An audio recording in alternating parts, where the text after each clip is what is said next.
As We Forgive Them by William Le Queux. Chapter 1. The Stranger in Manchester. Dead! And he's carried his secret with him to his grave. Never!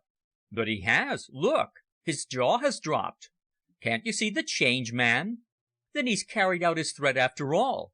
By heaven, he has. We've been fools, Reggie. Utter idiots, I whispered. So it seems. I confess that I fully expected he'd tell us the truth when he knew that the end had really come. Ah, you didn't know him as I did, I remarked bitterly. He had a will of iron and a nerve of steel, combined with the constitution of a horse, or he'd been dead long ago. But we've been outwitted, clearly outwitted by a dying man. He defied us, laughed at our ignorance to the very last. Blair was no fool. He knew what knowledge of the truth meant to us, a huge fortune. So he simply kept his secret, and left us in penniless chagrin. Well, although we've lost thousands, Gilbert, I can't help admiring his dogged determination. He went through a lot, recollect, and he's been a good friend to us, very good, so I suppose we really oughtn't to abuse him, however much we regret that he didn't let us into his secret. Ah, if only those white lips could speak! One word, and we'd both be rich men, I said in regret, gazing upon the dead white face, with its closed eyes and closely clipped beard, lying there upon the pillow. He intended to hold his secret from the very first, remarked my tall friend, Reginald Seton, folding his arms as he stood on the opposite side of the bed. It isn't given to every man to make such a discovery as he made. It took him years to solve the problem, whatever it was. But that he really succeeded in doing so, we can't for a moment doubt.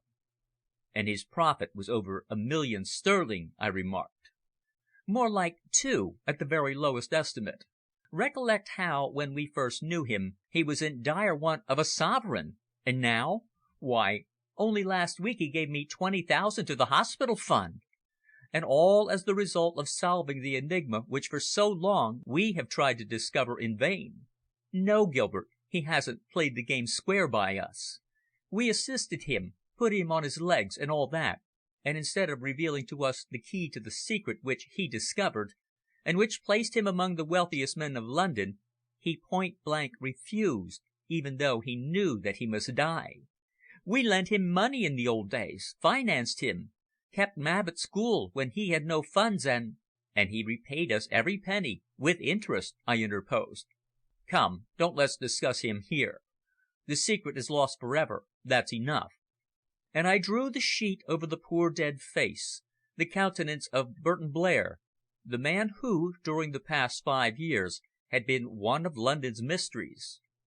A strange, adventurous life, a career more remarkable, perhaps, than half those imagined by writers of romance, had been brought abruptly to an end, while the secret of the source of his enormous wealth, the secret which we both had for the past 5 years longed to share, because we were in a sense justly entitled to participate in its advantages, had gone with him to that bourne whence none return.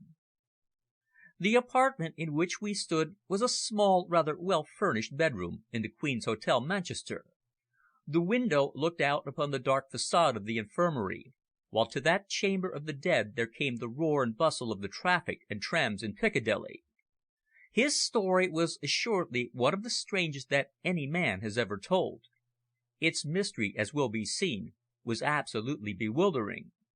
The light of the cheerless February afternoon was quickly fading, and as we turned softly to descend and inform the hotel manager of the fatal termination of the seizure, I noticed that the dead man's suit-case stood in the corner, and that his keys were still in it. "We had better take possession of these," I remarked, locking the bag and transferring the small bunch to my pocket. "His executors will want them." Then we closed the drawer behind us, and going to the office imparted the unwelcome intelligence that a death had occurred in the hotel. The manager was, however, quite prepared to learn such news, for half an hour before the doctor had declared that the stranger could not live.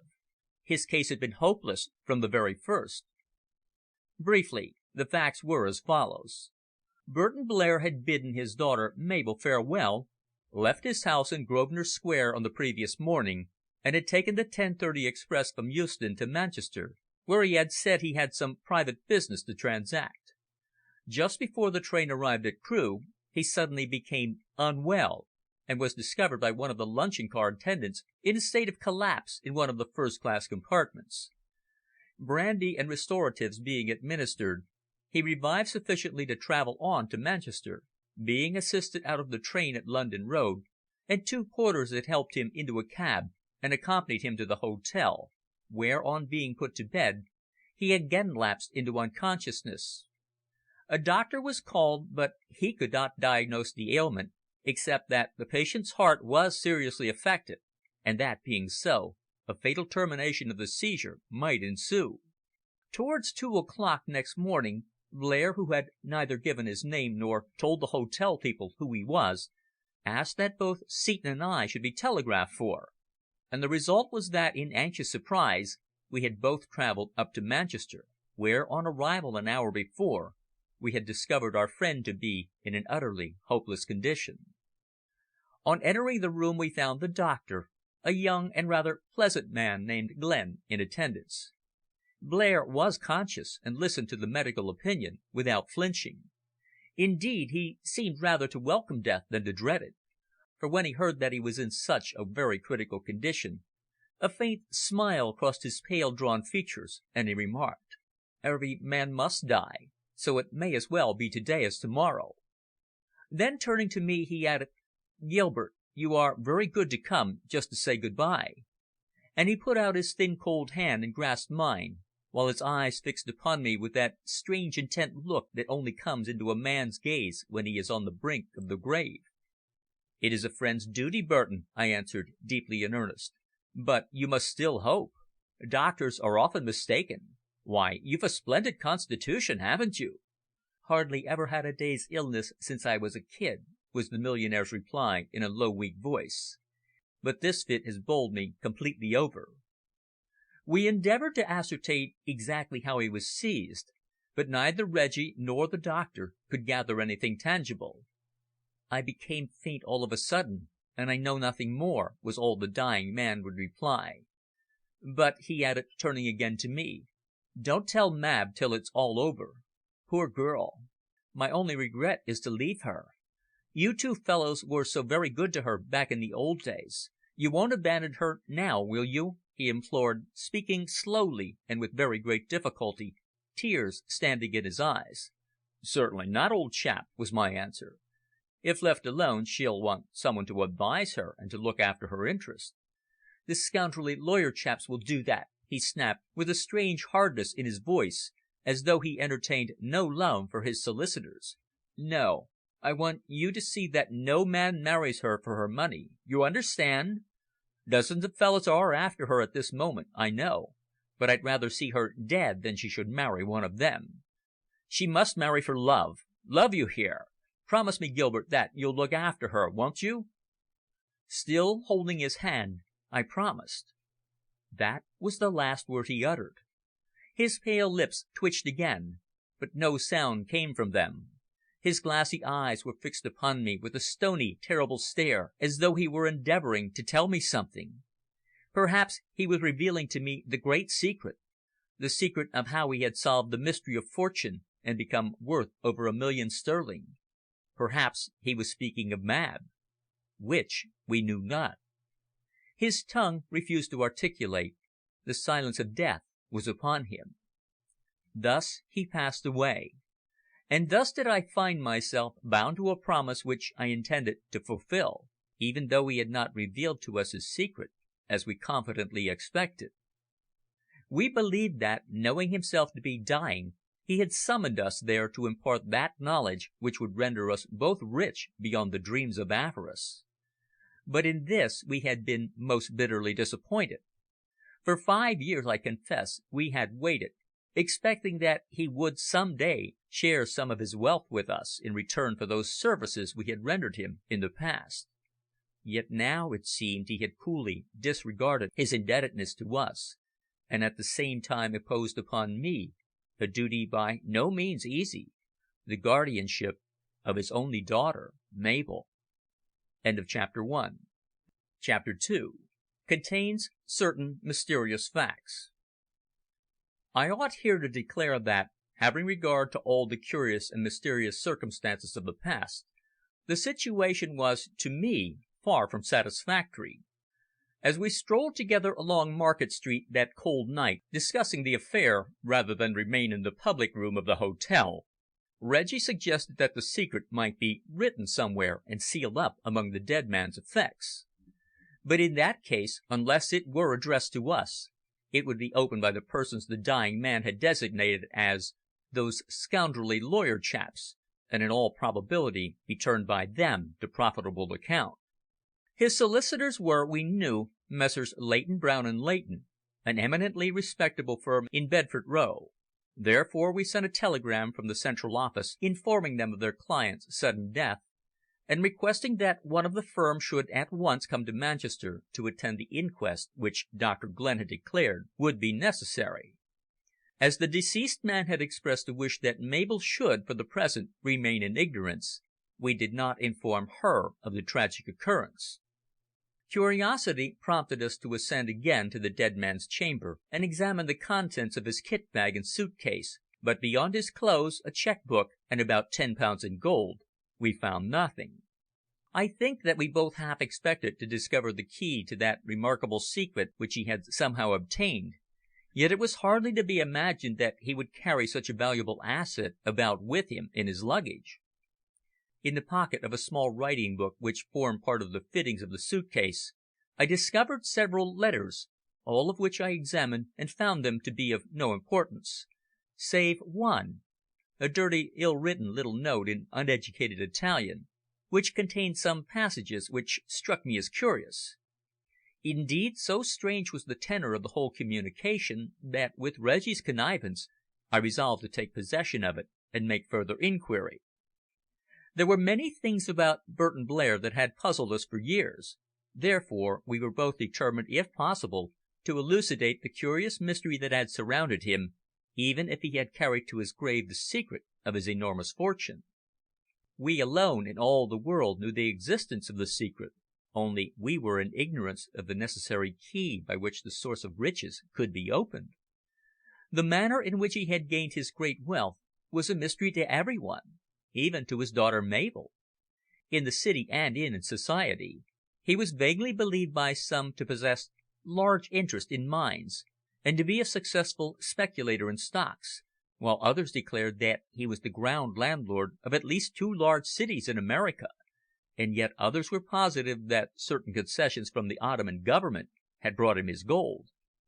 All were, however, mistaken in their surmises. Burton Blair possessed not an acre of land. He had not a shilling in any public company. He was not interested in either government concessions or industrial enterprises. No, the source of the great wealth by which he had in 5 years been able to purchase, decorate and furnish in princely manner one of the finest houses in Grosvenor Square, kept 3 of the most expensive Panhards, motoring being his hobby, and rent that fine old Jacobean mansion, Mayvill Court, in Herefordshire, came from a source which nobody knew or even expected. His were mysterious millions. "I wonder if anything will come out at the inquest?" queried Reggie later that evening. "His lawyers undoubtedly know nothing." "He may have left some paper which reveals the truth," I answered. "Men who are silent in life often commit their secrets to paper." "I don't think Burton ever did." "He may have done so for Mabel's benefit, remember." "Ah! By Jove!" gasped my friend. "I never thought of that. If he wished to provide for her, he would leave his secret with some one whom he could implicitly trust. Yet he trusted us up to a certain point. We are the only ones who have any real knowledge of the state of affairs." And my tall, long-legged, fair-haired friend, who stood 6 feet in his stockings, the picture of the easy-going, muscular Englishman, although engaged in the commerce of feminine frippery, stopped with a low grunt of dissatisfaction and carefully lit a fresh cigar. We passed a dismal evening strolling about the main streets of Manchester, feeling that in Burton Blair we had lost a friend, but when on the following morning we met Herbert Leighton, the solicitor, in the Hall of the Queen's, and had a long consultation with him, the mystery surrounding the dead man became considerably heightened.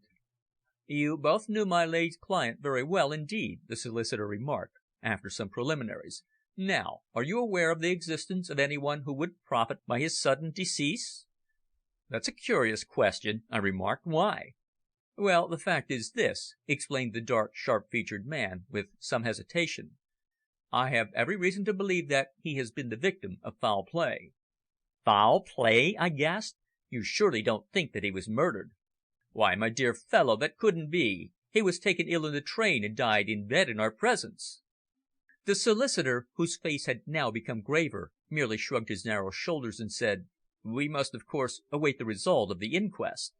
But from information in my possession, I feel confident that Burton Blair did not die a natural death." That same evening the coroner held his inquiry in a private room in the hotel, and, according to the two doctors who had made the post mortem earlier in the day, death was due entirely to natural causes. It was discovered that Blair had naturally a weak heart, and that the fatal termination had been accelerated by the oscillation of the train. There was absolutely nothing whatever to induce any suspicion of foul play. Therefore the jury returned a verdict in accordance with the medical evidence that death was due to natural causes, and an order was given for the removal of the body to London for burial. An hour after the inquest I took Mr. Leighton aside and said, "As you know, I have for some years been one of the late Mr. Blair's most intimate friends, and therefore I am naturally very much interested to know what induced you to suspect foul play." "My suspicions were well based," was his rather enigmatical answer. "Upon what?" "Upon the fact that my client himself had been threatened, and that although he told no one and laughed at my suggested precautions, he has lived in daily dread of assassination." "Curious!" I ejaculated. "Very curious!" I told him nothing of that remarkable letter I had secured from the dead man's luggage.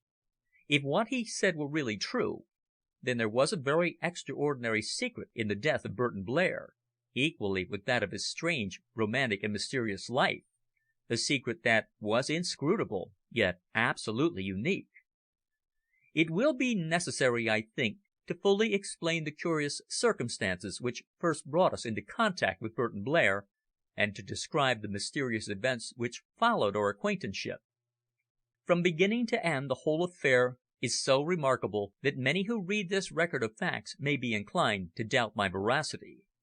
To such I would at the very outset suggest that they make inquiries in London, in that little world of adventurers, speculators, money lenders and money losers, known as the City, where I feel sure they will have no difficulty in learning even further interesting details regarding the man of mysterious millions whom this narrative partially concerns.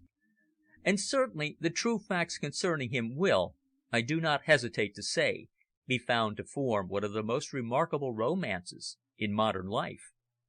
Chapter 3, in which a strange story is told.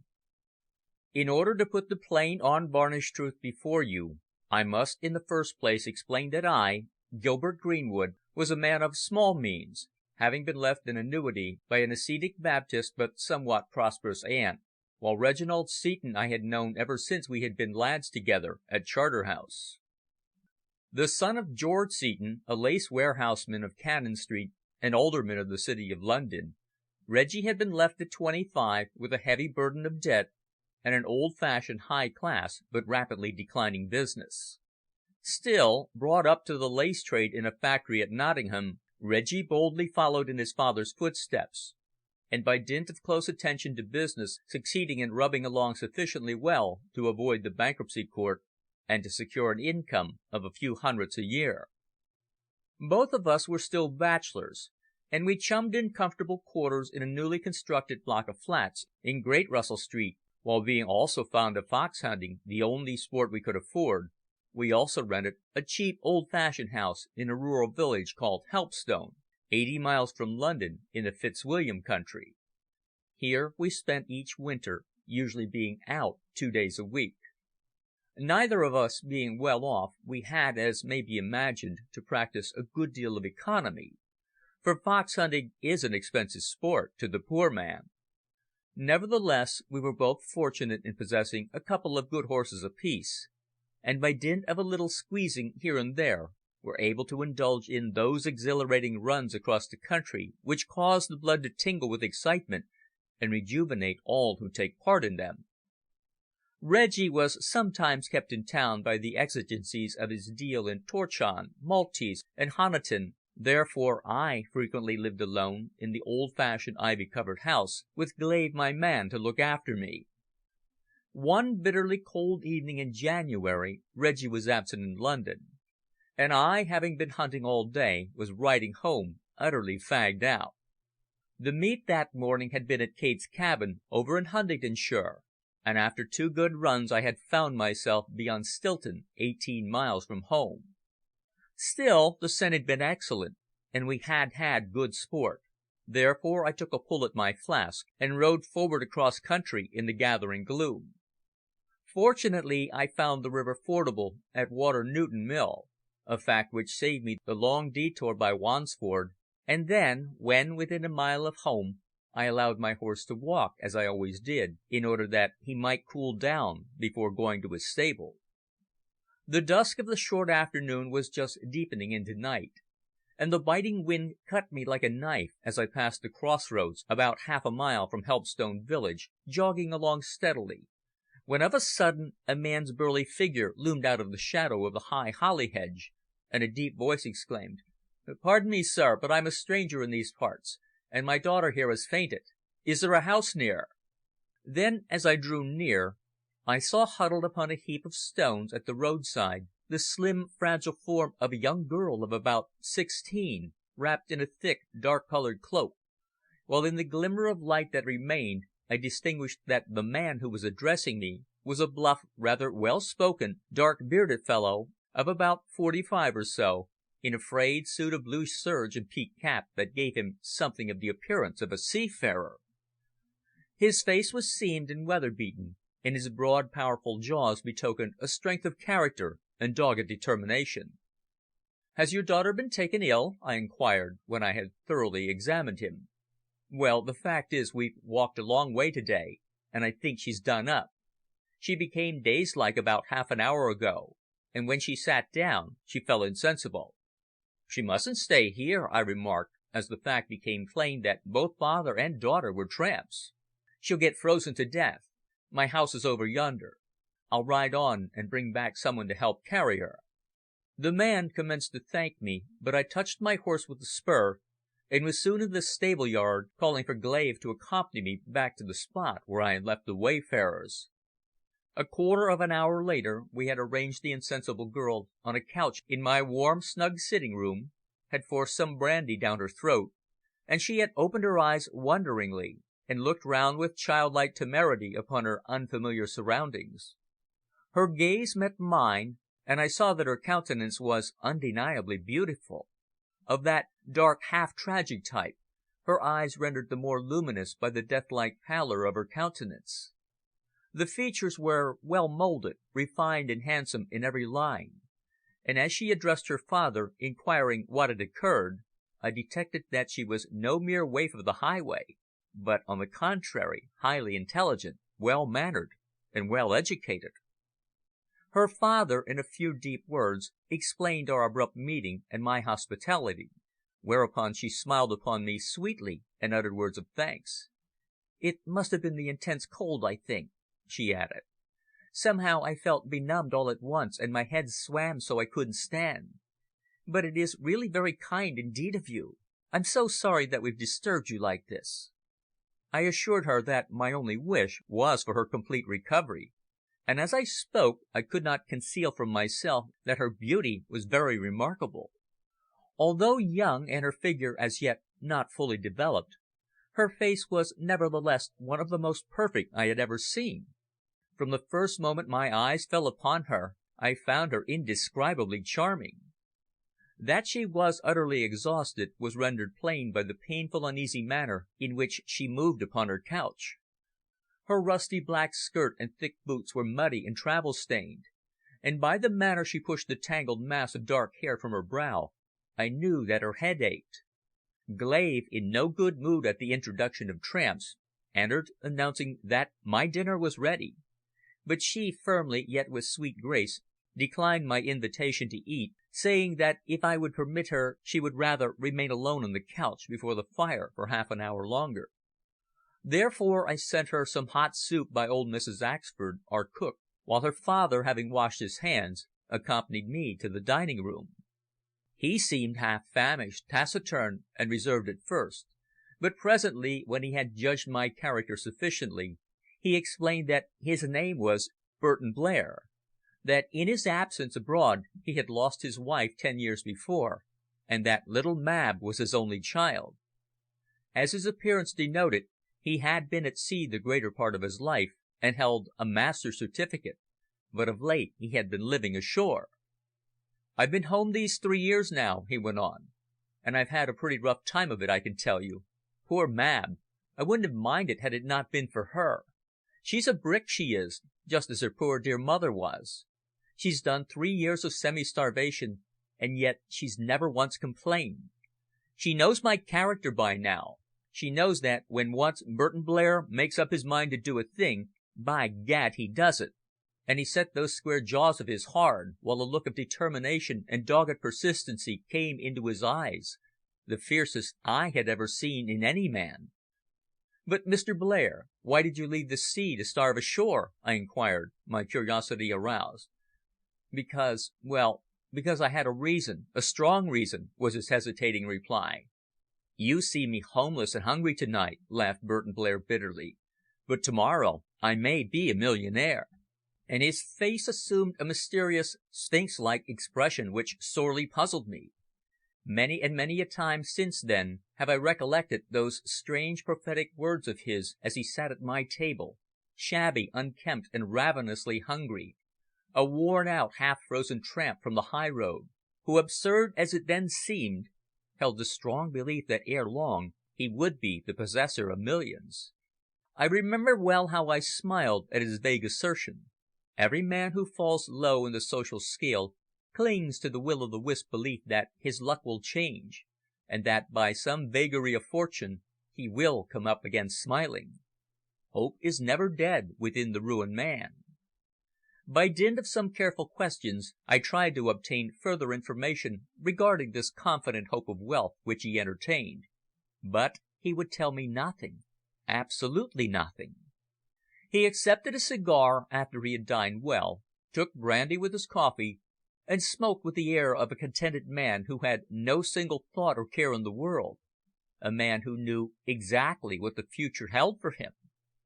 Thus, from the very first, Burton Blair was a mystery. On rejoining Mabel, we found her sleeping peacefully, utterly fagged out. Therefore, I induced him to remain beneath my roof that night, in order that she might rest, and, returning to the dining room, her father and I sat together smoking and talking for several hours. He told me of his hard, rough years at sea, of strange adventures in savage lands, of a narrow escape from death at the hands of a band of natives in the Cameroons, and of how, for 3 years, he acted as captain of a river steamer up the Congo, one of the pioneers of civilization. He related his thrilling adventures calmly and naturally, without any bragging, but just in that plain, matter-of-fact manner which revealed to me that he was one of those men who love an adventurous life because of its perils and its vicissitudes. "And now I'm tramping the turnpikes of England," he added, laughing. "You must no doubt think it very strange, Mr. Greenwood, but to tell you the truth, I am actively prosecuting a rather curious quest, the successful issue of which will one day bring me wealth beyond my wildest dreams. See," he added, with a strange wild look in his great dark eyes, as swiftly undoing his blue guernsey and delving beneath it, he drew forth a square flat piece of soiled and well-worn chamois leather, in which there seemed to be sewed some precious document or other. "Look, my secret lies here. Some day I shall discover the key to it, maybe to-morrow or next day, or next year. When, it is quite immaterial. The result will be the same. My years of continuous search and travel will be rewarded, and I shall be rich, and the world will wonder." And, laughing contentedly, almost triumphantly within himself, he carefully replaced his precious document in his chest, and rising stood with his back to the fire, in the attitude of a man entirely confident of what was written in the book of fate. That midnight scene in all its strange romantic detail, that occasion when the tired wayfarer and his daughter spent their first night as my guests, rose before me when, on that bright, cold afternoon following the inquest up at Manchester, I alighted from a cab in front of the big white house in Grosvenor Square, and received word of Carter, the solemn manservant, that Miss Mabel was at home. The magnificent mansion, with its exquisite decorations, its genuine Louis XIV furniture, its valuable pictures and splendid examples of 17th century statuary, home of one to whom expense was surely of no account, was assuredly sufficient testimony that the shabby wayfarer who had uttered those words in my narrow little dining room 5 years before had made no idle boast. The secret sewed within that dirty bag of wash leather, whatever it may have been, had already realized over $1 million, and was still realizing enormous sums until death had now so suddenly put an end to its exploitation. The mystery of it all was beyond solution, and the enigma was complete. These and other reflections swept through my mind as I followed the footman up the wide marble staircase and was shown ceremoniously into the great gold and white drawing room, the walls of which were panelled with pale rose silk, the 4 large windows affording a wide view across the square. Those priceless paintings, those beautiful cabinets and unique bric-a-brac, all were purchased with the proceeds from that mysterious secret, the secret which had in that short space of 5 years been the means of transforming a homeless, down at the heel wanderer into a millionaire. Gazing aimlessly across the grey square with its leafless trees, I stood undecided how best to break the sad news, when a slight frou-frou of silk swept behind me, and turning quickly I confronted the dead man's daughter, looking now at 23, far more sweet, graceful and womanly than in that first hour of our strange meeting by the wayside long ago. But her black gown, her trembling form, and her pale, tear-stained cheeks told me in an instant that this woman in my charge had already learnt the painful truth. She halted before me, a beautiful, tragic figure, her tiny white hand nervously clutching the back of one of the gilt chairs for support. "I know," she exclaimed in a broken voice, quite unnatural to her, her eyes fixed upon me. "I know, Mr. Greenwood, why you have called. The truth has been told to me by Mr. Leighton an hour ago. Ah, my poor father!" She sighed, the words catching in her throat as she burst into tears. "Why did he go to Manchester? His enemies have triumphed, just as I have all along feared they would. Yet, great-hearted as he was, he believed ill of no man. He refused always to heed my warnings and laughed at all my apprehensions. Yet, alas, the ghastly truth is now only too plain. My poor father!" she gasped, her handsome face blanched to the lips. "He is dead, and his secret is out." Chapter 4. Which traverses dangerous ground. "Are you really suspicious, Mabel, that your father has been the victim of foul play?" I inquired quickly of the dead man's daughter, standing pale and unnerved before me. "I am," was her direct, unhesitating answer. "You know his story, Mr. Greenwood. You know how he carried with him everywhere something he had sewed in a piece of chamois leather, something which was his most precious possession. Mr. Leighton tells me that it is missing." "That is unfortunately so," I said. "We all 3 searched for it among his clothes and in his luggage. We made inquiry of the luncheon car attendant who found him insensible in the railway carriage, of the porters who conveyed him to the hotel, of every one in fact, but can find no trace of it whatsoever." "Because it has been deliberately stolen," she remarked.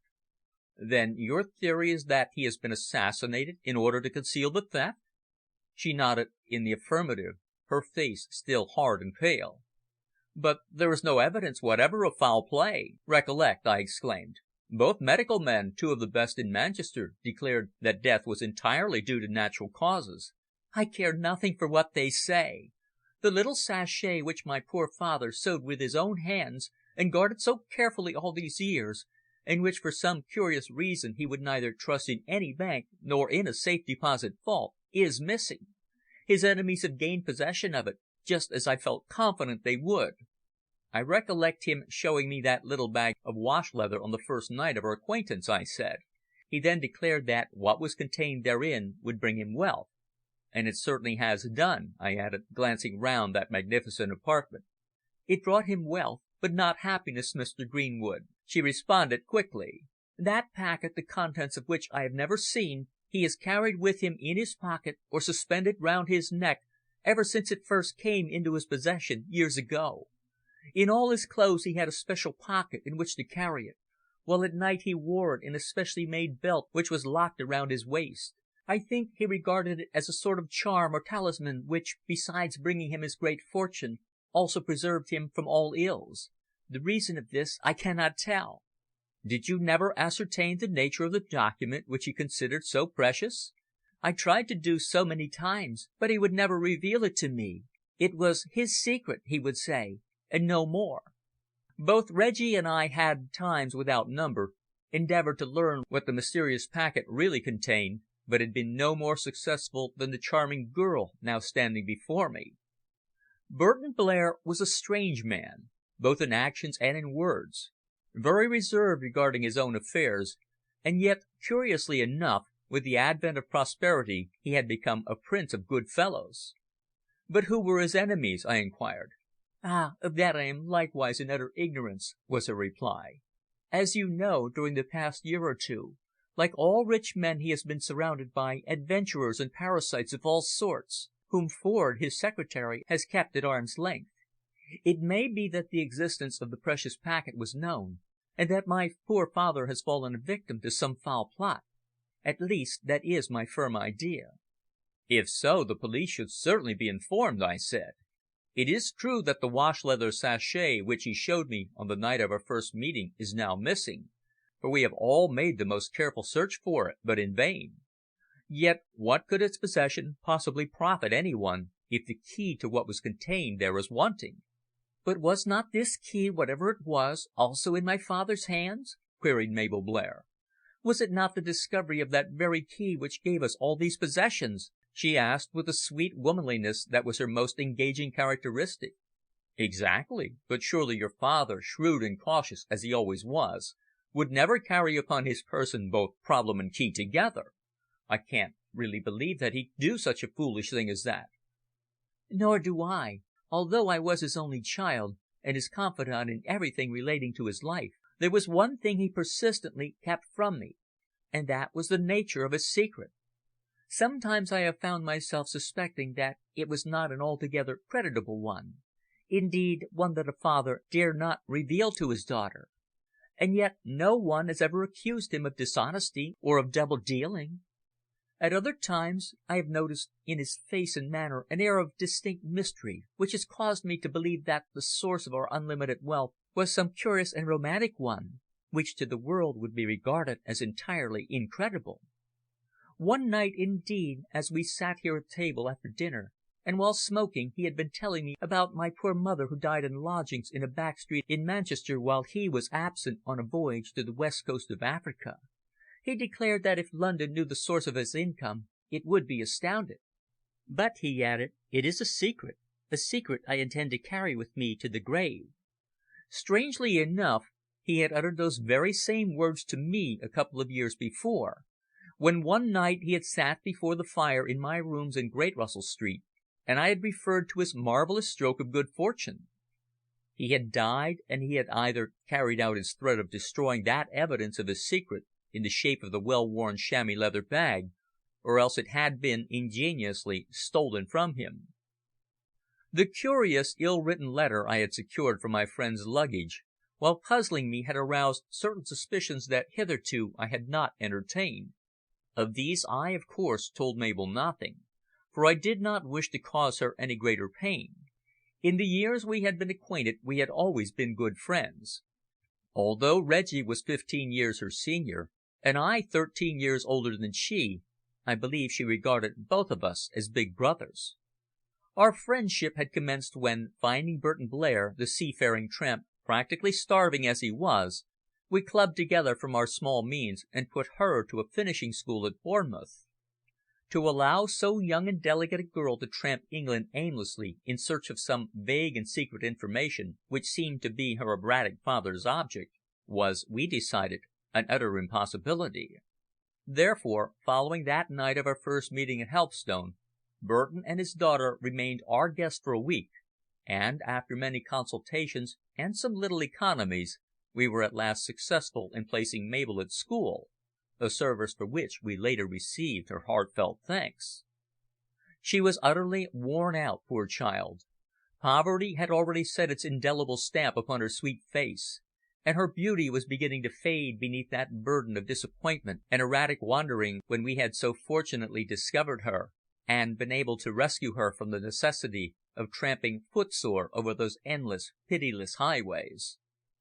Contrary to our expectation, it was quite a long time before we could induce Blair to allow his daughter to return to school, for, as a matter of fact, both father and daughter were entirely devoted to one another.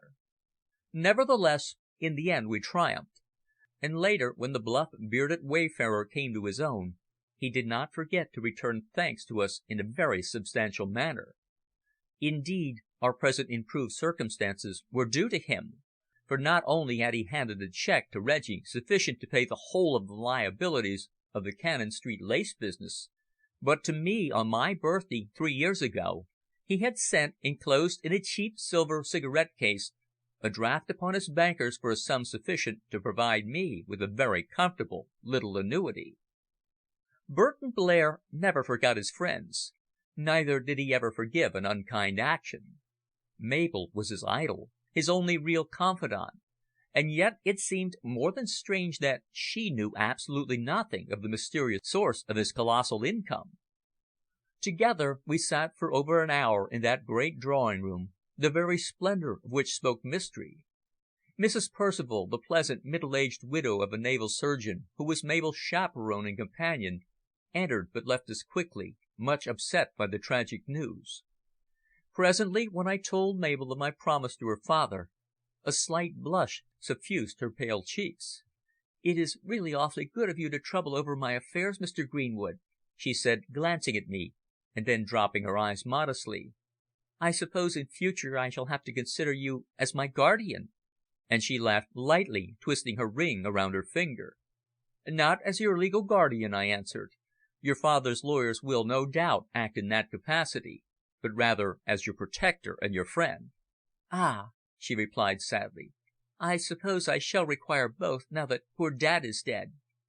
"I have been your friend for over 5 years, Mabel, and I hope you will still allow me to carry out my promise to your father," I said, standing before her and speaking in deep earnestness.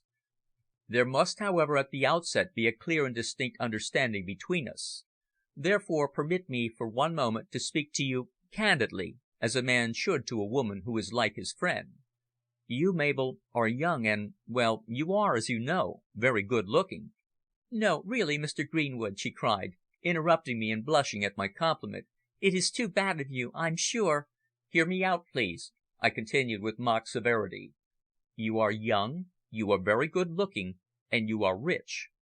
You therefore possess the 3 necessary attributes which render a woman eligible in these modern days when sentiment is held of such little account. Well, people who will watch our intimate friendship will, with ill nature, declare, no doubt, that I am seeking to marry you for your money. I am quite sure the world will say this, but what I want you to promise is to at once refute such a statement. I desire that you and I shall be firm friends, just as we have ever been, without any thought of affection. I may admire you. I confess now that I have always admired you. But with a man of my limited means, love for you is entirely out of the question. Understand that I do not wish to presume upon the past, now that your father is dead and you are alone. Understand, too, from the very outset, that I now give you the hand of firm friendship as I would give it to Reggie, my old schoolfellow and best friend, and that in future I shall safeguard your interests as though they were my own." And I held out my hands to her. For a moment she hesitated, for my words had apparently caused her the most profound surprise. "Very well," she faltered, glancing for an instant up to my face. "It is a bargain, if you wish it to be so." "I wish, Mabel, to carry out the promise I made to your father," I said. "As you know, I am greatly indebted to him for much generosity, and I wish, therefore, as a mark of gratitude, to stand in his place and protect his daughter, yourself." "But were we not, in the first place, both indebted to you?" she said. "If it had not been for Mr. Seton and yourself, I might have wandered on until I died by the wayside." "For what was your father searching?" I asked. "He surely told you." "No, he never did. I am in entire ignorance of the reason of his 3 years of tramping up and down England. He had a distinct object which he accomplished, but what it actually was he would never reveal to me." "It was, I suppose, in connexion with that document he always carried?" "I believe it was," was her response.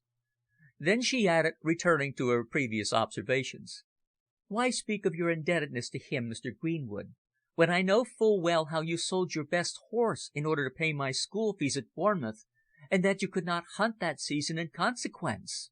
You denied yourself the only little pleasure you had in order that I might be well cared for." "I forbid you to mention that again," I said quickly. "Recollect we are now friends, and between friends there can be no question of indebtedness." "Then you must not talk of any little service my father rendered to you," she laughed. "Come now, I shall be unruly if you don't keep to your part of the bargain." And so we were compelled at that juncture to cry quits, and we recommenced our friendship on a firm and perfectly well defined basis. Yet how strange it was! The beauty of Mabel Blair, as she lounged there before me in that magnificent home that was now hers, was surely sufficient to turn the head of any man who was not a Chancery judge or a Catholic cardinal, different indeed from the poor half-starved girl whom I had first seen exhausted and fallen by the roadside in the winter gloom.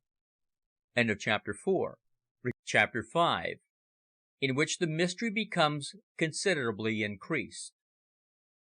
That the precious document, or whatever it was, sewn up in the wash leather which the dead man had so carefully guarded through all those years was now missing, was in itself a very suspicious circumstance, while Mabel's vague but distinct apprehensions, which she either would not or could not define, now aroused my suspicions that Burton Blair had been the victim of foul play. Immediately after leaving her I therefore drove to Bedford Row and held another consultation with Leighton, to whom I explained my grave fears.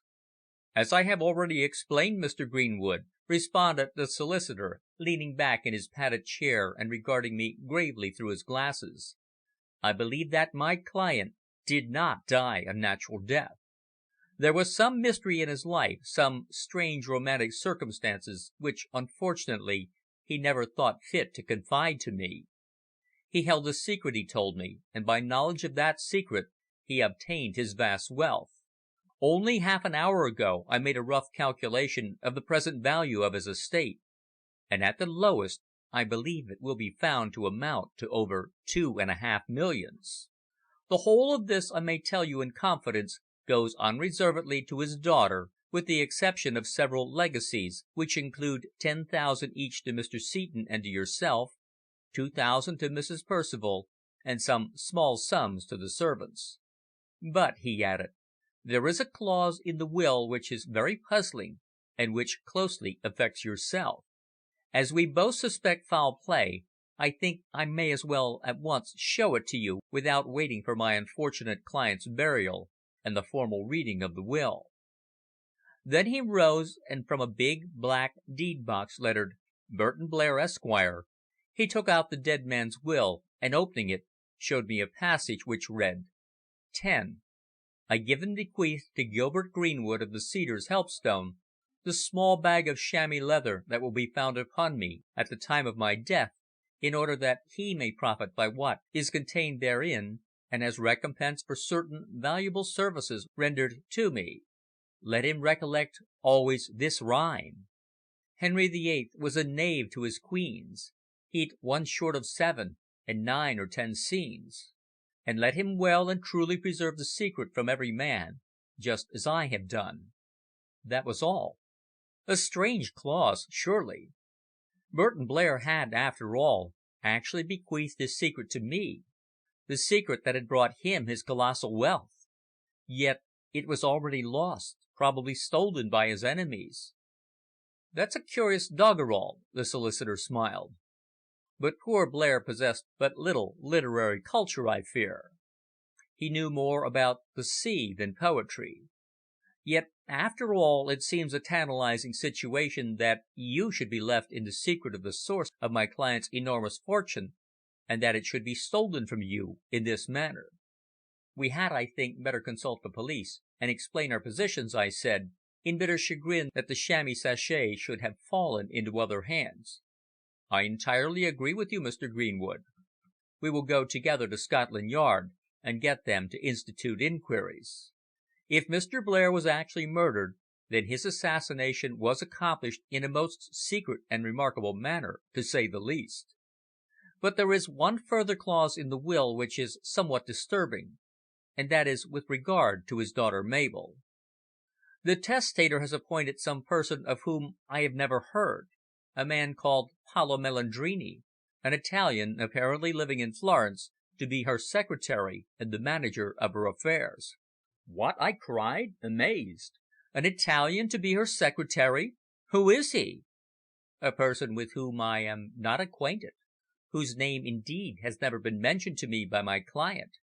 He merely dictated it to me when I drafted the will." "But the thing's absurd!" I exclaimed. "Surely you can't let an unknown foreigner, who may be an adventurer for all we know, have control of all her money." "I fear there's no help for it," replied Leighton gravely. "It is written here, and we shall be compelled to give notice to this man, whoever he is, of his appointment at a salary of £5,000 a year." "And will he really have control of her affairs?" "Absolutely. Indeed, the whole estate is left to her on condition that she accepts this fellow as her secretary and confidential adviser." "Why, Blair must have been mad!" I exclaimed. "Has Mabel any knowledge of this mysterious Italian?" "She has never heard of him." "Well, in that case, I think that before he is informed of poor Blair's death and the good fortune in store for him, we ought at least to find out who and what he is. We can, in any case, keep a watchful eye on him, and see that he doesn't trick Mabel out of her money." The lawyer sighed, wiped his glasses slowly, and said "He will have the entire management of everything. Therefore it will be difficult to know what goes on, or how much he puts into his own pocket." "But whatever could possess Blair to insert such a mad clause as that? Didn't you point out the folly of it?" "I did." "And what did he say?" He reflected a few moments over my words, sighed, and then answered "It is imperative, Leighton. I have no other alternative." Therefore, from that I took it that he was acting under compulsion. "You believe that this foreigner was in a position to demand it, eh?" The solicitor nodded. "He evidently was of opinion that the reason of the introduction of this unknown person into Mabel's household was a secret one, known only to Burton Blair and to the individual himself. It was curious, I reflected, that Mabel herself had not mentioned it to me. Yet perhaps she had hesitated because I had told her of my promise to her father, and she did not wish to hurt my feelings. The whole situation became hourly more complicated and more mysterious. I was, however, bent upon accomplishing two things. First, to recover the millionaire's most precious possession, which he had bequeathed to me, together with such an extraordinary injunction to recollect that doggerel couplet which still ran in my head, and secondly, to make private inquiries regarding this unknown foreigner who had so suddenly become introduced into the affair. That same evening at 6 o'clock, having met Reggie by appointment at Mr. Leighton's office, we all three drove to Scotland Yard, where we had a long consultation with one of the head officials, to whom we explained the circumstances and our suspicions of foul play. "Well," he replied at length, "of course I will institute inquiries in Manchester and elsewhere, but as the medical evidence has proved so conclusively that the gentleman in question died from natural causes, I cannot hold out very much hope that our department or the Manchester Detective Department can assist you. The grounds you have for supposing that he met with foul play are very vague, you must admit, and as far as I can see, The only motive at all was the theft of this paper or whatever it was which he carried upon him. Yet men are not usually killed in broad daylight in order to commit a theft which any expert pickpocket might effect. Besides, if his enemies or rivals knew what it was and how he was in the habit of carrying it, they could easily have secured it without assassination. "But he was in possession of some secret," remarked the solicitor. "Of what character?" "I have unfortunately no idea. Nobody knows. All that we are aware of is that its possession raised him from poverty to affluence, and that one person, if not more, was eager to obtain possession of it." "Naturally," remarked the grey-haired assistant director of criminal investigations. "But who was this person?" "Unfortunately, I do not know. My client told me this a year ago, but mentioned no name." "Then you have no suspicion whatever of any one?" "None. The little bag of wash leather, inside which the document was sewn, has been stolen, and this fact arouses our suspicion of foul play." The hidebound official shook his head very dubiously. "That is not enough upon which to base a suspicion of murder, especially as we have had all the evidence at the inquest, a post mortem, and a unanimous verdict of the coroner's jury. No, gentlemen," he added, "I don't see any ground for really grave suspicion. The document may not have been stolen after all. Mr. Blair seems to have been of a somewhat eccentric disposition, like many men who suddenly rise in the world, and he may have hidden it away for safe keeping somewhere. To me, this seems by far the most likely theory, especially as he had expressed a fear that his enemies sought to gain possession of it." "But surely if there is suspicion of murder, it is the duty of the police to investigate it!" I exclaimed resentfully. "Granted. But where is the suspicion? Neither doctors, coroner, local police, nor jury entertain the slightest doubt that he died from natural causes," he argued. "In that case, the Manchester police have neither right nor necessity to interfere." "But there has been a theft! What proof have you of it?" he asked, raising his grey eyebrows and tapping the table with his pen. "If you can show me that a theft has been committed, then I will put in motion the various influences at my command. On the contrary, you merely suspect that this something sewn in a bag has been stolen. Yet it may be hidden in some place difficult to find, but nevertheless in safety. As, however, you all three allege that the unfortunate gentleman was assassinated in order to gain possession of this mysterious little packet of which he was so careful, I will communicate with the Manchester City Police and ask them to make what inquiries they can. Further than that, gentlemen," he added suavely, "I fear that my department cannot assist you." "Then all I have to reply," remarked Mr. Leighton bluntly, "is that the public opinion of the futility of this branch of the police in the detection of crime is fully justified, and I shall not fail to see that public attention is called to the matter through the press. It's simply a disgrace." "I am only acting, sir, upon my instructions, conjointly with what you have yourself told me," was his answer. "I assure you that if I ordered inquiries to be made in every case in which persons are alleged to have been murdered, I should require a detective force as large as the British Army. Why, not a day passes without I receive dozens of secret callers and anonymous letters, all alleging assassination, generally against some person towards whom they entertain a dislike.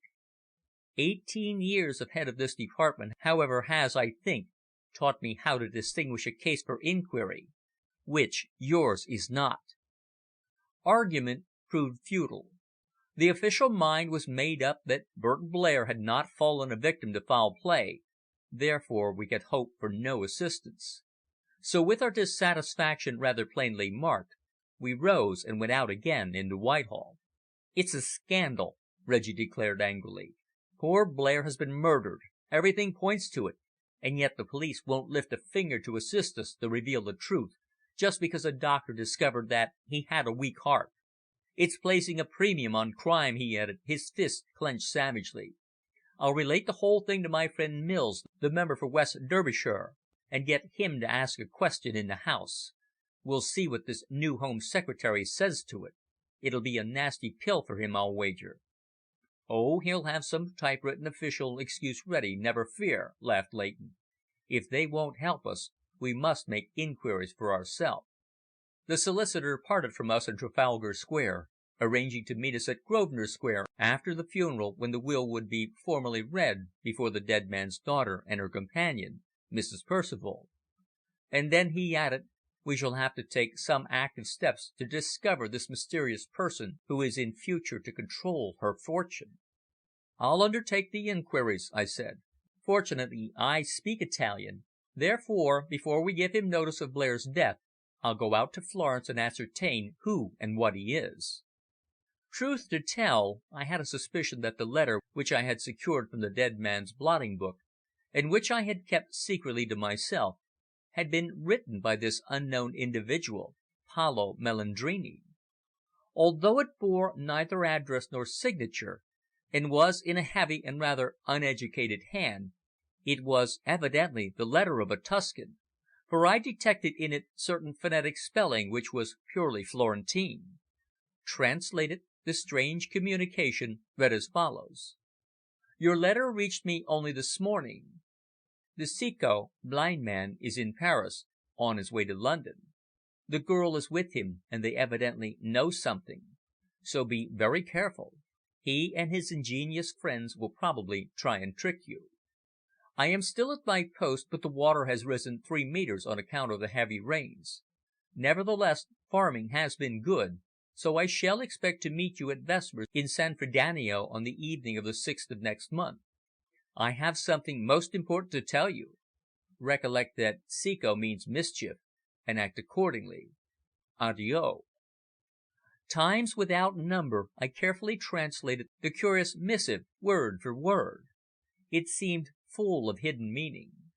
What seemed most probable was that the person known as the blind man, who was Blair's enemy, had actually been successful in gaining possession of that precious little sachet of chamois leather that was now mine by right, together with the mysterious secret it contained. End of chapter 5.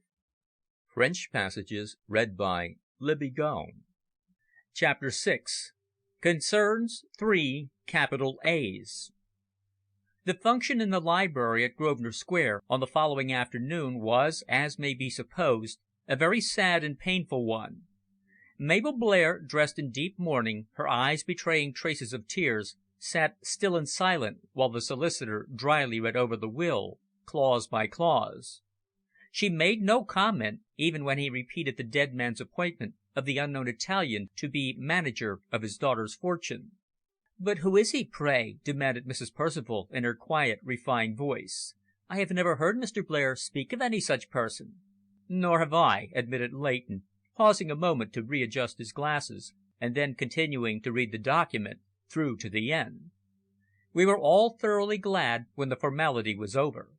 Afterwards Mabel whispered to me that she wished to see me alone in the morning room, and when we had entered together, and I had closed the door, she said, "Last night I searched the small safe in my father's bedroom, where he sometimes kept his private papers and things.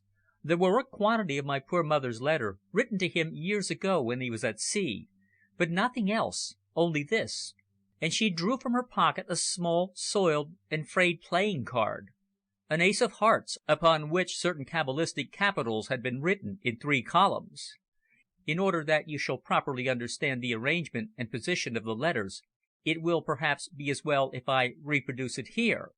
"That's curious," I remarked, turning it over anxiously in my hand. "Have you tried to discover what meaning the words convey?" "Yes, but it's some cipher or other, I think. You will notice that the upper 2 columns commence with A, and the lower column ends with the same letter. The card is the ace of hearts, and in all those points I detect some hidden meaning." "No doubt," I said. "But was there an appearance of it being carefully preserved?" "Yes, it was sealed in a linen-lined envelope to itself, and marked in my father's handwriting, 'Burton Blair, Private.' I wonder what it means." "Ah, I wonder!" I exclaimed, pondering deeply, and still gazing upon the 3 columns of 14 letters. I tried to decipher it by the usual known methods of the easy cipher, but could make nothing intelligible of it. There were some hidden words there, and being utterly unintelligible, they caused me considerable thought. Why Blair had preserved that card in such secrecy was, to say the least, a mystery. In it I suspected there was some hidden clue to his secret, but of its nature I could not even guess. When we had discussed it for a long time, arriving at no satisfactory conclusion, I suggested that she should go abroad with Mrs. Percival for a few weeks, so as to change her surroundings and endeavour to forget her sudden bereavement. But she only shook her head, murmuring, "No, I prefer to remain here.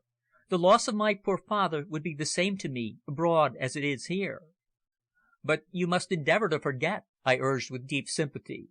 "We are doing our utmost to solve the mystery surrounding your father's actions, and the means by which he came by his death. To night, indeed, I am leaving for Italy, in order to make secret inquiries regarding this person who is appointed your secretary." "Ah, yes," she sighed. "I wonder who he is. I wonder what motive my father could possibly have in placing my affairs in the hands of a stranger." "He is probably an old friend of your father's," I suggested. "No," she responded. "I knew all his friends. He had only one secret from me, the secret of the source of his wealth. That he always refused point blank to tell me." "I shall travel direct to Florence and discover what I can before the lawyers give this mysterious person notice of your father's death," I said. "I may obtain some knowledge which will be of the greatest benefit to us hereafter." "Ah, that is really good of you, Mr. Greenwood," she answered, lifting her beautiful eyes to mine with an expression of profound gratitude. "I must admit that the idea of being closely associated with a stranger, and that stranger a foreigner, causes me considerable apprehension." "But he may be young and good looking, the veritable Paolo of romance, and you his Francesca," I suggested, smiling. Her sweet lips relaxed slightly, but she shook her head, sighing as she answered, "Please don't anticipate anything of the kind. I only hope he may be old and very ugly." "So that he will not arouse my jealousy, eh?" I laughed. "Really, Mabel, if our friendship were not upon such a well defined basis, I should allow myself to act the part of lover. You know I " "Now don't be foolish," she interrupted, raising her small finger in mock reproval. "Remember what you said yesterday." I said what I meant. "And so did I. To tell you the truth, I like to think of you as my big brother," she declared. "I suppose I shall never love," she added, reflectively, gazing into the blazing fire. "No, no, don't say that, Mabel. You'll one day meet some man in your own station, love him, marry, and be happy," I said, my hand upon her shoulder. "Recollect that with your wealth you can secure the pick of the matrimonial market." "Some impoverished young aristocrat, you mean? No, thanks. I've already met a good many, but their disguise of affection has always been much too thin. Most of them wanted my money to pay off mortgages on their estates. No, I'd much prefer a poor man, although I shall never marry, never." I was silent for a moment, then I remarked quite bluntly, "I always thought you would marry young Lord Newborough. You both seemed very good friends." "So we were, until he proposed to me." And she looked me straight in the face with that clear gaze and those splendid eyes wide open in wonderment, almost like a child's. Her character was a strangely complex one. As a tall, willowy girl, in those early days of our acquaintance, I knew her to be high minded and wilful, yet of that sweet, affectionate disposition that endeared her to every one with whom she came into contact. Her nature was so calm and so sweet that in her love seemed an unconscious impulse. I had often thought she was surely too soft, too good, too fair to be cast among the briars of the world, and fall and bleed upon the thorns of life. The world is just as cold and pitiless, and just as full of pitfalls for the young and unwary in Mayfair, as in Mile End. Hence, to fulfil my promise to that man now silent in his grave, it was my duty to protect her from the 1,001 wiles of those who would endeavour to profit by sex and inexperience. Her early privations, her hard life in youth while her father was absent at sea, and those weary months of tramping the turnpikes of England, all had had their effect upon her. With her, love seemed to be scarcely a passion or a sentiment, but a dreamy enchantment, a reverie which a fairy spell dissolved or riveted at pleasure. So exquisitely delicate was her character, just was as her countenance, that it seemed as if a touch would profane it. like a strain of sad, sweet music which comes floating by on the wings of night and silence, and which we rather feel than hear, like the exhalation of the violet dying even upon the sense it charms, like the snowflake dissolved in air before it has caught a strain of earth, like the light surf severed from the billow which a breath disperses. Such was her nature, so full of that modesty, grace, and tenderness, without which a woman is no woman. As she stood there before me, a frail, delicate figure in her plain black gown, and her hand in mine, thanking me for the investigation which I was undertaking in her behalf, and wishing me bon voyage, I shudder to think of her thrown alone amid harsh and adverse destinies, and amid all the corruptions and sharks of society, perhaps without energy to resist, or will to act, or strength to endure. Alone in such a case, the end must inevitably be desolation.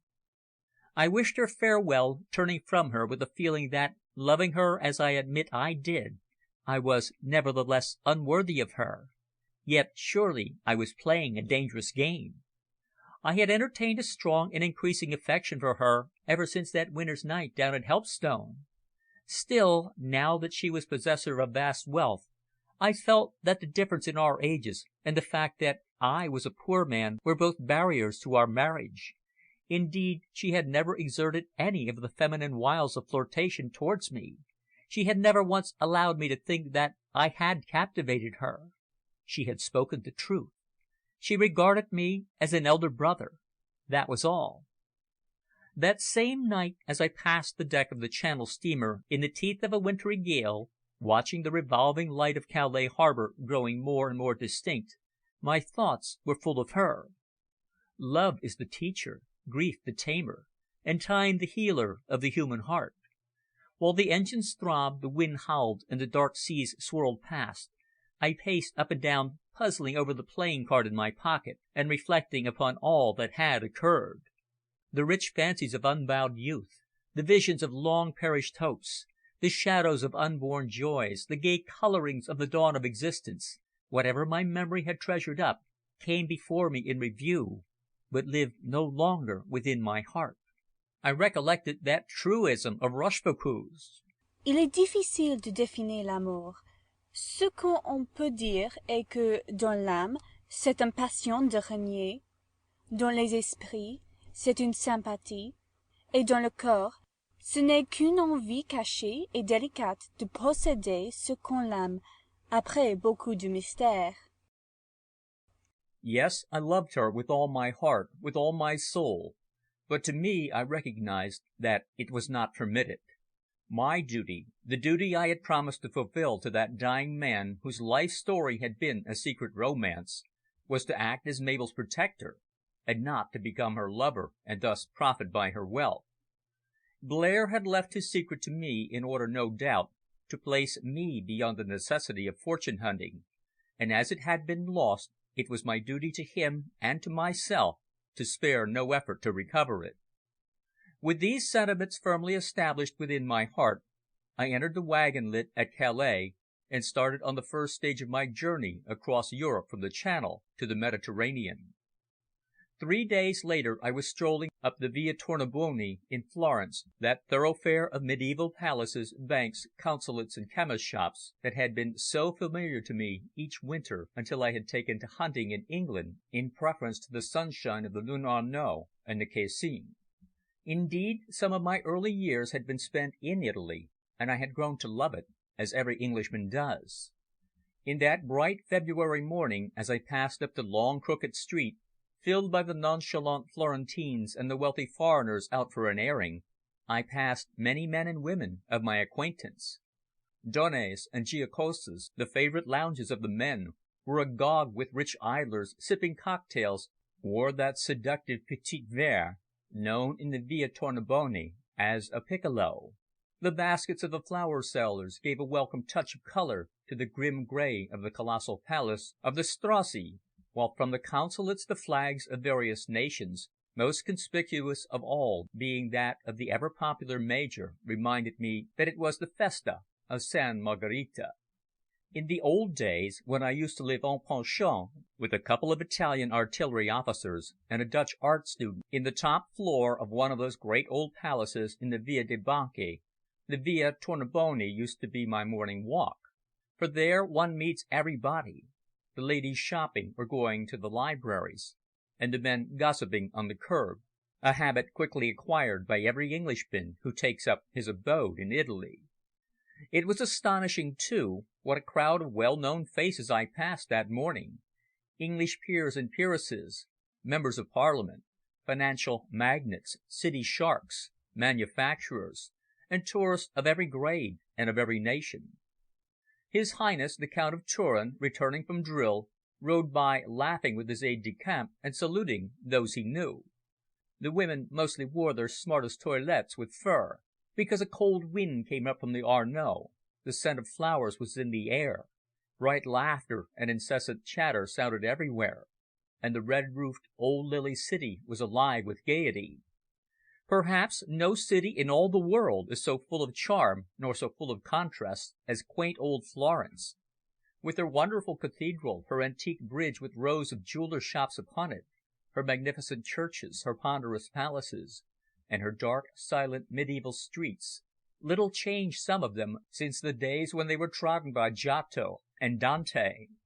Time has laid his hand lightly indeed upon the City of Flowers, but whenever he has done so he has altered it out of all recognition, and the garish modernity of certain streets and piazzas surely grates today upon those who, like myself, knew the old city before the Piazza Vittorio.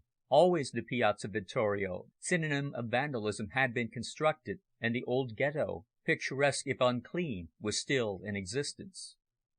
Two men, both of them Italian, stopped to salute me as I walked, and to wish me ben tornato. One was an advocate, whose wife was accredited one of the prettiest women in that city, where, strangely enough, the most striking type of beauty is fair-haired. The other was the Cavalier Alinari, secretary to the British Consul General, or the Major, as everybody speaks of him. I had only arrived in Florence 2 hours before, and, after a wash at the Savoy, had gone forth with the object of cashing a cheque at French's prior to commencing my inquiries.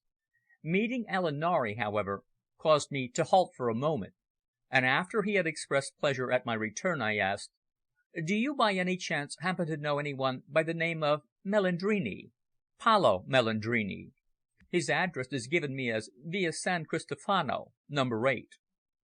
He looked at me rather strangely with his sharp eyes, stroked his dark beard a moment, and replied in English with a slight accent. "The address does not sound very inviting, Mr. Greenwood. I have not the pleasure of knowing the gentleman, but the Via San Cristofano is one of the poorest and worst streets in Florence, just behind Santa Croce from the Via Ghibellina. I should not advise you to enter that quarter at night. There are some very bad characters there." "Well," I explained, "the fact is, I have come down here expressly to ascertain some facts concerning this person." "Then don't do it yourself," was my friend's strong advice. "Employ someone who is a Florentine. If it is a case of confidential inquiries, he will certainly be much more successful than you can ever be. The moment you set foot in that street, it would be known in every tenement that an Inglese was asking questions. And," he added with a meaning smile, "they resent questions being asked in the Via San Cristofano." Chapter 7. The Mysterious Foreigner. I felt that his advice was good, and in further conversation over a piccolo at Giacosa's, he suggested that I should employ a very shrewd but ugly little old man named Carlini, who sometimes made confidential inquiries on behalf of the Consulate. An hour later the old man called at the Savoy, a bent, shuffling, white-headed old fellow, shabbily dressed, with a grey soft felt, rather greasy hat stuck jauntily on the side of his head, a typical Florentine of the people. They called him Babbo Carlini in the markets, I afterwards learned, and cooks and servant girls were fond of playing pranks upon him. Believed by everyone to be a little childish, he fostered the idea because it gave him greater facilities in his secret inquiries, for he was regularly employed by the police in serious cases, and through his shrewdness many a criminal had been brought to justice. In the privacy of my bedroom I explained in Italian the mission I wished him to execute for me. "Si, signore," was all he responded, and this at every pause I made. His boots were sadly cracked and down at heel, and he was badly in want of clean linen, but from his handkerchief there arose a small row of Toscani, those long thin penny cigars so dear to the Italian palate. "Recollect," I impressed upon the old fellow, "you must, if possible, find a way of striking up an acquaintance with this individual, Paolo Melandrini.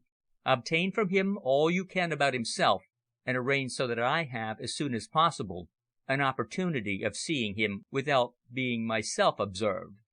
This matter," I added, "is strictly confidential, and I engage you for 1 week in my service at a wage of 250 lire. Here are 100 to pay your current expenses."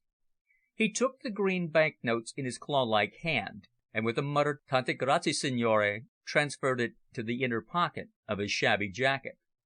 "You must on no account allow the man to suspect that any inquiry is being made concerning him. Mind that he knows nothing of any Englishman in Florence asking about him, or it will arouse his suspicions at once. Be very careful in all that you say and do, and report to me to night. At what time shall I meet you?" "Late," the old fellow grunted. "He may be a working man, and if so, I shall not be able to see anything of him till evening. I'll call here at 11 o'clock to night." And then he shuffled out, leaving an odour of stale garlic and strong tobacco. I began to wonder what the hotel people would think of me entertaining such a visitor, for the Savoy is one of the smartest in Florence. But my apprehensions were quickly dispelled, for as we passed out I heard the uniformed hall porter exclaim in Italian, "Hullo, Babbo, got a fresh job?" To which the old fellow only grinned in satisfaction, and with another grunt passed out into the sunshine. That day passed long and anxiously. I idled on the Ponte Vecchio, and in the dim religious gloom of the Santissima Annunziata, in the afternoon making several calls upon friends I had known, and in the evening dining at Donny's in preference to the crowded table d'hôte of English and Americans at the Savoy. At 11 I awaited old Carlini in the hall of the hotel, and on his arrival took him anxiously in the lift up to my room. "Well," he commenced, speaking in his slightly lisping Florentine tongue, "I have been pursuing inquiries all day, but have discovered very little. The individual you require appears to be a mystery." "I expected so," was my reply. "What have you discovered regarding him?" "They know him in Via San Cristofano. He has a small apartment on the 3rd floor of number 8, which he only visits occasionally. The place is looked after by an old woman of 80, whom I managed to question. Discovering that this Melandrini was absent, and that a cloth was hanging from the window to dry, I presented myself as an agent of police to explain that the hanging out of a cloth was a contravention of the law and liable to a fine of 2 francs. I then obtained from her a few facts concerning her padrone. She told me all she knew, which did not amount to much. He had a habit of arriving suddenly, generally at evening, and staying there for 1 or 2 days, never emerging in the daytime. Where he lived at other times she did not know. Letters often came for him bearing an English stamp, and she kept them. Indeed, she showed me one that arrived 10 days ago, and is now awaiting him. Could it be from Blair, I wondered. What was the character of the handwriting on the envelope? I inquired. An English hand, thick and heavy. Signore was spelled wrongly, I noticed. Blair's hand was thick, for he generally wrote with a quill. I longed to examine it for myself. Then this old serving woman has no idea of the individual's address? None whatever. He told her that if anyone ever called for him to say that his movements are uncertain, and that any message must be left in writing. What is the place like? Poorly furnished and very dirty and neglected. The old woman is nearly blind and very feeble. Does she describe him as a gentleman?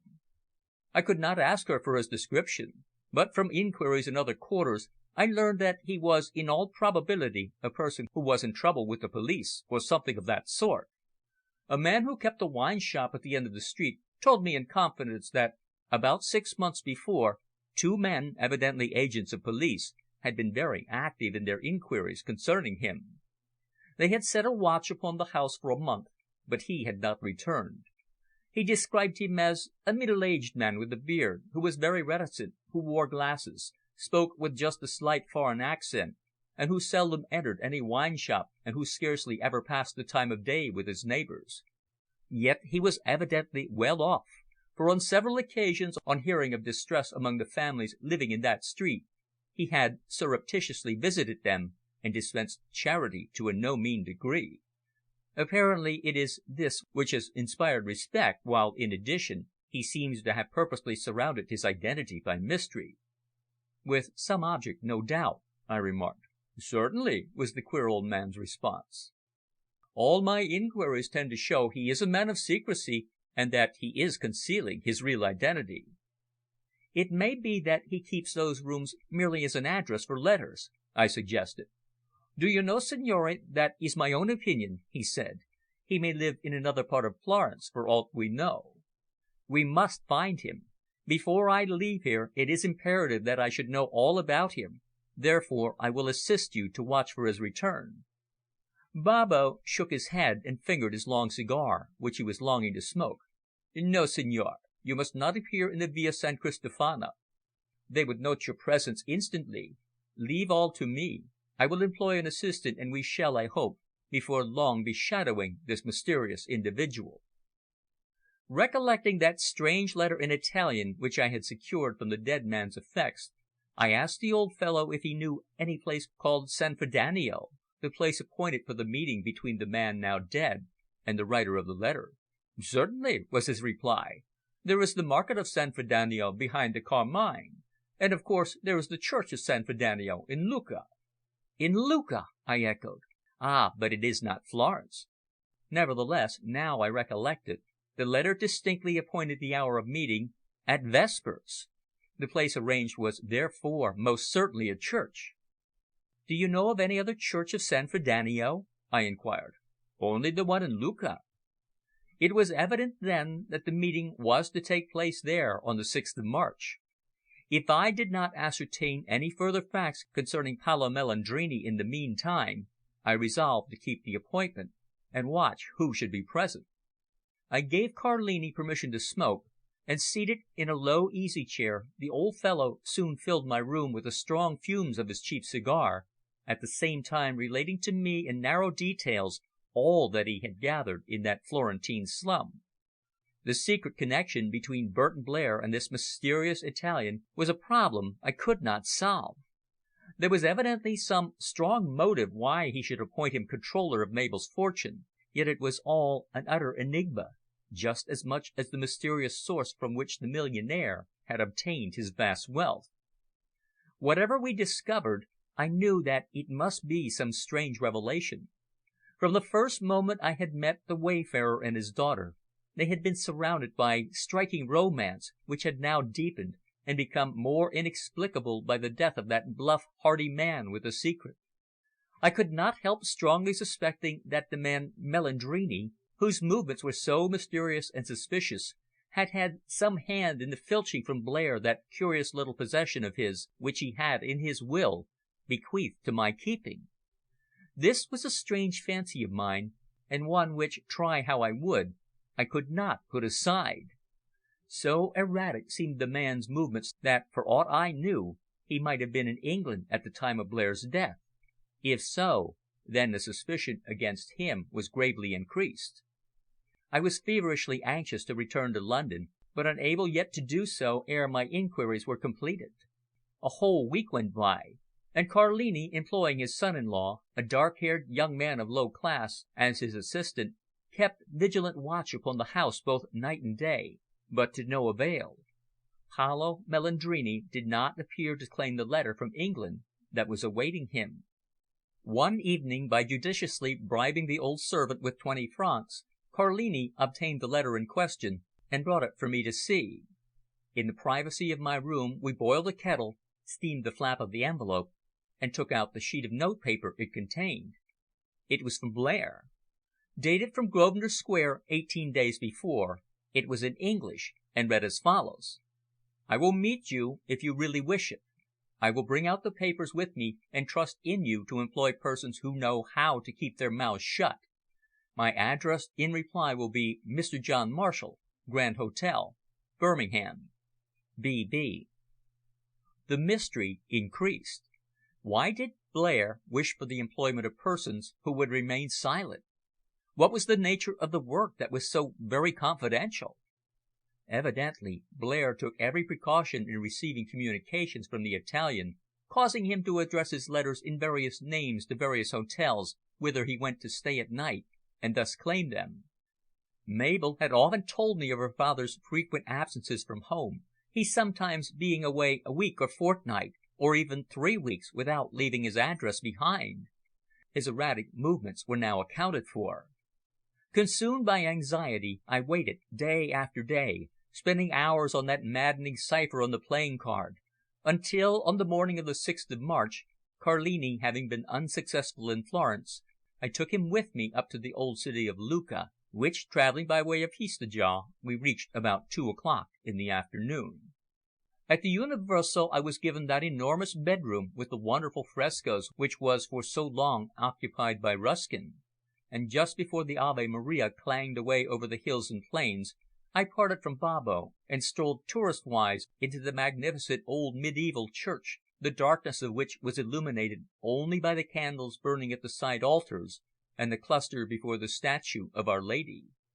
Vespers were in progress, and the death-like stillness of the great interior was only broken by the low murmuring of the bowed priest. Only about a dozen persons were present, all of them being women, all save one, a man who, standing back in the shadow behind one of the huge circular columns, was waiting there in patience, while of the others all were kneeling. Turning suddenly on hearing my light footstep upon the marble flags, I met him next second, face to face. I drew a quick breath, then stood rooted to the spot in blank and utter amazement. The mystery was far greater than even I had imagined it to be. The truth that dawned upon me was staggering and utterly bewildering. End of chapter 7. Chapter 8. In which the truth is spoken. The fine old church, with its heavy gildings, its tawdry altars, and its magnificent frescoes, was in such gloom that at first, on entering from the street, I could distinguish nothing plainly, but as soon as my eyes became accustomed to the light, I saw within a few yards of me a countenance that was distinctly familiar, a face that caused me to pause in anxious breathlessness. Standing there between those scattered kneeling women, with the faint flickering light of the altar candles illuminating his face just sufficiently, the man's head was bowed in reverence, and yet his dark, beady eyes seemed darting everywhere. By his features, those hard, rather sinister features, and greyish, scraggy beard that I had once before seen, I knew that he was the man who had made the secret appointment with Burton Blair. Yet, contrary to my expectations, he was attired in the rough brown habit and rope girdle of a Capuchin lay brother, a silent, mournful figure, as he stood with folded arms while the priest in his gorgeous vestments mumbled the prayers. In that twilight a sepulchral chill fell upon my shoulders. The sweet smell of the incense in the darkness seemed to increase with that world of incredible magnificence, of solitude gloomily enchanted, of wealth strangely incongruous with the squalor and poverty in the piazza outside. Beyond that silent monk whose piercing mysterious eyes were fixed upon me so inquiringly were dark receding distances, traversed here and there by rainbow beams that fell from some great window, while far off a dim red light was suspended from the high vaulted roof.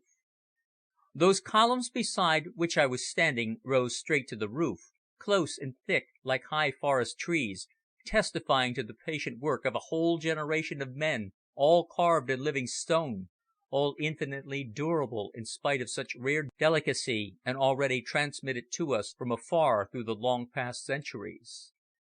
The monk, that man whose bearded face I had seen once before in England, had thrown himself upon his knees, and was mumbling to himself and fingering the huge rosary suspended from his girdle. A woman dressed in black, with the black santuzza of the Lucchese over her head, had entered noiselessly, and was prostrated a few feet from me. She held a miserable baby at her breast, a child but a few months old, in whose shrivelled little face there was already the stamp of death. She was praying ardently for him, as the tapers gradually diminished, the penny taper she had placed before the humble picture of Saint Antonio, this sorrowing creature. The contrast between the prodigious wealth around and the rags of the humble supplicant was overwhelming and cruel. Between the persistent durability of those many thousand saints draped in gold and the frailty of that little being with no tomorrow. The woman was still kneeling, her lips moving in obstinate and vain repetitions. She looked at me, her eyes full of desolation, divining a pity no doubt in mine. Then she turned her gaze upon the hooded Capuchin, the hard-faced, bearded man who held the key to the secret of Burton Blair. I stood behind the ponderous column, bowed but watchful. The poor woman, after a quick glance at the splendour around, turned her eyes more anxiously upon me, a stranger. Did I really think they would listen to her, those magnificent divinities? Ah, I did not know if they would listen. In her place, I would rather have carried the child to one of those wayside shrines where the Virgin of the Contadini reigns. The Madonnas and Saints of Ghirlandaio, and Civitella, and Della Querica, who inhabited that magnificent old church, seemed somehow to be creatures of ceremony, hardened by secular pomp. Strange as it may seem, I could not imagine that they would occupy themselves with the poor old woman from the olive mill, or with her deformed and dying child. Vespers ended. The dark, murmuring figures rose, shuffling away over the marble floor towards the door, and as the lights were quickly extinguished, the woman and her child became swallowed up in the gloom. I loitered, desiring that the Capuchin should pass me, in order that I could obtain a further view of him. Should I address him, or should I remain silent and set Babbo to watch him? He approached me slowly, his big hands hidden in the ample sleeves of his snuff-coloured habit, the garment which men of his order have new only once in 10 years, and which they wear always, waking or sleeping. I had halted before the ancient tomb of Santa Zita, that patroness of Lucca whom Dante mentions in his Inferno. In the little chapel a single light was burning in the great antique lantern of gold, which the proud Lucchese placed there ages ago when the Black Plague was feared. As I turned, I saw that, although watching me narrowly, he still seemed to be awaiting the appearance of the man who was now, alas, no more. Yes, now that in a better light I could see his features, I had no hesitation in pronouncing him to be the same man I had met a year ago at Burton's table in Grosvenor Square. I recollected the occasion well. It was in June, in the height of the London season, and Blair had invited me to dine with several bachelor friends and go on to the Empire afterwards. The man, now in a religious habit, shuffling along in his worn-out sandals, had presented the very different figure of the easy-going, prosperous man of the world, with a fine diamond in his shirt-front and a particularly well-cut dinner jacket. Burton had introduced him to us as Signor Salvi, the celebrated engineer, and he had sat at table opposite me and chatted in excellent English. He struck me as a man who had travelled very widely, especially in the Far East, and from certain expressions he let drop, I concluded that, like Burton Blair, he had been to sea, and that he was a friend of the old days before the great secret became so profitable. The other men present on that occasion were all acquaintances of mine, 2 of them financiers of the city whose names were well known on the Stock Exchange, a third the heir to an earldom to which he had since succeeded, and the fourth Sir Charles Webb, a smart young guardsman of the modern type. After a dinner of that exquisite character of which Burton Blair's French chef was famous, we all drove to the Empire, and afterwards spent a couple of hours at the Grosvenor Club, concluding the evening at the Bachelors, of which Sir Charles was a member. Now, as I stood within the hushed gloom of that grand old church, watching the dark mysterious figure pacing the aisle in patience, and awaiting the person who would never come, I recollected what had on that evening long ago aroused within me a curious feeling of resentment against him. It was this. Having left the Empire, we were standing outside on the pavement in Leicester Square calling cabs, when I overheard the Italian exclaim in his own language to Blair, "I do not like that friend of yours, Greenwood. He is far too inquisitive." At this my friend laughed, saying, "Ah, caro mio, you don't know him. He is my very best friend." The Italian grunted, replying, "He has been putting leading questions to me all the evening, and I have had to lie to him." Again Blair laughed. "It is not the first time you've committed that sin," was his answer. "No," the other responded in a low voice, intending that I should not overhear him. "But if you introduce me to your friends, be careful that they are not quite so astute or so inquisitive as this man Greenwood. He may be a good fellow, but even if he is, he surely must not know our secret. If he did, it might mean ruin to us, remember." And then, before Blair could make response, he mounted into a hansom which at that moment had pulled up at the curb. From that moment I had entertained a distinct dislike of the man who had been introduced to me as Salvi, not that I hold every foreigner in suspicion, as some insular Englishmen so foolishly do, but because he had endeavoured to poison Blair's mind against me. Yet after a week the incident had entirely slipped my memory, and I had never recollected it until that strange and unexpected re-encounter. Was it possible that this monk with the sun-bronzed, bearded face was the same man who rented that apartment in the Florence slum, and whose visits there were so surreptitious and mysterious? Perhaps so, because all the secrecy of his habitation would be accounted for by the fact that a Capuchin is not allowed to possess any property outside his monastery. Those infrequent visits to Florence might be made at times when, being a lay brother, he would no doubt be sent out into the country to collect from the contadini alms and presents in kind for the poor of the city. Everywhere throughout Tuscany, in peasant's hut as in prince's palace, the humble, patient, and charitable Capuchin is welcomed. A flask of wine and a crust is ready for him at the house of every contadino, and in the villas and palaces of the rich there is always a place for him in the servants' hall. How many of the Italian poor are saved annually from sheer starvation by the soup and bread dispensed daily at the door of every Capuchin monastery it would be impossible to estimate. Suffice it to say that the order, in their snuff-coloured habits and their black skull-caps, is the greatest and truest friend the starving poor possesses. Babbo Carlini was no doubt idling outside upon the steps of the church, awaiting my reappearance. Would he, I wondered, recognize in this monk the description he had obtained of Paolo Melandrini, the unknown man who was to be Mabel Blair's secretary and adviser? The last loiterers in the antique chapel of the Holy Sacrament had left, their footsteps echoing away across the flags to the exit, and I found myself alone with the silent, almost statuesque man beside whom I had, only 1 year before, stood in the grand circle at the Empire, watching and criticizing a ballet. Should I address him and claim acquaintance? His openly expressed disapproval of myself caused me to hesitate. It was quite apparent that he had held me in apprehension on that night at Grosvenor Square. Therefore, in the present circumstances, his suspicion would undoubtedly become increased. Should I boldly address him and thus show my fearlessness as well as my acquaintance with his subterfuges? Or should I withdraw and watch his subsequent movements? I at length decided on the former course, for 2 reasons.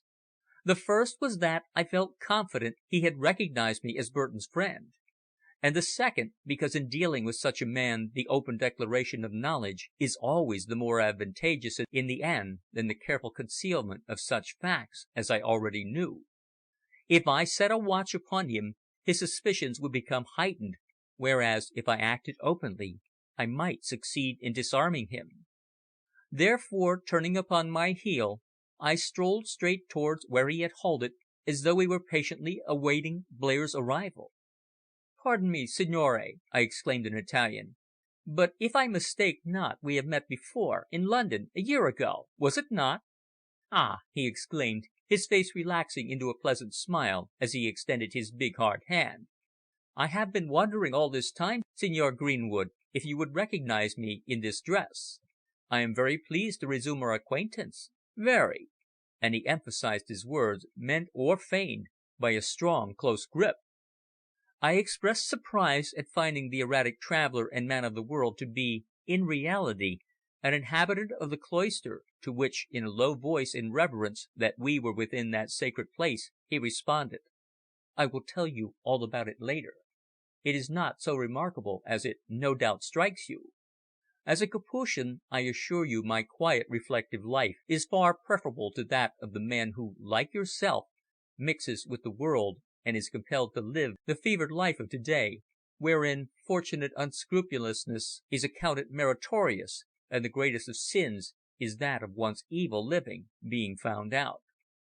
"Yes, I quite understand," I replied, surprised nevertheless at his assertion, and wondering whether, after all, he was merely attempting to mislead me. "The life of the cloister must be one of a sweet and infinite calm. But if I mistake not," I added, "you are here by appointment to meet our mutual friend, Burton Blair." He raised his dark eyebrows slightly, and I could have sworn that my words caused him to start. Yet so cleverly did he conceal any surprise I had caused him, that he replied in a quiet, natural tone "That is so. I am here to see him." "Then I regret to tell you that you will never see him again," I said in a low, earnest voice. "Why?" he gasped, his black eyes wide open in surprise. "Because," I answered, "because poor Burton Blair is dead, and his secret has been stolen." "What?" he cried, with a look of abject terror, and in a voice so loud that his exclamation echoed along the high vaulted roof. "Blair dead, and the secret stolen? Dio! Impossible! Impossible!" Chapter 9. The House of Silence. The effect of my words upon the burly Capuchin, whose form seemed almost gigantic on account of the thickness of his inartistic habit, was as curious as it was unexpected. My announcement of Blair's death seemed to completely unnerve him. Apparently he had been waiting there, keeping the appointment, all unconscious of the untimely end of the man with whom he had been on terms of such secret and intimate friendship. Tell me how it happened," he gasped in Italian in a low, hushed voice, as though he feared that some eavesdropper might be lurking in those dark recesses. In a few brief words I explained the truth, to which he listened in silence.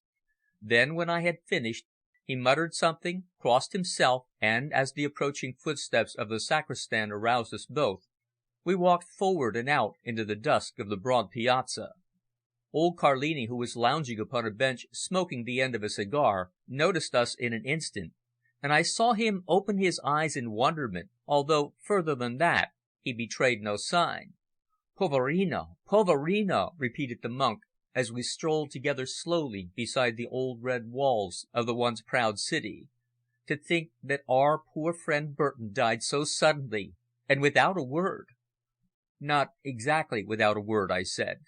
"He gave several directions, one of which was that he placed his daughter Mabel beneath my care." "Ah, the little Mabel!" he sighed. "Surely it is 10 years since I saw her in Manchester. She was then about 11, a tall, dark-haired, rather pretty child, a striking likeness of her mother, poor woman." "You knew her mother, then?" I asked in some surprise. He nodded in the affirmative, but gave no further information. Suddenly turning to me as we walked towards the city gate, the Ponte Santa Maria, where the uniformed officers of the Dazio were lounging ready to tax every pennyworth of foodstuff entering there, he demanded "How did you know that I had an appointment with our friend to night?" "By the letter which you wrote him, and which was found in his bag after his decease," I responded frankly. He grunted with distinct satisfaction. It struck me indeed as though he were apprehensive that Burton had, before his death, told me some details regarding his life. I recollected that curious cipher upon the playing card, although I made no reference to it. "Ah, I see," he exclaimed presently. "But if that little wallet, or whatever it was, that he always wore either concealed within his clothes or suspended around his neck, is missing, does not it point to a tragedy, theft and murder?" "There are distinct suspicions," was my reply, "although, according to the doctors, he died from a purely natural cause." "Ah, I don't believe it!" cried the monk, fiercely clenching his fist. "One of them has succeeded at last in stealing that sachet of which he was always so very careful, and I'm positive that murder has been committed in order to conceal the theft." "One of whom?" I inquired anxiously. One of his enemies. But are you aware what that little bag contained?" "He would never tell me," was the Capuchin's reply, looking me straight in the face. "He only said that his secret was concealed within, and I have reason to believe that such was a fact." "But you knew his secret?" I said, my eyes full upon him. I noted by the change in his dark countenance how my allegation caused him quick apprehension. He could not totally deny it, yet he was certainly seeking some means of misleading me. "I only know what he explained to me," he responded, "and that was not much, for, as you are aware, he was a most reticent man. He has long ago related to me, however, the somewhat romantic circumstances in which you met, what a good friend you were to him before his stroke of fortune, and how you and your friend, I forget his name, put Mabel to school at Bournemouth, and thus rescued her from that weary tramp which Burton himself had undertaken." "But why was he on tramp in that manner?" I asked. "To me it has always been an enigma." "And also to me. He was, I believe, in search of the key to that secret which he carried with him the secret which you say he has bequeathed to you." "Did he reveal to you nothing more?" I inquired, recollecting that from this man's remarks regarding Mabel's youth, he and Blair must have been old friends. "Nothing. His secret remained his own, and he revealed it to nobody, always fearing betrayal." "But now that it is in other hands, what do you anticipate?" I inquired, still walking at his side, for we had passed out of the city and were out upon that wide, dirty road that led away to the Moriano Bridge, and then 15 miles up into the mountains to that leafy and rather gay summer resort, well known to all Italians and some English, the Baths of Lucca. "Well," responded my companion very gravely, "from what I learned in London on the occasion we met, I anticipate that poor Blair's secret has been most ingeniously stolen, and will be put to good account by the person into whose possession it is now passed." "To the detriment of his daughter Mabel?" "Most certainly. She must be the principal sufferer," he replied, with just a suspicion of a sigh. "Ah, if he had only confided his affairs in some one who, knowing the truth, might have combated this cunning conspiracy. But as it is, we seem all utterly in the dark. Even his lawyers know nothing." "And you, to whom the secret is left, have actually lost it," he added. "Yes, signore, the situation is indeed a most critical one." "In this affair, Signor Salvi," I said, "being mutual friends of poor Blair, we must endeavour to do our best to discover and punish his enemies. Tell me, therefore, if you are aware of the source of our unfortunate friend's vast wealth." "I am not Signor Salvi here," was the monk's quiet reply. "I am known as Fra Antonio of Arezzo, or Fra Antonio for short. The name of Salvi was given to me by poor Blair himself, who did not wish to introduce a Capuchin among his worldly friends as such. As to the source of his wealth, I believe I am acquainted with the truth." "Then tell me, I cried anxiously, "for it may give us the clue to these persons who had so successfully conspired against him." Again the monk turned his dark, penetrating eyes upon me, those eyes that in the gloom of San Frediano had seemed so full of fire and yet so full of mystery. "No," he answered in a hard, decisive tone. "I am not permitted to tell anything. He is dead. Let his memory rest." "But why?" I demanded. "In these circumstances of grave suspicion, and of the theft of the secret which is my property by right, it is surely your duty to explain what you know, in order that we may gain a clue.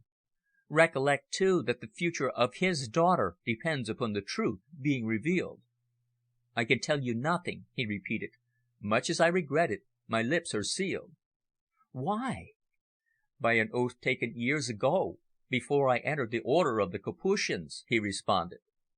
Then, after a pause, he added with a sigh, "It is all strange. Stranger, perhaps, than any man has dreamed. Yet I can tell you nothing, Mr. Greenwood. Absolutely nothing." I was silent. His words were highly tantalizing as well as disappointing. I had not yet made up my mind whether he was actually my enemy or my friend. At one moment he seemed simple, honest, and straightforward, as are all men of his religious order. Yet at others there seemed within him that craft and cunning, that clever diplomacy and far-seeing acumen of the Jesuit. traits of a character warped into ingenuity and double dealing. The very fact that Burton Blair had always hidden from me his friendship, if friendship it were, for this stalwart monk with the bronzed and furrowed face, caused me to entertain a kind of vague distrust in him. And yet, when I recollected the tone of the letter he had written to Blair, how could I doubt that their friendship, if secret, was a real and genuine one? Nevertheless, I recollected those words I had overheard on the pavement of Leicester Square, and they caused me to ponder and to doubt. I walked on beside this man, heedless of our destination. We were quite in the country now. The immobility of everything, the luminous brilliancy of the tints of that winter afterglow gave the grey, olive-clad Tuscan hills something of sadness. That great calm silence over everything, that unchanging stillness in the air, those motionless lights and great shadows gave one the impression of a pause in the dizzy movement of centuries, of a reflectiveness, of an intense waiting, or rather a look of melancholy thrown back on a past anterior to suns and human beings, races and religions. Before us, as we rounded a bend in the road, I saw a huge white old monastery standing high upon the hillside, half hidden by the grey-green trees. It was the convent of the Cappuccini, he told me, his home. I halted for a moment, gazing upon the white, almost windowless building, scorched by 300 summers, standing like a stronghold, as once it was, against the background of the purple Apennines. I listened to the clanging of the old bell that sent out its summons with the same note of age, the same old voice as in centuries gone. It was then, in that moment, that the charm of old-world Lucca and her beautiful surroundings became impressed upon me. I felt for the first time, stealing up from everywhere, an atmosphere of separateness, as it were, from the rest of the world, of mystery, a living essence of what the place is, destructible, alas, but still impregnating all things, exhaling from all things, surely the dying soul of once brilliant Tuscany. And there beside me, overwhelming all my thoughts, as the shadow of the giant Sphinx falls lengthening upon the desert sands, stood that big bronzed monk in the faded brown habit, his feet bare, his waist bound by a hempen cord, his countenance a mystery, yet within his heart the great secret which no power could induce him to divulge, the secret of wealth that had been bequeathed to me. "Poor Blair is dead," he repeated again and again in fairly good English, although almost unable as yet to realize that his friend was no more. Nevertheless, I was slow to become convinced that he spoke seriously. He might be misleading me after all. At his invitation, I accompanied him up the steep winding road until we came to the ponderous gate of the monastery, at which he rang. The solemn bell clanged loudly, and a few moments later the little grille was opened, revealing the white-bearded face of the janitor, who instantly admitted us. He took me across the silent cloister, in the middle of which was a wonderful medieval well of wrought ironwork, and then along endless stone corridors, each lit by its single oil lamp, which rendered the place only more gloomy and depressing. From the chapel at the end of the great building came the low chanting of the monks, but beyond the quiet was that of the grave. The dark, ghostly figures passed us noiselessly and seemed to draw aside into the darkness. The door of the refectory stood open, showing by the 2 or 3 dim lights magnificent carvings, wonderful frescoes, and the 2 long rows of time-blackened oak benches at which the brothers sat at meals. Suddenly my conductor stopped before a small door, which he opened with his key, and I found myself within a tiny carpetless cubicle containing a truckle bed, a chair, a well-filled bookcase, and a writing table. Upon the wall was a large wooden crucifix, before which he crossed himself on entering. "This is my home," he explained in English. "Not very luxurious, it is true, but I would not exchange it for a palace in the world outside. Here we are all brothers, with the Superior as our father to supply us with all our worldly wants, even to our snuff. There are no jealousies, no bickerings, no backbitings or rivalry. All are equal, all perfectly contented, for we have each one of us learnt the very difficult lesson of brotherly love." And he drew the single chair for me to seat myself, for I was hot and tired after that long steep ascent from the town. "It is surely a hard life," I observed. "At first, yes. One must be strong in body and in mind to successfully pass the period of probation," he answered. "But afterwards the Capuchin's life is surely one of the pleasantest on earth, banded as we are to do good and to exercise charity in the name of San Antonio. But," he added with a smile, "I did not bring you here, signore, to endeavour to convert you from your Protestant faith. I asked you to accompany me because you have told me what is a profound and remarkable mystery. You have told me of the death of Burton Blair, the man who was my friend, and to whose advantage it was to meet me in San Frediano to-night. There were reasons, the very strongest reasons a man could have, why he should have kept the appointment. But he has not done so. His enemies have willed it otherwise, and they have stolen his secret." While he spoke he fumbled in a drawer of the little deal writing table and drew forth something, adding in deep earnestness, "You knew poor Blair intimately, more intimately perhaps than I did of later years. You knew his enemies as well as his friends. Tell me, have you ever met the original of either of these men?" And he held before my gaze two cabinet photographs. One of them was quite unfamiliar to me, but the other I recognized in an instant. "Why," I said, "that's my old friend, Reginald Seton, Blair's friend." "No," the monk declared in a hard, meaning tone. "Not his friend, signore. His bitterest enemy." Chapter 10. The Man of Secrets. "I don't understand you," I exclaimed, resenting this charge against the man who was my most intimate friend. "Seton has been even a better friend to poor Blair than myself." Fra Antonio smiled strangely and mysteriously, as only the subtle Italian can.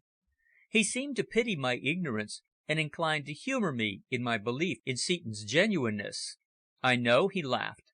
"I know almost as much as you do upon the one side, while upon the other my knowledge extends somewhat further. All I can say is that I have watched and have formed my own conclusions."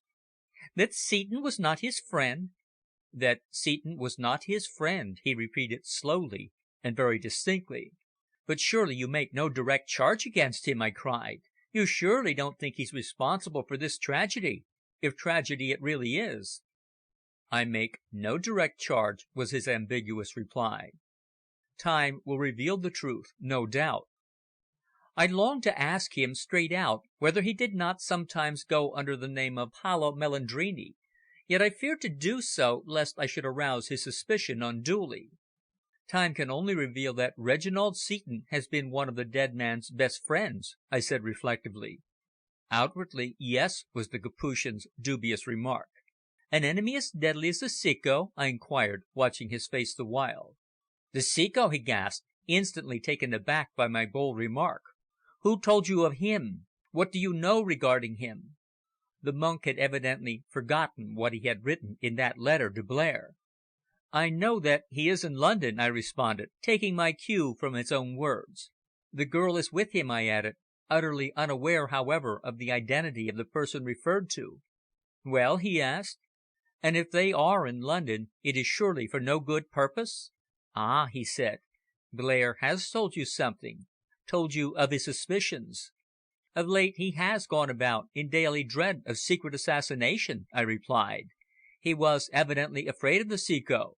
"And surely he had need to be," exclaimed Fra Antonio, his dark, brilliant eyes again turned upon mine in the semi-darkness. "The Ceco is not an individual to be dealt with easily." "But what took him to London?" I demanded. "Did he go with harmful intentions?" The burly monk shrugged his shoulders, answering "Dick Dawson was never of a very benevolent disposition. He evidently discovered something and swore to be avenged." His remarks made plain one very important fact, namely, that the man who went by the nickname of the blind man in Italy was really an Englishman of the name of Dick Dawson, an adventurer most probably. "Then you suspect him of complicity in the theft of the secret?" I suggested. "Well, as the little sachet of chamois leather is missing, I am inclined to think that it must have passed into his hands." "And the girl, what of her?" "His daughter Dolly will assist him, that's plain. She's as shrewd as her father, and possesses a woman's cunning into the bargain. A dangerous girl, to say the least. I warned poor Blair of them both," he added, suddenly it seemed recollecting his letter. "But I am glad you have recognized one of these photographs. His name is Seton, you say. Well, if he is your friend, take my advice and beware. Are you certain you have never seen this other man, a friend of Seton's?" he asked very earnestly. I carried the picture in my hand to where the dim oil lamp was burning, and examined it very closely. It was a vignette of a long-faced, bald-headed, full-bearded man, wearing a stand-up collar, a black frock coat, and well-tied bow cravat. The stud in his shirt front was somewhat peculiar, for it seemed like the miniature cross of some foreign order of chivalry, and produced a rather neat and novel effect. The eyes were those of a keen, crafty man, and the hollow cheeks gave the countenance a slightly haggard and striking appearance. It was a face that, to my recollection, I had never seen before, yet such were its peculiarities that they at once became photographed indelibly upon my memory. I told him of my failure to recognize who it was, whereupon he urged, "When you return, watch the movements of your so-called friend Seton, and you will perhaps meet his friend. When you do, write to me here, and leave him to me." And he replaced the photograph in the drawer, but as he did so my quick eye detected that within was a playing card, the 7 of clubs, with some letters written upon it, very similar to those upon the card in my pocket. I mentioned it, but he merely smiled and quickly closed the drawer. Yet surely the fact of the cipher being in his possession was more than strange.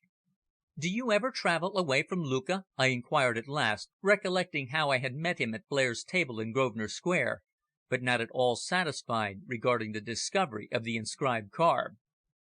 "Seldom, very seldom," he answered. "It is so difficult to obtain permission, and then it is only given to visit relatives. If there is any monastery in the vicinity of our destination, we must beg our bed there, in preference to remaining in a private house. The rules sound irksome to you," he added with a smile, "but I assure you they do not gall us in the least. They are beneficial to man's happiness and comfort, all of them." Again I turned the conversation, endeavouring to ascertain some facts concerning the dead man's mysterious secret, which I somehow felt convinced was known to him. But all to no avail. He would tell me nothing. All he explained was that the reason of the appointment in Lucca that evening was a very strong one, and that, if alive, the millionaire would undoubtedly have kept it. He was in the habit of meeting me at certain intervals, either in the church of San Frediano, or at other places in Lucca, in Pescia, or Pistoia, the monk said. We generally varied the place of meeting from time to time. "And that, of course, accounts for his mysterious absences from home," I remarked, for his movements were frequently very erratic, so that even Mabel was unaware of his address. He was generally supposed, however, to be in the north of England or in Scotland. No one had any idea that he travelled so far afield as central Italy. The monk's statement also made it plain that Blair had some very strong motive for keeping those frequent appointments. Fra Antonia, his secret friend, had undoubtedly also been his most intimate and most trusted one. Why had he kept this strange and mysterious friendship from us all, even from Mabel? I gazed upon the Italian's hard, sunburned face, and tried to penetrate the mystery written there, but in vain. No man can keep a secret like the priest of the confessional, or the monk in his cell. "And what is your intention now that poor Blair is dead?" I asked at length.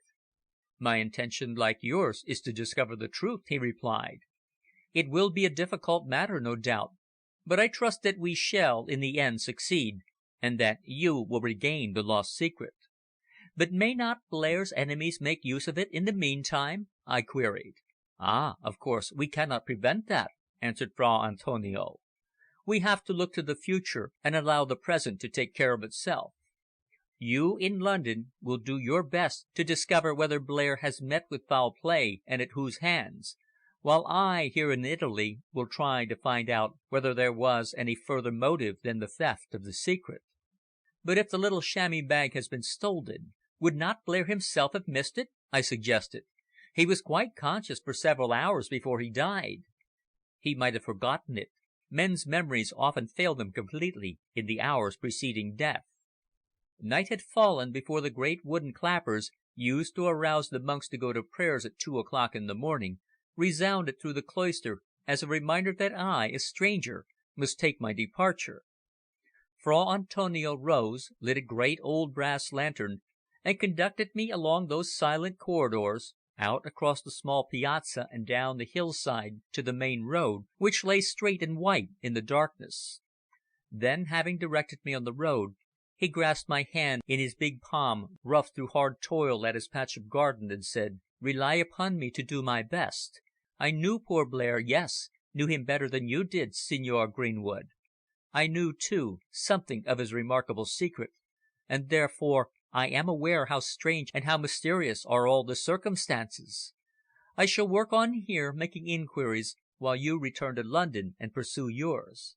I would, however, make the suggestion to you that if you meet Dick Dawson, strike up a friendship with him, and with Dolly. They are a strange pair, but friendship with them may be profitable." "What!" I exclaimed. "Friendship with a man whom you declare was one of Blair's bitterest enemies?" "And why not? Is it not diplomacy to be well received in the enemy's camp? Recollect that your own stake in this affair is the greatest of anyone's. The secret is bequeathed to you, the secret of Burton Blair's millions." "And I intend to recover it," I declared firmly. "I only hope you will, signore," he said, in a voice which to me sounded full of a double meaning. "I only hope you will." Then, wishing me addio e buona fortuna, Fra Antonio, the Capuchin and man of secrets, turned and left me standing in the dark highway. Hardly had I advanced 50 yards before a short, dark figure loomed out from the shadow of some bushes, and by the voice that hailed me I knew it to be old Babbo, whom I had believed had grown tired of awaiting me. He had, however, evidently followed us from the church, and seeing us enter the monastery, had patiently awaited my return. "Has the signore discovered what he wished?" inquired the old Italian quickly. "Some of it, not all," was my rejoinder.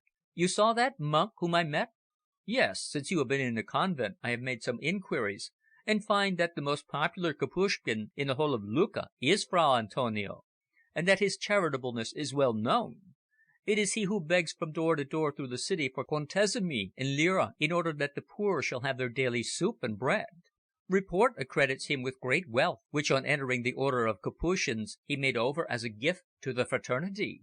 He is also known to have a friend to whom he is very much attached, an Englishman who has one eye so badly injured that he is known by the townspeople as the Cecco."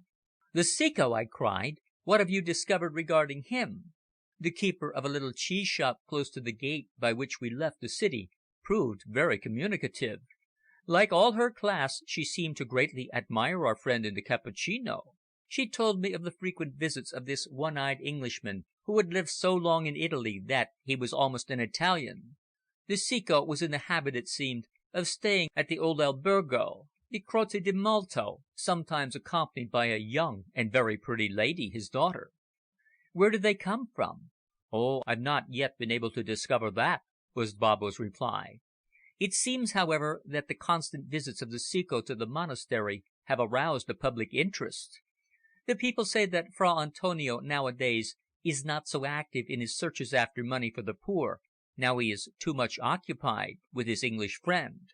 "And the girl?" "It is evident that her beauty is remarkable, even in Lucca, this city of pretty girls," answered the old man with a grin. "She speaks Tuscan perfectly, and could, they say, easily pass for an Italian. Her back is not straight like those Ingles one sees in the Via Tornabuoni, if the signore will pardon the criticism," the old fellow added apologetically. This proved that Dick Dawson, against whom the monk had warned Burton Blair, was actually the friend of the Capuchin brother, rendered the situation more puzzling and more complicated.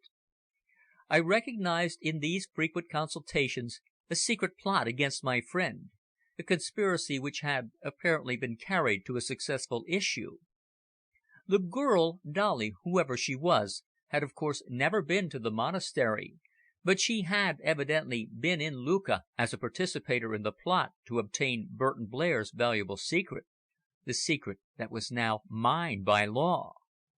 We there and then resolved to make inquiries at the Croce di Malta, that antique old hostelry in a narrow side street peculiarly Italian, and which still prefers to be designated as an albergo in preference to the modern name of hotel. Dick Dawson, known as the Ceco, was undoubtedly in London, but with the connivance and aid of that crafty and ingenious man of secrets who had so cleverly endeavoured to establish with me a false friendship. Was it actually this man who hid his evil deeds beneath his shabby religious habit who was responsible for the death of poor Blair and the mysterious disappearance of that strange little object which was his most treasured possession? I somehow felt convinced that such was the actual truth. End of chapter 10. Chapter 11. Which explains the peril of Mabel Blair. From inquiries made by old Babbo next morning at the Cross of Malta, it appeared quite plain that Mr. Richard Dawson, whoever he was, constantly visited Lucca, and always with the object of consulting the popular Capuchin brother. Sometimes the one-eyed Englishman, who spoke Italian so well, would journey up to the monastery and remain there several hours, and at others Fra Antonio would come to the inn and there remain closeted in closest secrecy with the visitor. The Ceco, so called because of his defective vision, was apparently a man of means, for his tips to the waiters and maids were always generous, and when a guest, he and his daughter, always ordered the best that could be procured. They came from Florence, the padrone thought, but of that he was not quite certain. The letters and telegrams he received securing rooms were dispatched from various towns in both France and Italy, which seemed to show that they were constantly travelling. That was all the information we could gather. The identity of the mysterious Paolo Melandrini was as yet unproven. My primary objective in travelling to Italy was not accomplished, but I nevertheless felt satisfied that I had at last discovered two of poor Blair's most intimate and yet secret friends. But why the secrecy? When I recollected how close had been our friendship, I felt surprised and even a trifle annoyed that he had concealed the existence of these men from me. Much as I regretted to think ill of a friend who was dead, I could not suppress a suspicion that his acquaintance with those men was part of his secret, and that the latter was some dishonourable one. Soon after midday I crammed my things into my valise, and impelled by a strong desire to return to safeguard the interests of Mabel Blair, left Lucca for London.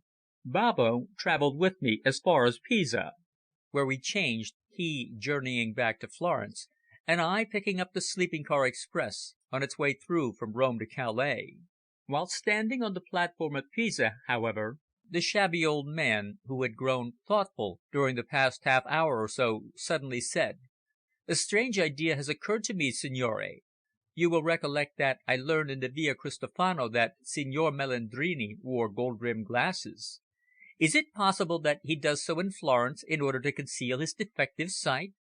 "Why, I believe so," I cried. "I believe you've guessed the truth. But on the other hand, neither his servant nor the neighbours suspected him of being a foreigner." "He speaks Italian very well," agreed the old man, "but they said he had a slight accent." "Well," I said, excited at this latest theory, "return at once to the Via San Cristofano and make further inquiries regarding the mysterious individual's eyesight and his glasses. The old woman who keeps his rooms has no doubt seen him without his glasses, and can tell you the truth." "Signore," was the old fellow's answer, and then I wrote down for him my address in London, to which he was to dispatch a telegram if his suspicions were confirmed. 10 minutes later the roaring Calais-Rome express, the limited train of 3 wagonlets, dining car and baggage car, ran into the great vaulted station, and wishing the queer old Baba farewell, I climbed in and was allotted my berth for Calais. To describe the long wearying journey back from the Mediterranean to the Channel, with those wheels grinding for ever beneath, and the monotony only broken by the announcement that a meal was ready, is useless. You who read this curious story of a man's secret, who have travelled backwards and forwards over that steel road to Rome, know well how wearisome it becomes if you have been a constant traveller between England and Italy. Suffice it to say that 36 hours after entering the express at Pisa, I crossed the platform at Charing Cross, jumped into a hansom, and drove to Great Russell Street. Reggie was not yet back from his warehouse, but on my table, among a quantity of letters, I found a telegram in Italian from Babbo. It ran: "Melandrini has left eye injured. Undoubtedly same man. Carlini." The individual who was destined to be Mabel Blair's secretary and adviser was her dead father's bitterest enemy, the Englishman Dick Dawson. I stood staring at the telegram, utterly stupefied. The strange couplet which the dead man had written in his will, and urged upon me to recollect, kept running in my head. King Henry VIII was a knave to his queens. He'd one short of 7, and 9 or 10 scenes. What hidden meaning could it convey? The historic facts of King Henry's marriages and divorces were known to me, just as they were known to every 4th standard English child throughout the country. Yet there was certainly some motive why Blair should have placed the rhyme there, perhaps as a key to something, but to what? After a hurried wash and brush up, for I was very dirty and fatigued after my long journey, I took a cab to Grosvenor Square, where I found Mabel, dressed in her neat black, sitting alone reading in her own warm, cosy room, an apartment which her father had 2 years ago fitted tastefully and luxuriously as her boudoir. She sprang to her feet quickly and greeted me in eagerness when the man announced me. "Then you are back again, Mr. Greenwood," she cried. "Oh, I'm so very glad. I've been wondering and wondering that I had heard no news of you. Where have you been?" "In Italy," I answered, throwing off my overcoat at her suggestion and taking a low chair near her. "I have been making inquiries." "And what have you discovered?" "Several facts which tend rather to increase the mystery surrounding your poor father than to elucidate it." I saw that her face was paler than it had been when I left London, and that she seemed unnerved and strangely anxious. I asked her why she had not gone to Brighton or to some other place on the south coast as I had suggested, but she replied that she preferred to remain at home, and that in truth she had been anxiously awaiting my return. I explained to her in brief what I had discovered in Italy, of my meeting with the Capuchin brother, and of our curious conversation. "I never heard my father speak of him," she said. "What kind of a man is he?" I described him as best I could, and told her how I had met him at dinner there, in their house, during her absence with Mrs. Percival in Scotland. "I thought that a monk having once entered an order could not reassume the ordinary garments of secular life," she remarked. "Neither can he," I said. "That very fact increases the suspicion against him, combined with the words I overheard later outside the Empire Theatre." And then I went on to relate the incident just as I have written it down in a foregoing chapter.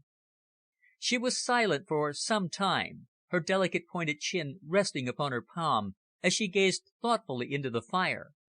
Then at last she asked, "And what have you found out regarding this mysterious Italian in whose hands my father has left me? Have you seen him?" "No, I have not seen him, Mabel," was my response.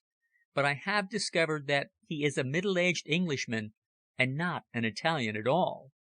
I shall not, I think, be jealous of his attentions to you, for he has a defect. He has only one eye." "Only one eye!" she gasped, her face blanching in an instant as she sprang to her feet. "A man with one eye, and an Englishman!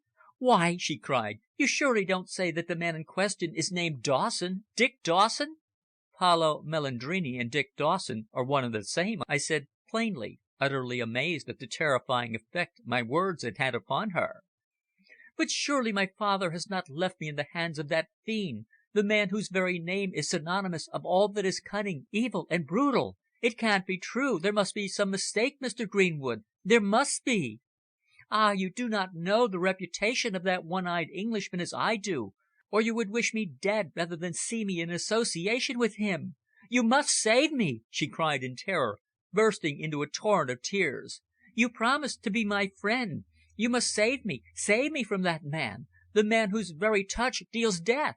And next instant She reeled, stretched forth her thin white hands wildly, and would have fallen senseless to the floor had I not sprang forward and caught her in my arms.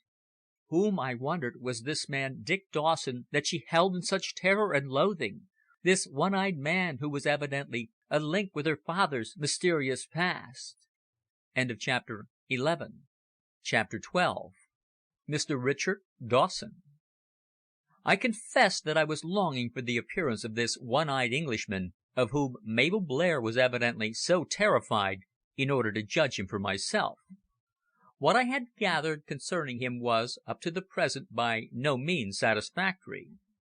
That, in common with the monk, he held the secret of the dead man's past seemed practically certain, and perhaps Mabel feared some unwelcome revelation concerning her father's actions and the source of his wealth. This was the thought which occurred to me when, having raised the alarm which brought the faithful companion, Mrs. Percival, I was assisting to apply restoratives to the insensible girl. As she lay there, her head pillowed upon a cushion of daffodil silk, Mrs. Percival knelt beside her, and being in ignorance held me, I think, in considerable suspicion. She inquired rather sharply the reason of Mabel's unconsciousness, but I merely replied that she had been seized with a sudden faintness and attributed it to the overheating of the room. Presently, when she came to, she asked Mrs. Percival and her maid Bowers to leave us alone, and after the door had shut she inquired, pale-faced and anxious, "When is this man Dawson to come here?" "When Mr. Leighton gives him notice of the clause in your father's will." "He can come here," she said determinedly, "but before he crosses this threshold I shall leave the house. He may act just as he thinks proper, but I will not reside under the same roof with him, nor will I have any communication with him whatsoever." "I quite understand your feelings, Mabel," I said. "But is such a course a judicious one? Will it not be best to wait and watch the fellow's movements?" "Ah, but you don't know him!" she cried. "You don't suspect what I know to be the truth." "What's that?" "No," she said in a low, hoarse voice. "I may not tell you. You will discover all ere long, and then you will not be surprised that I abhor the very name of the man." "But why on earth did your father insert such a clause in his will?" "Because he was compelled," she answered hoarsely. "He could not help himself." "And if he had refused to place you in the power of such a person, what then?" "It would have meant his ruin," she answered. "I suspected it all the instant I heard that a mysterious man was to be my secretary and to have control of my affairs. Your discovery in Italy has only confirmed my suspicions." "But you will take my advice, Mabel, and bear with him at first," I urged, wondering within my heart whether her hatred of the man was because she knew that he was her father's assassin. She entertained some violent dislike of him, but for what reason I entirely failed to discover. She shook her head at my argument, saying, "I regret that I am not sufficiently diplomatic to be able to conceal my antipathy in that manner. We women are clever in many ways, but we must always exhibit our dislikes," she added. "Well," I remarked, "it will be a very great pity to treat him with open hostility, for it may upset all our future chances of success in discovering the truth regarding your poor father's death and the theft of his secret. My strong advice is to remain quite silent, apathetic even, and yet with a keen, watchful eye. Sooner or later this man, if he really is your enemy, must betray himself. Then will be time enough for us to act firmly, and in the end you will triumph. For my own part, I consider that the sooner Leighton gives the fellow notice of his appointment the better." "But is there no way by which this can be avoided?" she cried, dismayed. "Surely my poor father's death is sufficiently painful without this second misfortune." She spoke to me as frankly as she would have done to a brother, and I recognized by her intense manner how, now that her suspicions were confirmed, she had become absolutely desperate. Amid all the luxury and splendour of that splendid place she was a wan and lonely figure, her young heart torn by grief at her father's death and by a terror which she dare not divulge. There is an old and oft repeated saying that wealth does not bring happiness, and surely there is often a greater peace of mind and pure enjoyment of life in the cottage than in the mansion. The poor are apt to regard the rich with envy. Yet it should be remembered that many a man and many a woman lolling in a luxurious carriage, and served by liveried servants, looks forth upon those toilers in the streets, well knowing that the hurrying millions of what they term the masses are really far happier than they. Many a disappointed, world-weary woman of title, often young and beautiful, would to-day gladly exchange places with the daughter of the people, whose life, if hard, is nevertheless full of harmless pleasures and as much happiness as can be obtained in this our workaday world. This allegation may sound strange, but I nevertheless declare it to be true. The possession of money may bring luxury and renown. It may enable men and women to outshine their fellows. It may bring honor, esteem, and even popularity. But what are they all? Ask the great landowner, ask the wealthy peer, ask the millionaire. If they speak the truth, they will tell you in confidence that they are not in their hearts half so happy, nor do they enjoy life so much, as the small man of independent means, the man who is subject to an abatement upon his income tax. As I sat there with the dead man's daughter, endeavouring to induce her to receive the mysterious individual without open hostility, I could not help noticing the vivid contrast between the luxury of her surroundings and the heavy burden of her heart. She suggested that the house should be sold, and that she should retire to Mayville, and there live quietly in the country with Mrs. Percival, but I urged her to wait, at least for the present. It seemed a pity that Burton Blair's splendid collection of old masters, and the fine tapestries that he bought in Spain only a few years ago, and the unique collection of early Majolica should go to the hammer. Among the many treasures in the dining room was Andrea del Sarto's Holy Family, for which Blair had given £16,500 at Christie's, and which was considered one of the finest examples of that great master. Again, the Italian Renaissance furniture, the old Montelupo and Savona ware, and the magnificent old English plate were each worth a fortune in themselves, and should, I contended, remain Mabel's property, as they had been all bequeathed to her. "Yes, I know," she responded to my argument. "Everything is mine except that little bag containing the sachet which is yours, and which is so unfortunately missing." "You must help me to recover it," I urged. "It will be to our mutual interest to do so." "Of course I will assist you in every way possible, Mr. Greenwood," was her answer. "Since you've been away in Italy I have had the house searched from top to bottom, and have myself examined all my father's dispatch boxes, his 2 other safes, and certain places where he sometimes secreted his private papers, in order to discover whether, fearing that an attempt might be made to steal the little bag, he left it at home. But all in vain. It certainly is not in this house." I thanked her for her efforts, knowing well that she had acted vigorously on my behalf, but feeling that any search within that house was futile, and that if the secret were ever recovered, it would be found in the hands of one or other of Blair's enemies. Together we sat for a long time discussing the situation. The reason of her hatred of the man Dawson she would not divulge, but this did not cause me any real surprise, for I saw in her attitude a desire to conceal some secret of her father's past. Nevertheless, after much persuasion, I induced her to consent to allow the man to be informed of his office, and to receive him without betraying the slightest sign of annoyance or disfavour. This I considered a triumph of my own diplomacy. Up to a certain point I, as her best friend in those hard, dark days bygone, possessed a complete influence over her. But beyond that, when it became a question involving her father's honour, I was entirely powerless. She was a girl of strong individuality, and like all such was quick of penetration and peculiarly subject to prejudice on account of her high sense of honour.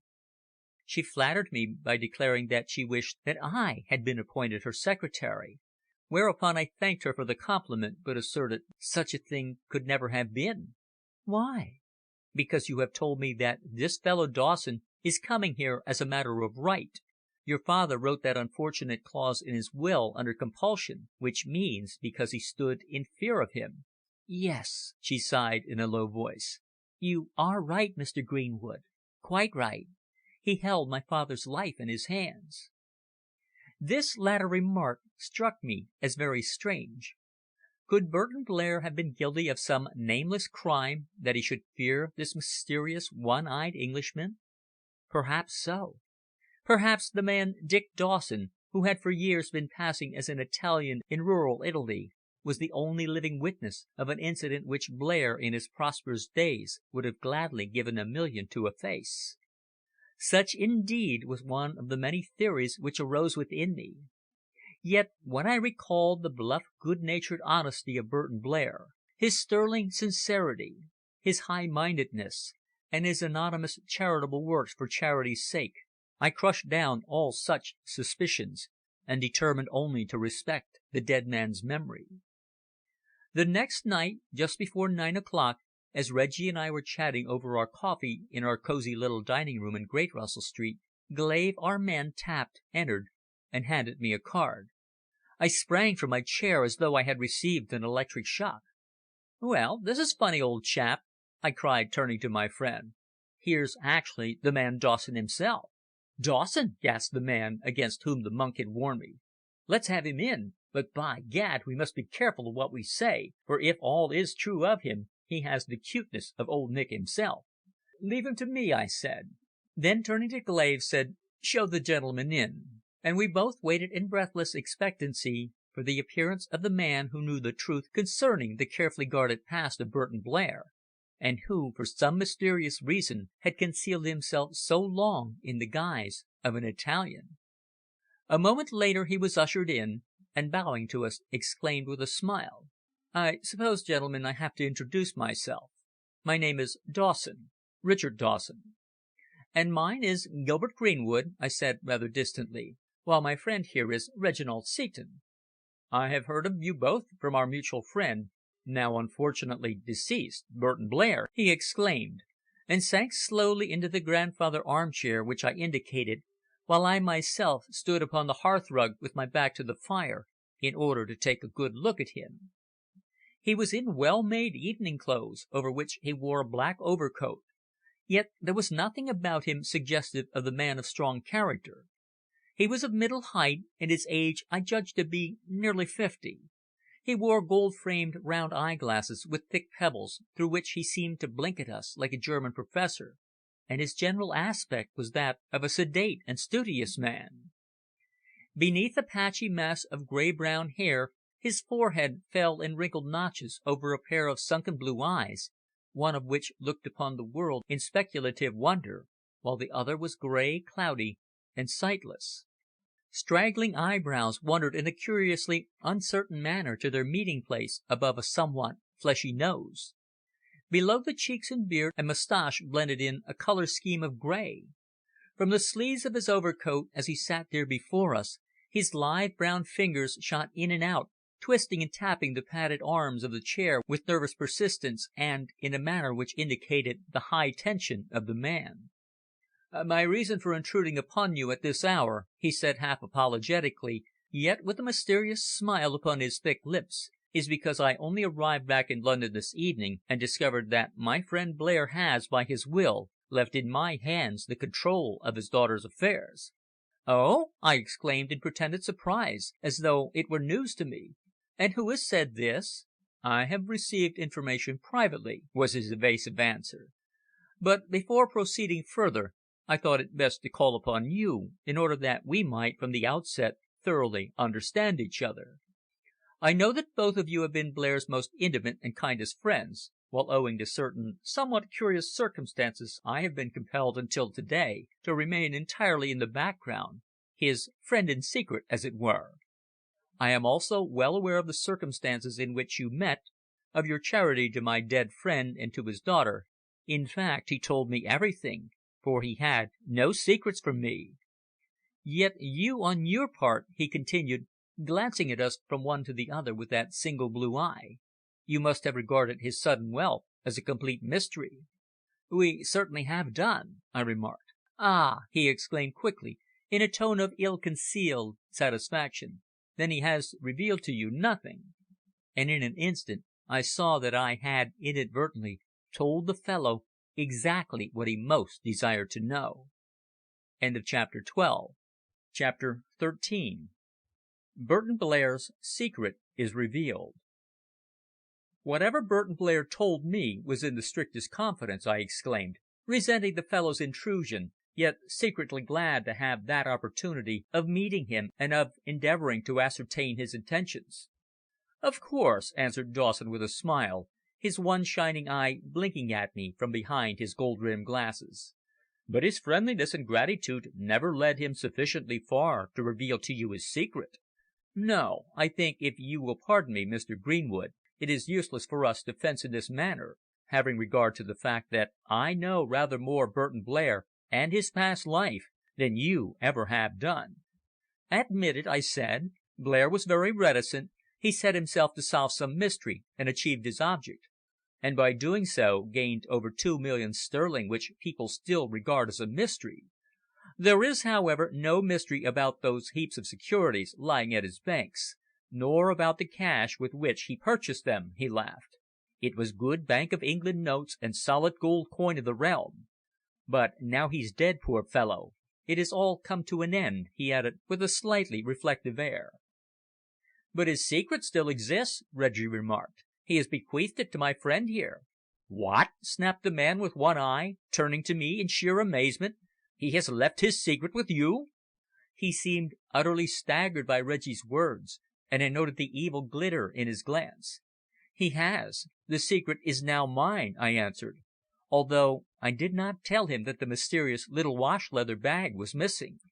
"But don't you know what that involves, man?" he cried, and having risen from his chair, he now stood before me, his thin fingers twitching with excitement. "No, I don't," I said, laughing in an endeavour to treat his words lightly. "He has left me as a legacy the little bag he always carried, together with certain instructions which I shall endeavour to act upon." "Very well," he snarled. "Do just as you think fit.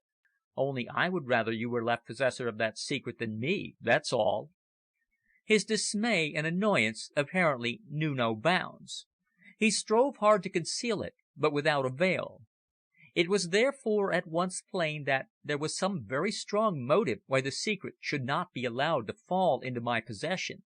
Yet his belief that the little sachet had already passed into my hands negatived my theory that this mysterious person was in any way connected with Burton Blair's death. "Believe me, Mr. Dawson," I said quite calmly, "I entertain no fear of the result of my friend's kind generosity. Indeed, I can see no ground for any apprehension. Blair discovered a mystery which, by dint of long patience and almost superhuman effort, he succeeded in solving, and I presume that, possibly from a feeling of some little gratitude for the small help my friend and myself were able to render him, he has left his secret in my keeping." The man was silent for several moments with that single irritating eye fixed upon me immovably. "Ah!" he exclaimed at last with impatience.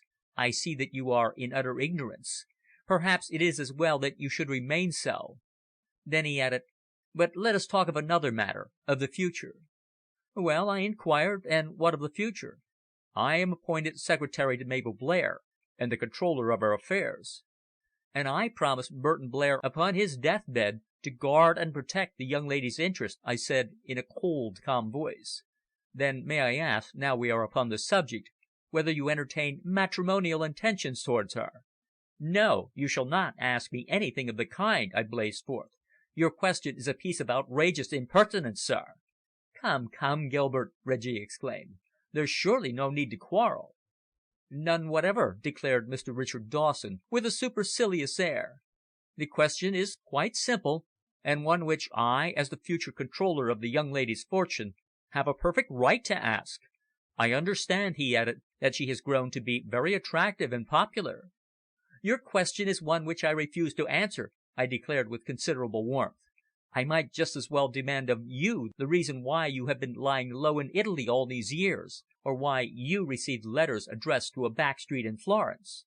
His jaw dropped, his brows slightly contracted, and I saw my remark caused him some apprehension. "Oh, and how are you aware that I have lived in Italy?"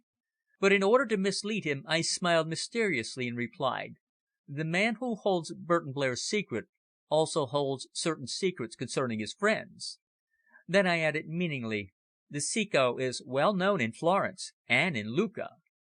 His face blanched, his thin, sinewy fingers moved again, and the twitching at the corners of his mouth showed how intensely excited he had become at that mention of his nickname. "Ah!" he exclaimed. "He has played me false, then, after all. He has told you that, eh? Very well." And then he laughed, the strange, hollow laugh of a man who contemplates revenge. "Very well, gentlemen. I see my position in this affair is that of an intruder." "To tell you the truth, sir, it is," exclaimed Reggie. "You were unknown until the dead man's will was read, and I do not anticipate that the young lady will care to be compelled to employ a stranger." "A stranger!" he laughed, with a haughty touch of sarcasm. "Dick Dawson a stranger!" "No, sir. You will find that to her I am no stranger.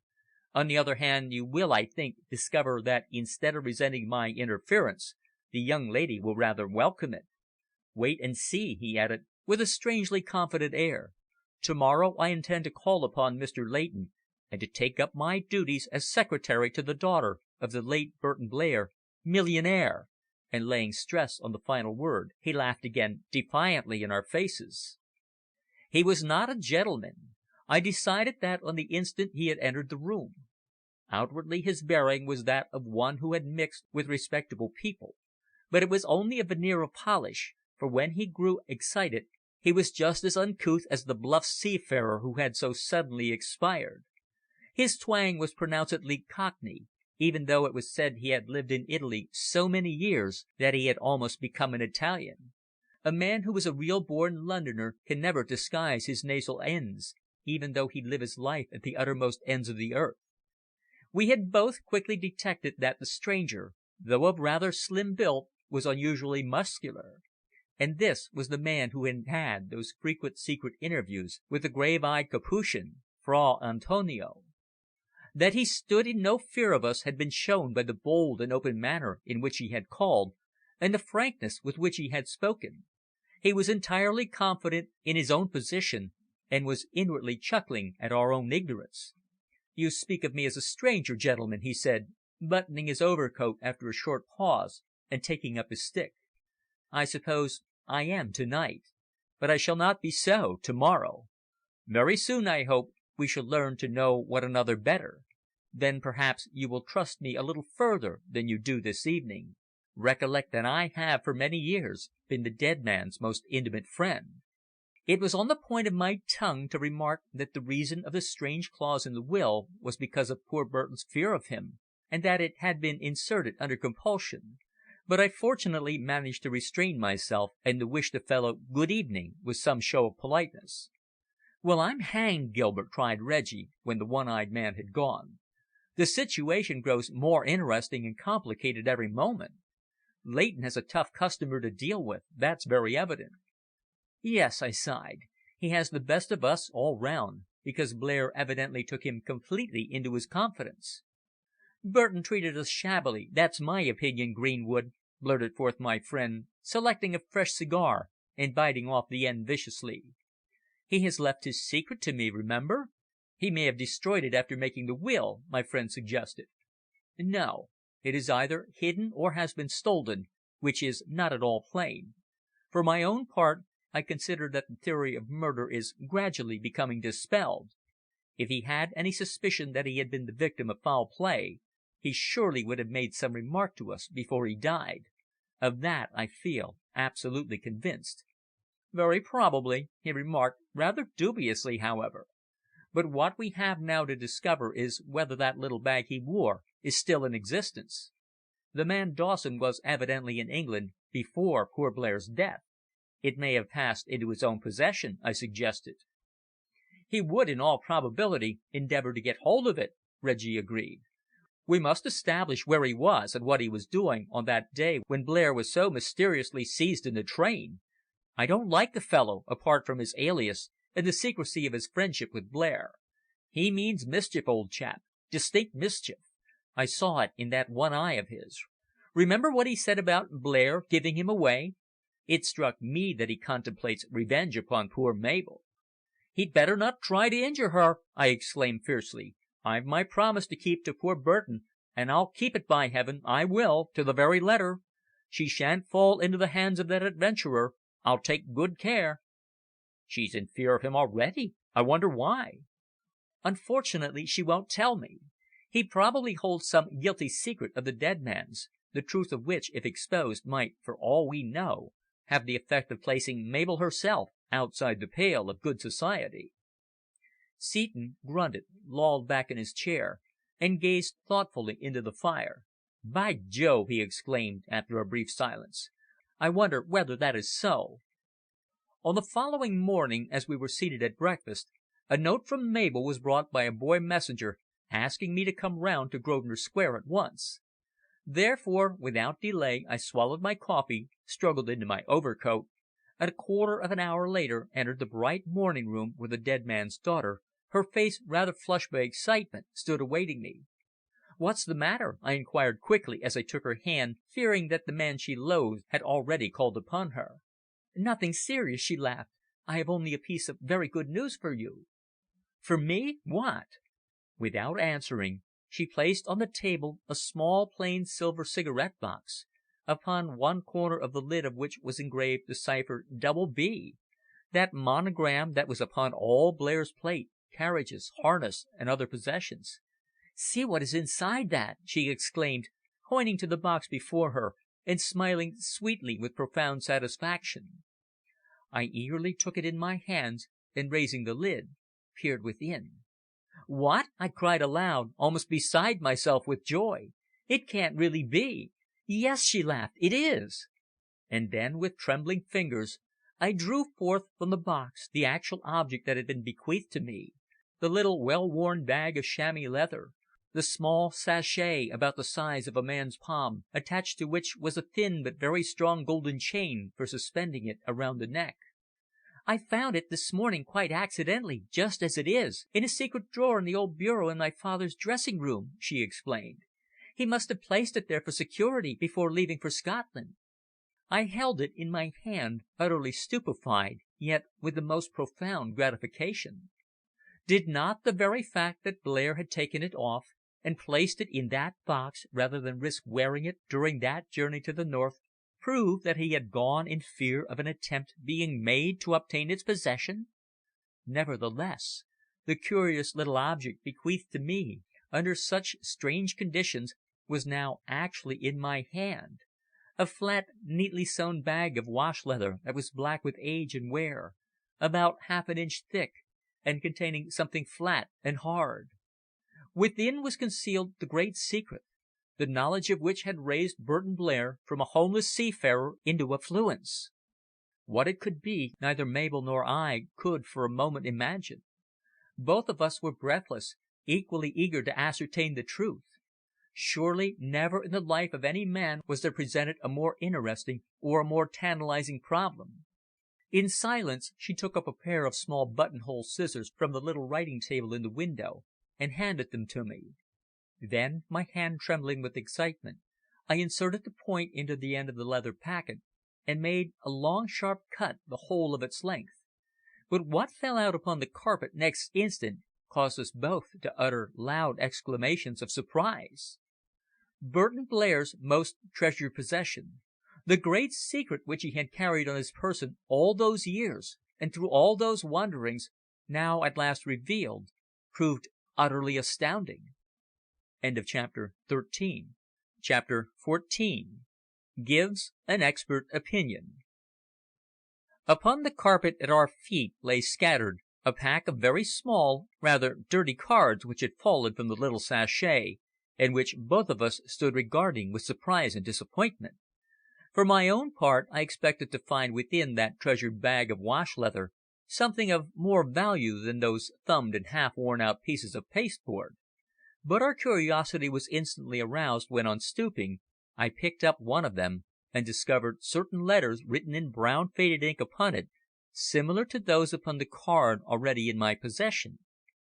It chanced to be the 10 of diamonds, and in order that you may be able to the more clearly understand the arrangement of the letters upon them, I reproduce it here. "How strange!" cried Mabel, taking the card and examining it closely. "It surely must be some cipher, the same as the other card which I found sealed up in the safe." "No doubt," I exclaimed, as stooping and gathering up the remainder of the pack, I noticed that upon each of them, either upon the front or upon the back, were scrawled either 14 or 15 letters in a treble column, all, of course, utterly unintelligible. I counted them. It was a piquet pack of 31, the missing card being the ace of hearts, which we had already discovered.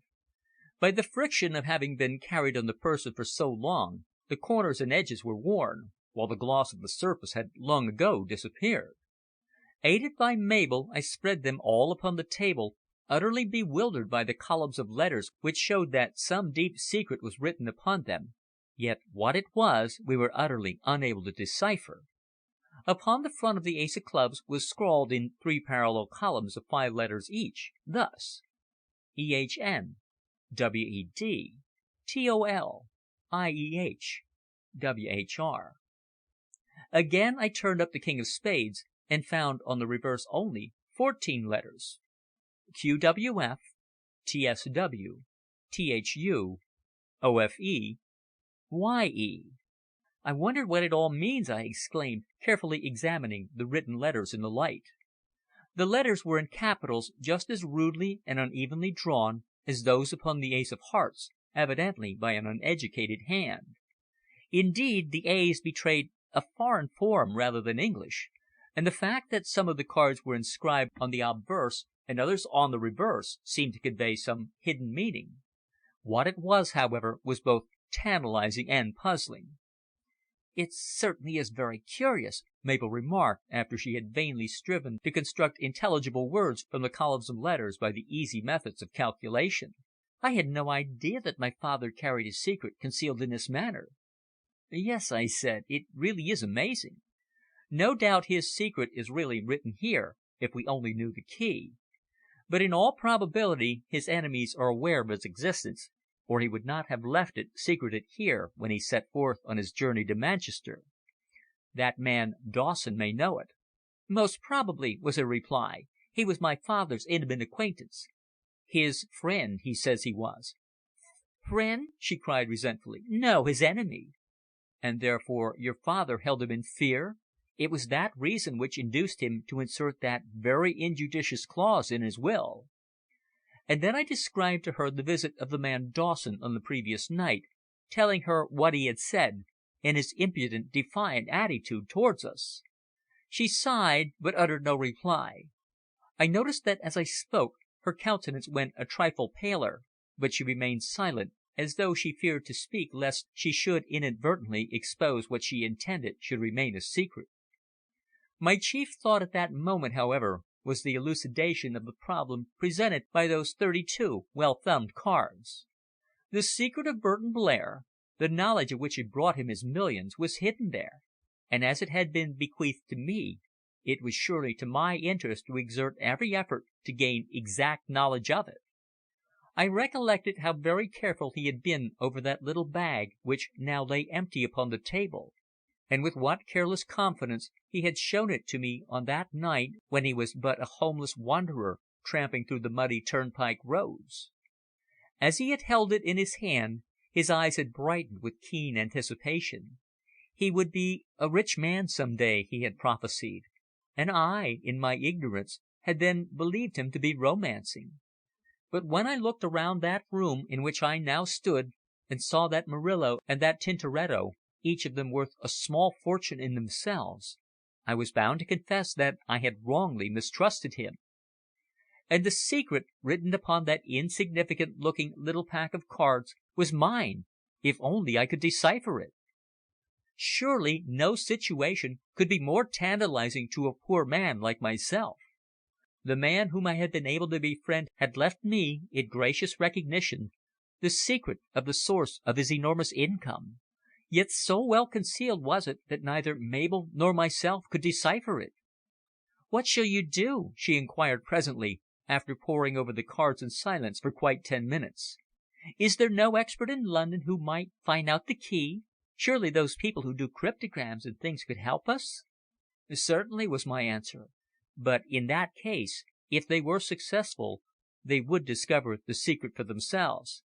"Ah, I never thought of that." "Your father's directions in his will as to secrecy are very explicit." "But possession of these cards without the key is surely not of much benefit," she argued.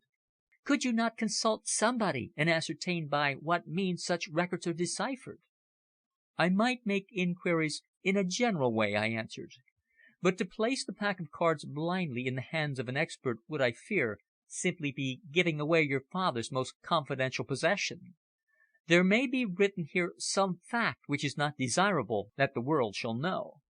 "Ah!" she said, glancing quickly up at me. "Some facts regarding his past, you mean? Yes, you are quite right, Mr. Greenwood. We must be very careful to guard the secret of these cards well, especially if, as you suggest, the man Dawson really knows the means by which the record may be rendered intelligible." "The secret has been bequeathed to me, therefore I will take possession of them," I said. "I will also make inquiries and ascertain by what means such ciphers are rendered into plain English." I had at that moment thought of a man named Boyle, a professor at a training college in Leicester, who was an expert at anagrams, ciphers, and such things, and I intended to lose no time in running up there to see him and ascertain his opinion. Therefore, at noon I took train at St. Pancras, and about 2:30 was sitting with him in his private room at the college. He was a middle aged, clean shaven man of quick intelligence, who had frequently won prizes in various competitions offered by different journals, a man who seemed to have committed Bartlett's Dictionary of Familiar Quotations to memory, and whose ingenuity in deciphering puzzles was unequalled. While smoking a cigarette with him, I explained the point upon which I desired his opinion. "May I see the cards?" he inquired, removing his briar from his mouth and looking at me with some surprise, I thought. My first impulse was to refuse him sight of them, but on second thoughts I recollected that of all men he was one of the greatest experts in such matters, therefore I drew the little pack from the envelope in which I had placed them. "Ah!" he exclaimed the moment he took them in his hand and ran quickly through them. "This, Mr. Greenwood, is the most complicated and most difficult of all ciphers. It was in vogue in Italy and Spain in the 17th century, and afterwards in England, but seems to have dropped into disuse during the past 100 years or so, probably on account of its great difficulty." Carefully he spread the cards out in suits upon the table, and seemed to make long and elaborate calculations between the heavy puffs at his pipe. "No!" he exclaimed. "It isn't what I expected. Guesswork will never help you in this solution. You might try for 100 years to decipher it, but will fail if you do not discover the key. Indeed, so much ingenuity is shown in it that a writer in the last century estimated that in such a pack of cards as this, with such a cipher upon them, there are at least fully 52 millions of possible arrangements." "But how is the cipher written?" I inquired, much interested, yet with heart sinking at his inability to assist me. "It is done in this way," he said. "The writer of the secret settles what he wishes to record, and he then rearranges the 32 cards in what order he wishes. He then writes the first 32 letters of his message record, or whatever it may be, on the face or on the back of the 32 cards, one letter upon each card consecutively, commencing with the first column, and going on with columns 2 and 3, working down each column until he has written the last letter of the cipher. In the writing, however, certain prearranged letters are used in place of spaces, and sometimes the cipher is made still more difficult or a chance finder of the cards to decipher by the introduction of a specially arranged shuffle of the cards halfway through the writing of the record." "Very ingenious," I remarked, utterly bewildered by the extraordinary complication of Burton Blair's secret. "And yet the letters are so plainly written." "That's just it," he laughed. "To the eye it is the plainest of all ciphers, and yet one that is utterly unintelligible unless the exact formula in its writing be known. When that is ascertained the solution becomes easy. The cards are rearranged in the order in which they were written upon, and the record or message spelled off, one letter on each card in succession, reading down one column after another and omitting the letters arranged as spaces." "Ah!" I exclaimed fervently. "How I wish I knew the key!" "Is this a very important secret, then?" asked Boyle. "Very," I replied. "A confidential matter which has been placed in my hands, and one which I am bound to solve." "I fear you will never do so unless the key is in existence," was his answer. "It is far too difficult for me to attempt. The complications which are so simply effected in the writing shield it effectually from any chance solution. Therefore all endeavours to decipher it without knowledge of the prearrangement of the pack must necessarily prove futile." He replaced the cards in the envelope and handed them back to me, regretting that he could not render me assistance. "You might try every day for years and years," he declared, "and you would be no nearer the truth. It is too well protected for chance discovery, and is indeed the safest and most ingenious cipher ever devised by man's ingenuity." I remained and took a cup of tea with him, then at 4:30 entered the express and returned to London, disappointed at my utterly fruitless errand. What he had explained to me rendered the secret more impenetrable and inscrutable than ever. Chapter 15. Certain Things We Found at Mayvill. "Miss Blair, sir," announced Glave the next morning just before noon, while I was sitting alone in my room in Great Russell Street, smoking vigorously, and utterly bewildered over the problem of the dead man's pack of cards. I sprang to my feet to welcome Mabel, who in her rich warm furs was looking very dainty and charming. "I suppose if Mrs. Percival knew I had come here alone, she'd give me a sound lecture about visiting a man's rooms," she said, laughing after I had greeted her and closed the door. "Well," I said, "it's scarcely the first time you've honoured me with a visit, is it? And surely you need not trouble very much about Mrs. Percival." "Oh, she really grows more straight-backed every day," Mabel pouted. "I mustn't go here, and I mustn't go there. And she's afraid of me speaking with this man or the other man is not to be known, and so on. I'm really growing rather sick of it, I can tell you," she declared, seating herself on the chair I had just vacated, unloosing her heavy sable cape and stretching a neat ankle to the fire. "But she's been an awfully good friend to you," I argued. "As far as I can see, she's been the most easy-going of chaperons." "The perfect chaperon is the one who can utterly and effectually efface herself 5 minutes after entering the room," Mabel declared. "And I will give Mrs. Percival her due. She's never clung on to me at dances, and if she's found me sitting out in a dim corner she has always made it a point to have an urgent call in an opposite direction. Yes," she sighed, "I suppose I oughtn't to grumble when I recollect that the snappy old tabbies in whose hands some girls are. There's Lady Annetta Gordon, for instance, and Vi Drummond, both pretty girls out last season, but whose lives are rendered perfect tortures by those 2 ugly old hags who cart them about. Why, they've both told me they dare not raise their eyes to a man without a snappy lecture next day on polite manners and maiden modesty." "Well," I said frankly, standing on the hearthrug and looking down at her handsome figure, "I really don't think you have had much to complain about up to the present. Your poor father was most indulgent, and I'm sure Mrs. Percival, although she may seem rather harsh at times, is only speaking for your own benefit." "Oh, I know I'm a very wilful girl in your eyes," she exclaimed, with a smile. "You always used to say so when I was at school." "Well, to tell the truth, you were," I answered quite openly. "Of course, you men never make allowance for a girl. You assume your freedom with your first long trousers, while we unfortunate girls are not allowed a single moment alone, either inside the house or out of it. No matter whether we be as ugly as Mother Shipton or as beautiful as Venus, we must all of us be tied up to some elder woman, who very often is just as fond of a mild flirtation as the simpering young miss in her charge. Forgive me for speaking so candidly, won't you, Mr. Greenwood? But my opinion is that the modern methods of society are all sham and humbug." "You're not in a very polite mood to day, it seems," I remarked, being unable to restrain a smile. "No, I'm not," she admitted.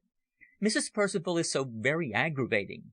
I want to go down to Mayvill this afternoon, and she won't let me go alone."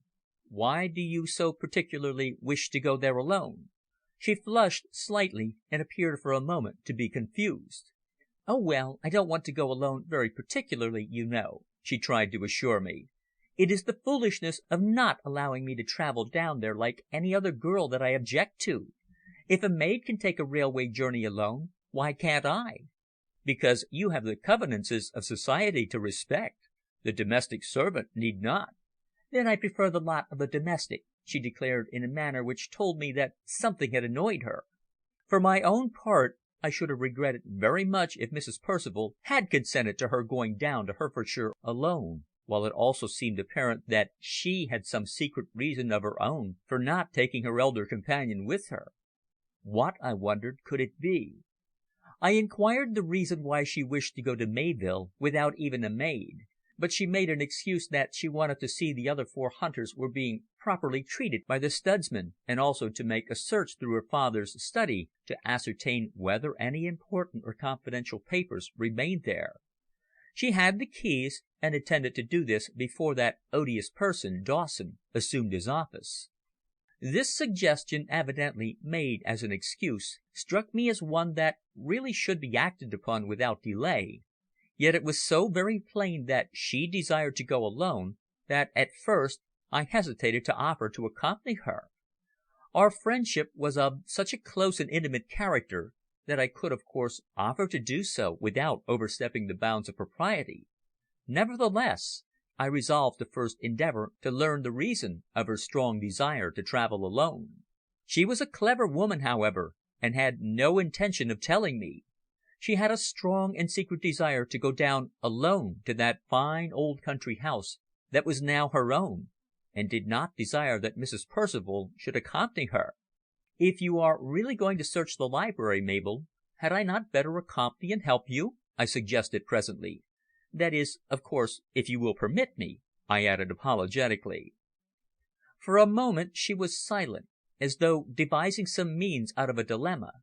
Then she answered, "If you'll come, I'll of course be only too delighted. Indeed, you really ought to assist me, for we might discover some key to the cipher on the cards. My father was down there for 3 days about a fortnight before his death." "When shall we start?" "At 3:30 from Paddington. Will that suit you? You shall come and be my guest." And she laughed mischievously at such utter break-up of the convenances and the probable chagrin of the long-suffering Mrs. Percival. "Very well," I agreed, and 10 minutes later I went down with her and put her, smiling sweetly, into her smart victoria, the servants of which were now in mourning. You perceive that I was playing a very dangerous game? And so I was, as you will afterwards see. At the hour appointed I met her at Paddington, and putting aside her sad thoughtfulness at her bereavement, we travelled together down to Dunmore Station beyond Hereford.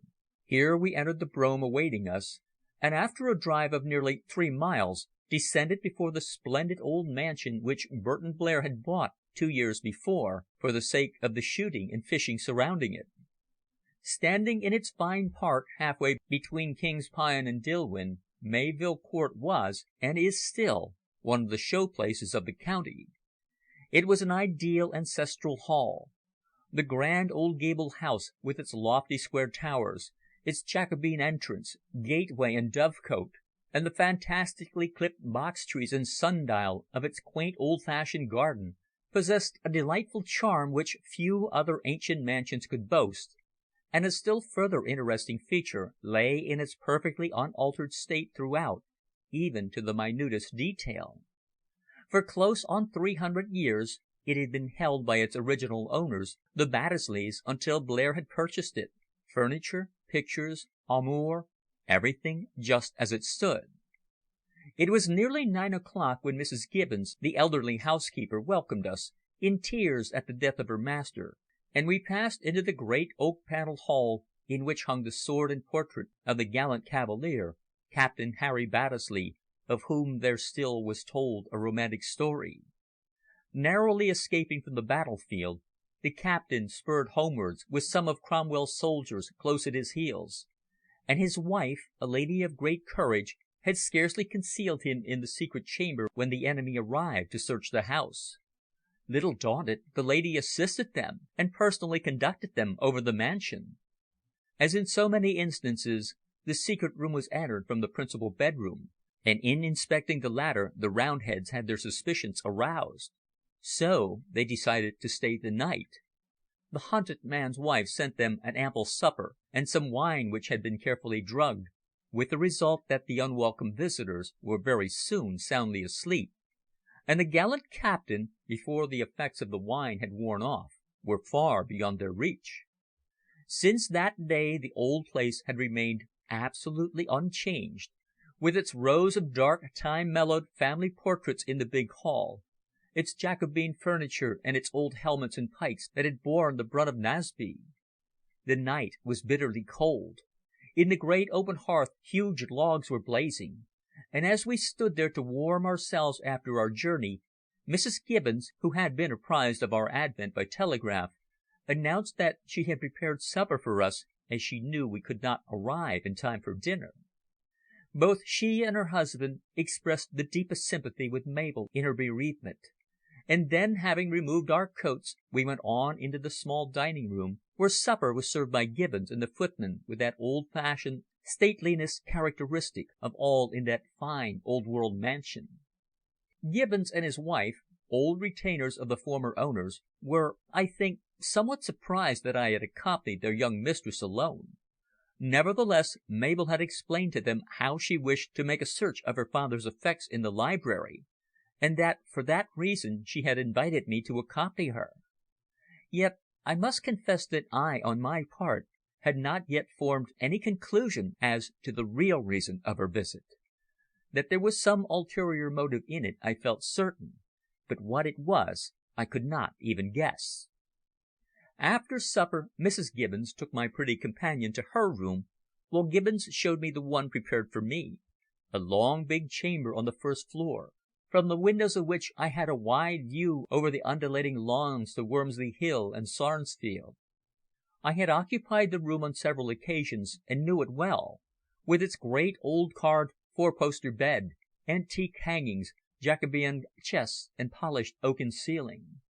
After a wash I rejoined my dainty little hostess in the library, a big, long, old room where a fire burned brightly and the lamps were softly shaded with yellow silk.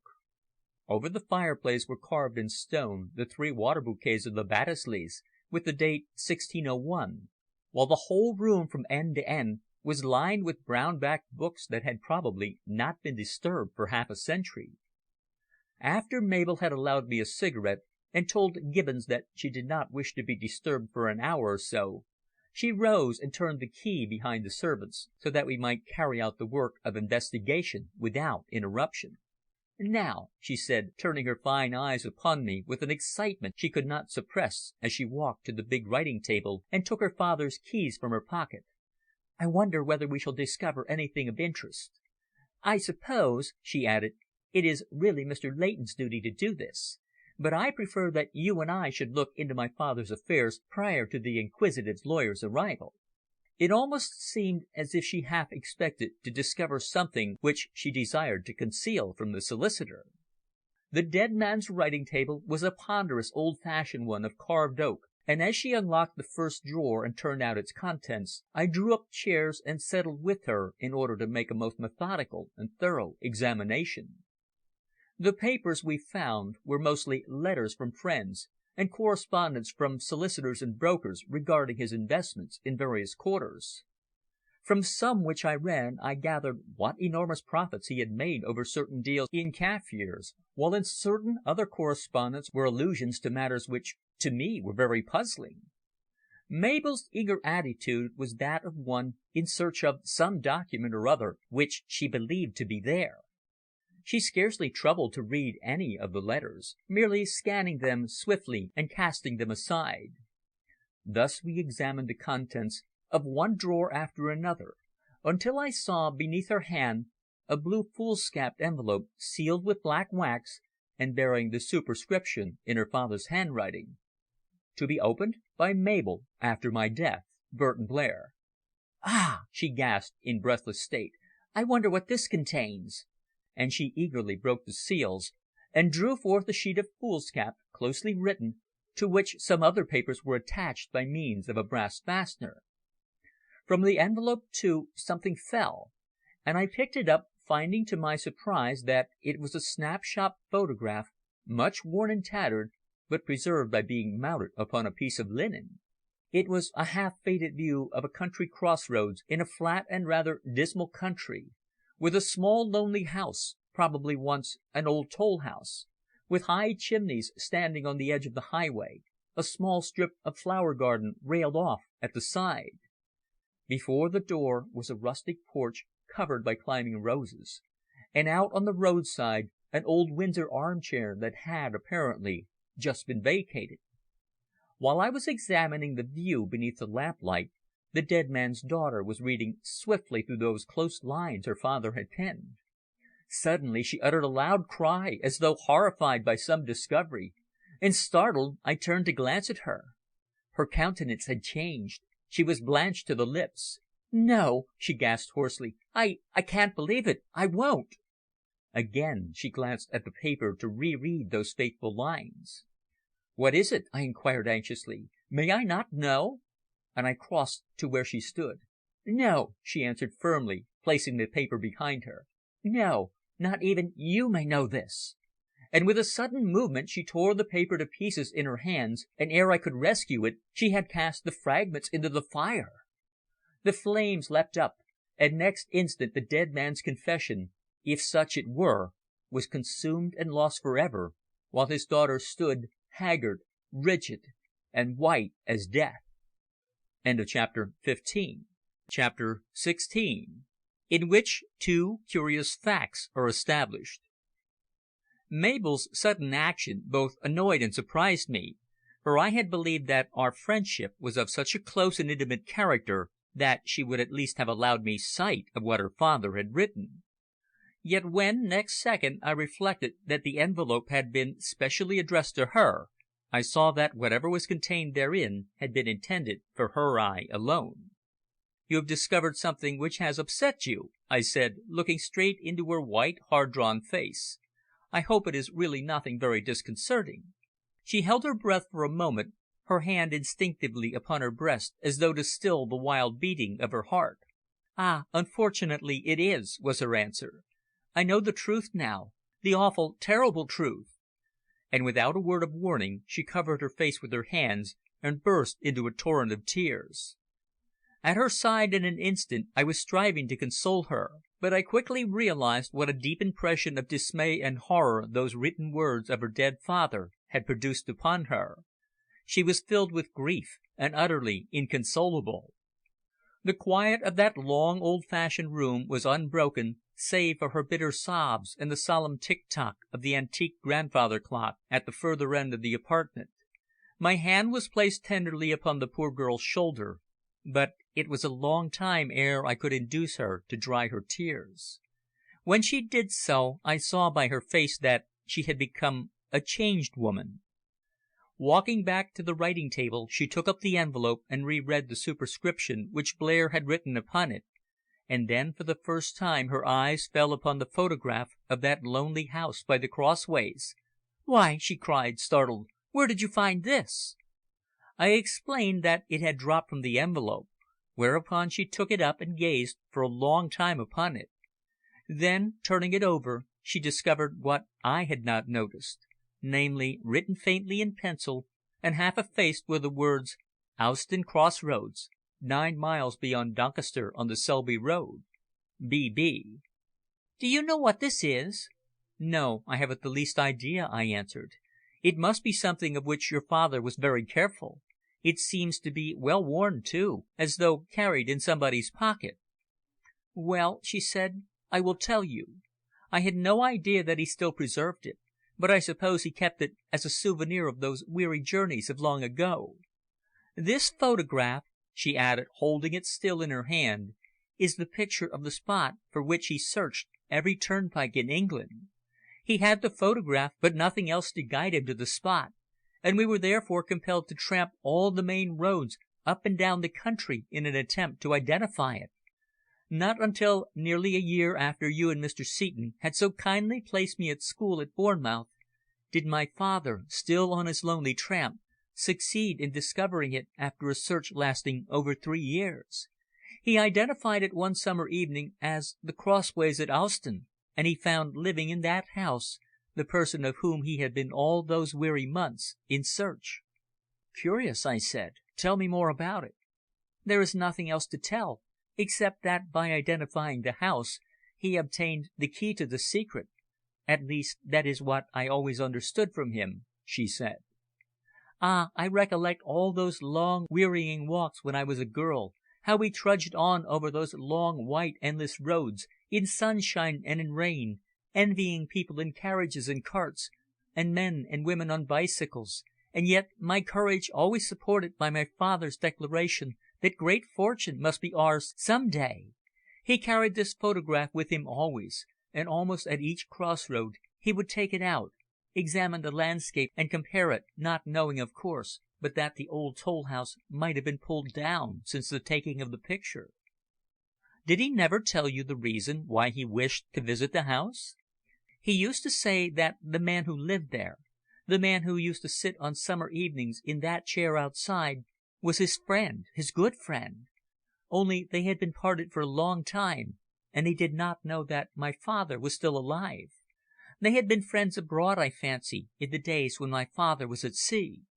"And the identification of this spot was the reason of your father's constant wanderings?" I exclaimed, pleased that I had at last cleared up one point which for 5 years or so had been a mystery.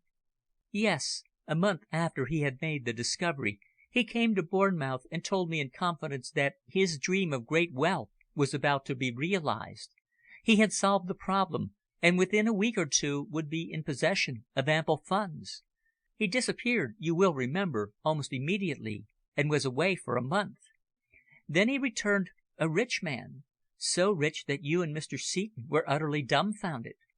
Don't you recollect that night at Helpstone, after I had come home from school to spend a week with my father on his return? We were sitting together after dinner, and poor father recalled the last occasion when we had all assembled there, the occasion when I was taken ill outside," she added.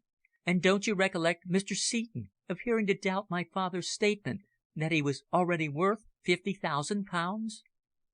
"I remember," I answered, as her clear eyes met mine. "I remember how your father struck us utterly dumb by going upstairs and fetching his banker's pass book, which showed a balance of 54,000 odd pounds.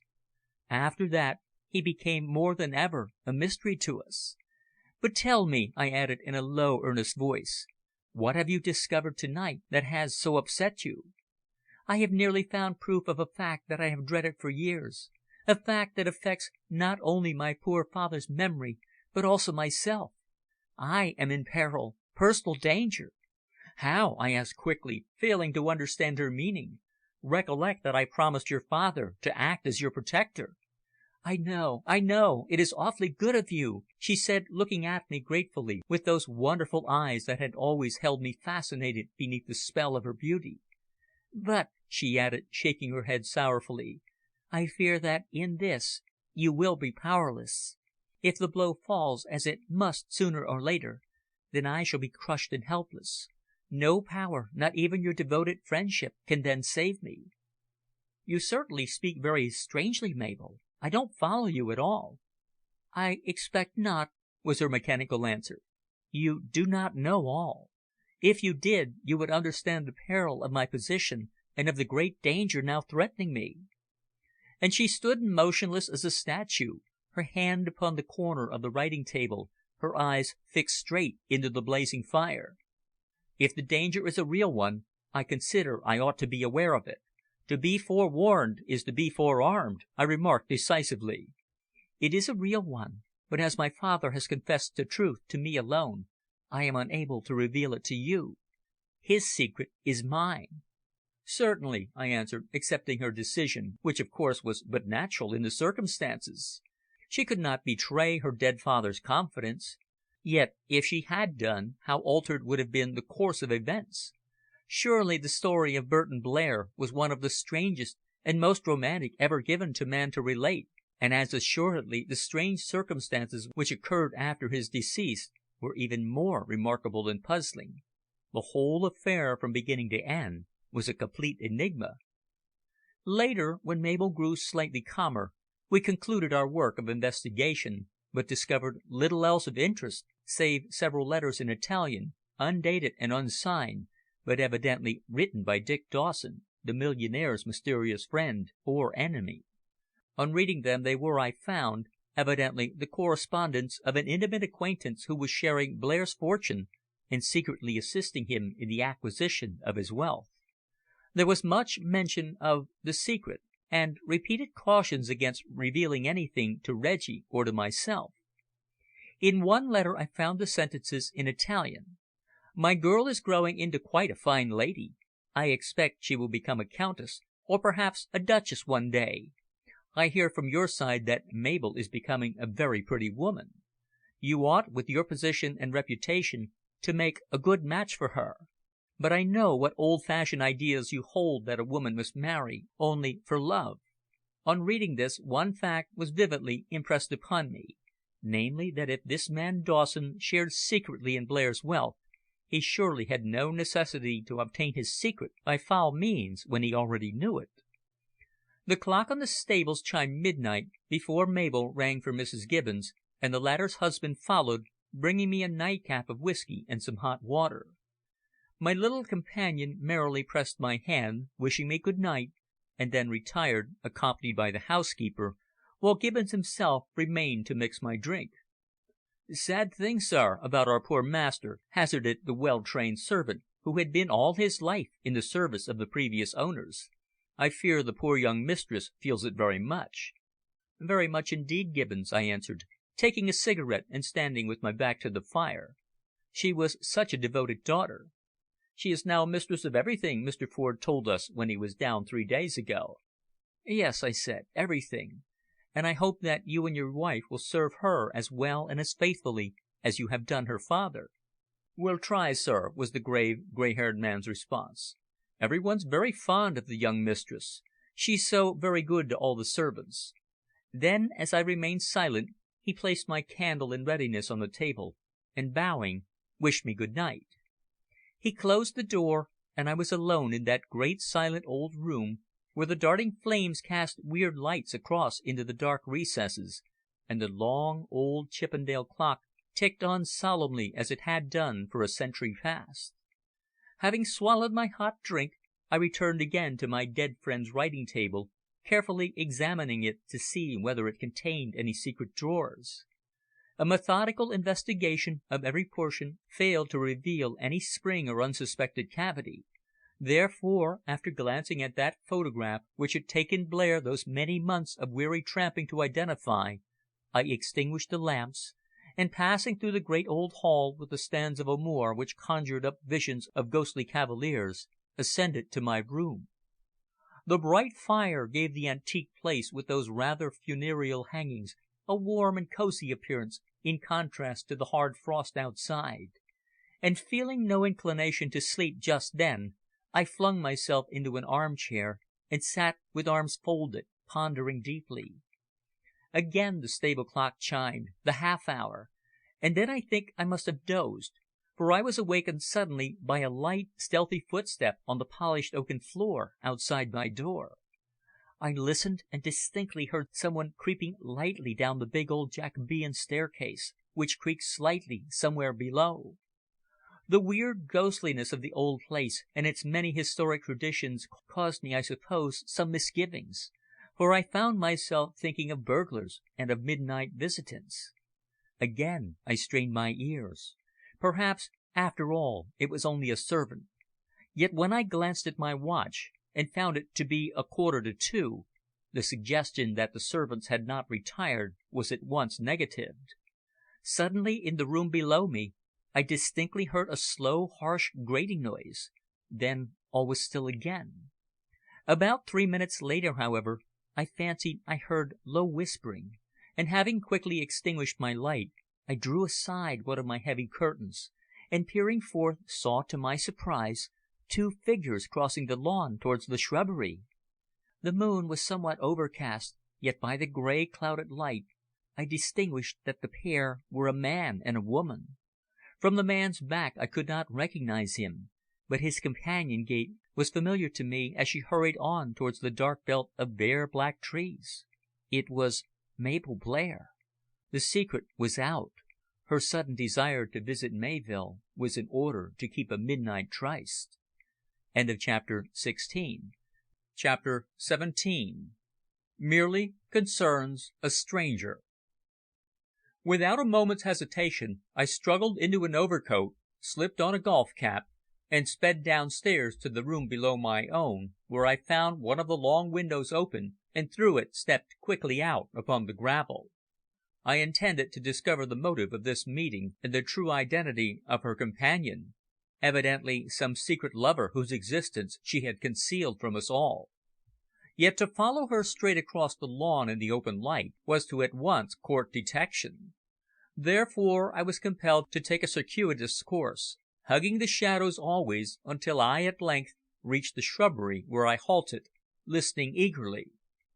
There was no sound beyond the loud creaking of the branches and the dismal sighing of the wind. A distant train was passing through the valley, and somewhere away in the village a collie was barking. I could not, however, distinguish any human voices. Slowly I made my way through the fallen leaves until I had skirted the whole of the shrubbery, and then I came to the conclusion that they must have passed through it by some by-path and gone out into the park. My task was rendered more difficult because the moon was not sufficiently overcast to conceal my movements, and I feared that by emerging into the open I might betray my presence. But Mabel's action in coming there to meet this man, whoever he was, puzzled me greatly. Why had she not met him in London, I wondered? Could he be such an unpresentable lover that a journey to London was impossible? It is not an uncommon thing for a well-born girl to fall in love with a labourer's son, any more than it is for a gentleman to love a peasant girl. Many a pretty girl in London to-day has a secret admiration for some young labourer or good-looking groom on her father's estate, the seriousness of the unspoken love lying in the utter impossibility of its realization. With eyes and ears open I went on, taking advantage of all the shadow I could, but it seemed as though, having nearly 5 minutes start of me, they had taken a different direction to that which I believed. At last I gained the comparative gloom of the old beech avenue which led straight down to the lodge on the Dilwyn Road, and continued along it for nearly half a mile, when suddenly my heart leaped for joy, for I distinguished before me the two figures walking together and engaged in earnest conversation. My jealous anger was in an instant aroused. Fearing that they might hear my footsteps on the hard frozen road, I slipped outside the trees upon the grass of the park, and treading noiselessly was soon able to approach almost level with them without attracting attention. Presently, on the old stone bridge across the river which formed the outlet of the lake, they halted, when, concealing myself behind a tree, I was enabled, by the light of the moon which had fortunately now grown brighter, to clearly see the features of Mabel's mysterious companion. I judged him to be about 28, an ill-bred, snub-nosed, yellow-haired, common-looking fellow, whose hulking form as he leaned against the low parapet was undoubtedly that of an agriculturist. His face was hard-featured and prematurely weather-beaten, while the cut of his clothes was distinctly that of the ready-made emporium of the provincial town. His hard felt hat was cocked a little askew, as is usual with the yokel as well as with the costermonger when he takes his Sunday walk. As far as I could observe, he seemed to be treating her with extraordinary disdain and familiarity, addressing her as Mab, and lighting a cheap cigarette in her presence, while on her part she seemed rather ill at ease, as though she were there under compulsion rather than by choice. She had dressed herself warmly in a thick frieze driving cape and a close-fitting peaked cap which, drawn over her eyes, half concealed her features. "I really can't see your object, Herbert," I heard her distinctly argue. "What could such an action possibly benefit you?" "A lot," the fellow answered, adding in a rough, uncouth voice, which bore the unmistakable brogue of the countryman, "What I say I mean. You know that, don't yer?"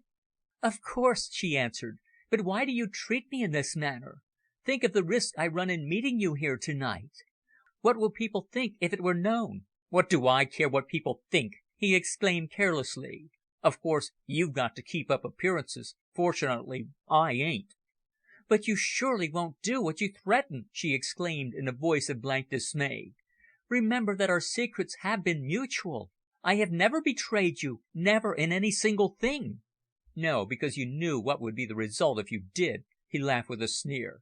"I never trust a woman's word. I don't. You're rich now the old man's dead. And I want money," he said decisively. "But I haven't any yet," she replied. "When will you have some?" "I don't know. There are all sorts of law formalities to go through before, so Mr. Greenwood says." "Oh, a curse on Greenwood!" the fellow burst forth. "He's always with you up in London, they say. Ask him to get you some money from the lawyers. Tell him you're hard up, got to pay bills or something. Any lie will do for him." "Impossible, Herbert," she answered, trying to remain calm. "You must really be patient." "Oh, yes, I know," he cried. "Call me good dog and all that. But that kind of game don't suit me, you hear? I've got no money, and I must have some at once. Tonight." "I haven't any," she declared. "But you've got lots of jewellery and plate and stuff. Give me some of that, and I can sell it easily in Hereford tomorrow. Where's that diamond bracelet the old man gave you for a present last birthday? The one you showed me?" "Here," she replied, and raised her wrist, showing him the beautiful diamond and sapphire ornament her father had given her, the worth of which was £200 at the very least. "Give me that," he said. "It'll last me a day or two until you get me some cash." She hesitated, evidently indisposed to accede to such a request, and more especially as the bracelet was the last present her father had made her. Yet when he repeated his demands in a more threatening tone, it became plain that the fellow's influence was supreme, and that she was as helpless as a child in his unscrupulous hands. The situation came upon me as an absolute revelation. I could only surmise that a harmless flirtation in the years before her affluence had developed into this common fellow presuming upon her good nature, and finding her generous and sympathetic, he had now assumed an attitude of mastery over her actions. The working of the rustic mind is most difficult to follow. Today, in rural England, there is so very little gratitude shown by the poor towards the rich, that, in the country districts, charity is almost entirely unappreciated, while the wealthy are becoming weary of attempting to please or improve the people. Your rustic of today, while perfectly honest in his dealings with his own class, cannot resist dishonesty when selling his produce or his labour to the rich man. It seems part of his religion to get, by fair means or by foul, as much as he can out of the gentleman, and then abuse him in the village alehouse, and dub him a fool for allowing himself to be thus cheated. Much as I regret to allege it, nevertheless it is a plain and bitter truth that swindling and immorality are the two most notable features of English village life at the present moment. I stood listening to that strange conversation between the millionaire's daughter and her secret lover, immovable and astounded. The arrogance of the fellow caused my blood to boil. A dozen times as he sneered at her insultingly, now cajoling, now threatening, and now making a disgusting pretence of affection, I felt impelled to rush out and give him a good sound hiding. It was indeed only because I recognized that in this affair, so serious was it, I could only assist Mabel by remaining concealed and using my knowledge of it to her advantage, that I held my tongue and stayed my hand. Without doubt she had, in her girlish inexperience, once believed herself in love with the fellow, but now the hideousness of the present situation was presented to her in all its vivid reality, and she saw herself hopelessly involved. Probably it was with a vain hope of extricating herself that she had kept the appointment, but in any case the man whom she called Herbert was quick to detect that he held all the honours in the game. "Now come," he said at last, in his broad brogue. "If you really ain't got no money on you, hand over that bracelet and have done with it. We don't want to wait here all night, for I've got to be in Hereford first thing in the morning, so the least said the better." I saw that, white to the lips, she was trembling in fear of him, for she shrank from his touch, crying, "Ah, Herbert, it is too cruel of you, too cruel, after all I've done to help you. Have you no pity, no compassion?" "None," he growled. "I want money and must have it. In a week you must pay me 1,000 quid. You hear that, don't you?" "But how can I? Wait, and I'll give it to you later. Indeed, I promise." "I tell you I ain't going to be fooled," he cried angrily. "I mean to have the money, or else I'll blow the whole thing. Then where will you be, eh?" And he laughed a hard, triumphant laugh, while she shrank back pale, breathless, and dismayed. I clenched my fist, and to this moment I do not know how I restrained myself from springing from my hiding place and knocking the fellow down. At that moment I could have killed him where he stood. "Ah!" she cried, her hands clasped to him in a gesture of supplication. "You surely don't mean what you say. You can't mean that. You really can't. You'll spare me, won't you? Promise me." "No, I won't spare you," was his brutal reply, "unless you pay me well." "I will," she assured him in a low, hoarse voice, which was eminently that of a desperate woman terrified lest some terrible secret of hers should be exposed. "Ah!" he sneered with curling lip. "You treated me with contempt once, because you were a fine lady, but I am yet to have my revenge, as you will see. You are now mistress of a great fortune, and I tell you quite plainly that I intend you to share it with me. Act just as you think best, but recollect what refusal will mean to you. Exposure." "Ah!" she cried desperately. "To-night you have revealed yourself in your true light. You brute, you would, without the slightest compunction, ruin me." "Because, my dear girl, you are not playing straight," was his cool, arrogant reply. "You thought that you had most ingeniously got rid of me for ever, until to-night here I am, you see, back again, ready to be pensioned off, shall we call it? Don't think I intend to allow you to fool me this time, so just give me the bracelet as a first instalment, and say no more." And he snatched at her arm while she, by a quick movement, avoided him. "I refuse!" she cried with a fierce and sudden determination. "I know you now. You are brutal and inhuman, without a speck of either love or esteem, a man who would drive a woman to suicide in order to get money. Now you have been released from prison, you intend to live upon me. Your letter with that proposal is sufficient proof. But I tell you here to-night that you will obtain not a penny more from me beyond the money that is now paid you every month." "To keep my mouth closed?" he interrupted, and I saw an evil, murderous glitter in his black eyes.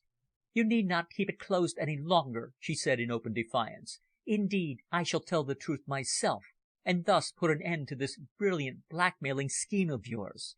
So now you understand," she added firmly, with a courage that was admirable. A silence fell between them for a moment, broken only by the weird cry of an owl. "Then that is absolutely your decision, eh?" he inquired in a hard voice, while I noticed that his face was white with anger and chagrin as he recognized that, if she told the truth, and faced the consequence of her own exposure, whatever it might be, his power over her would be dispelled.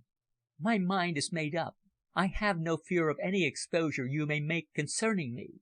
"At any rate, give me that bracelet," he demanded savagely, with set teeth, grasping her arm and trying by force to undo the clamp.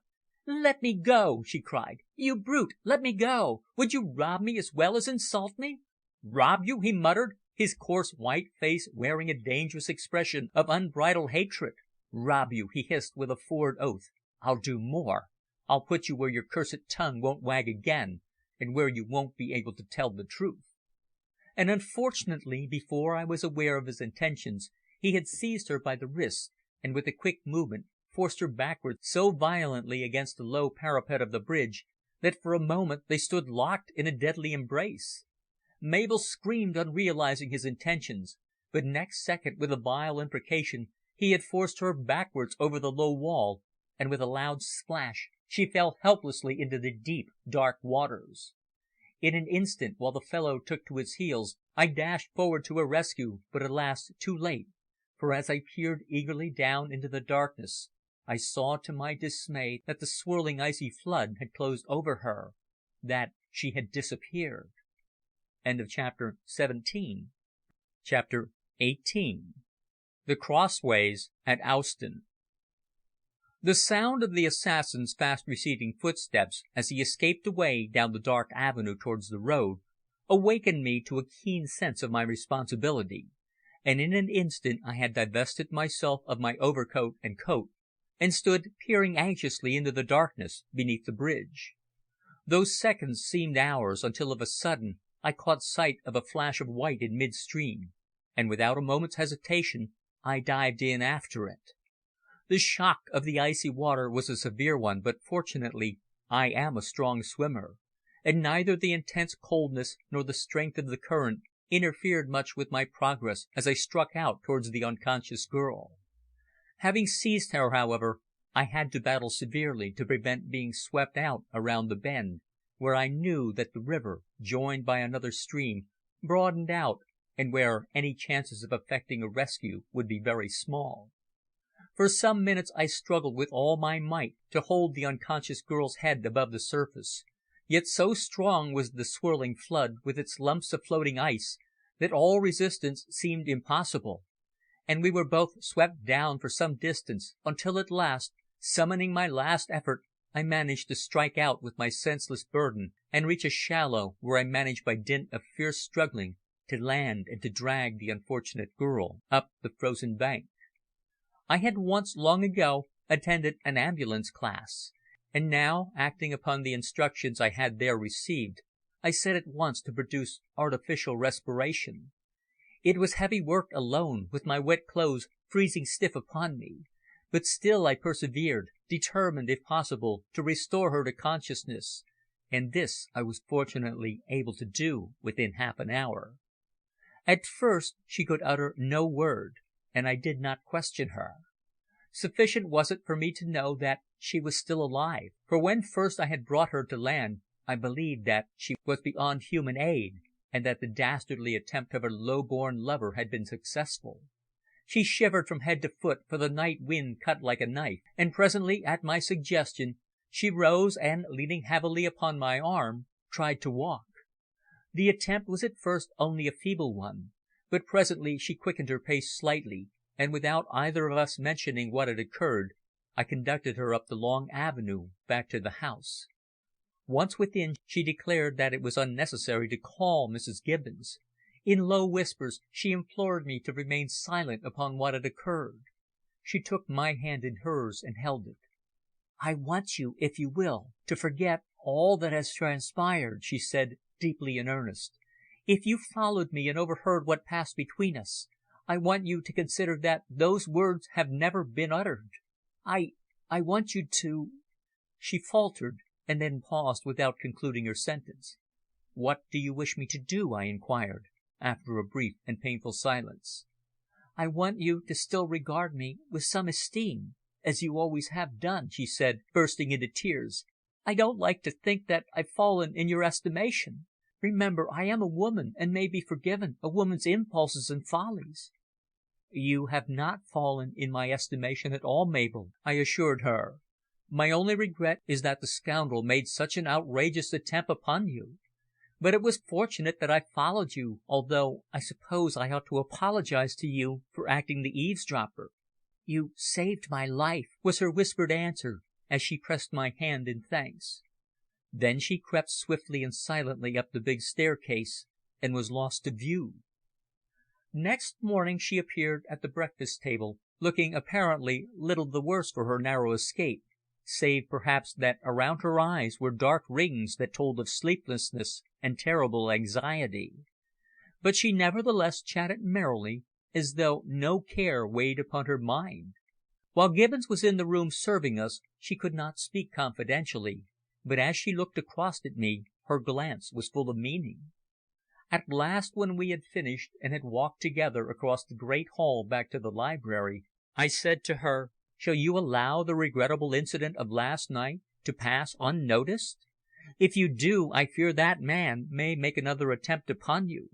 Therefore, it will surely be better if he understands once and for all that I was a witness of his dastardly cowardice."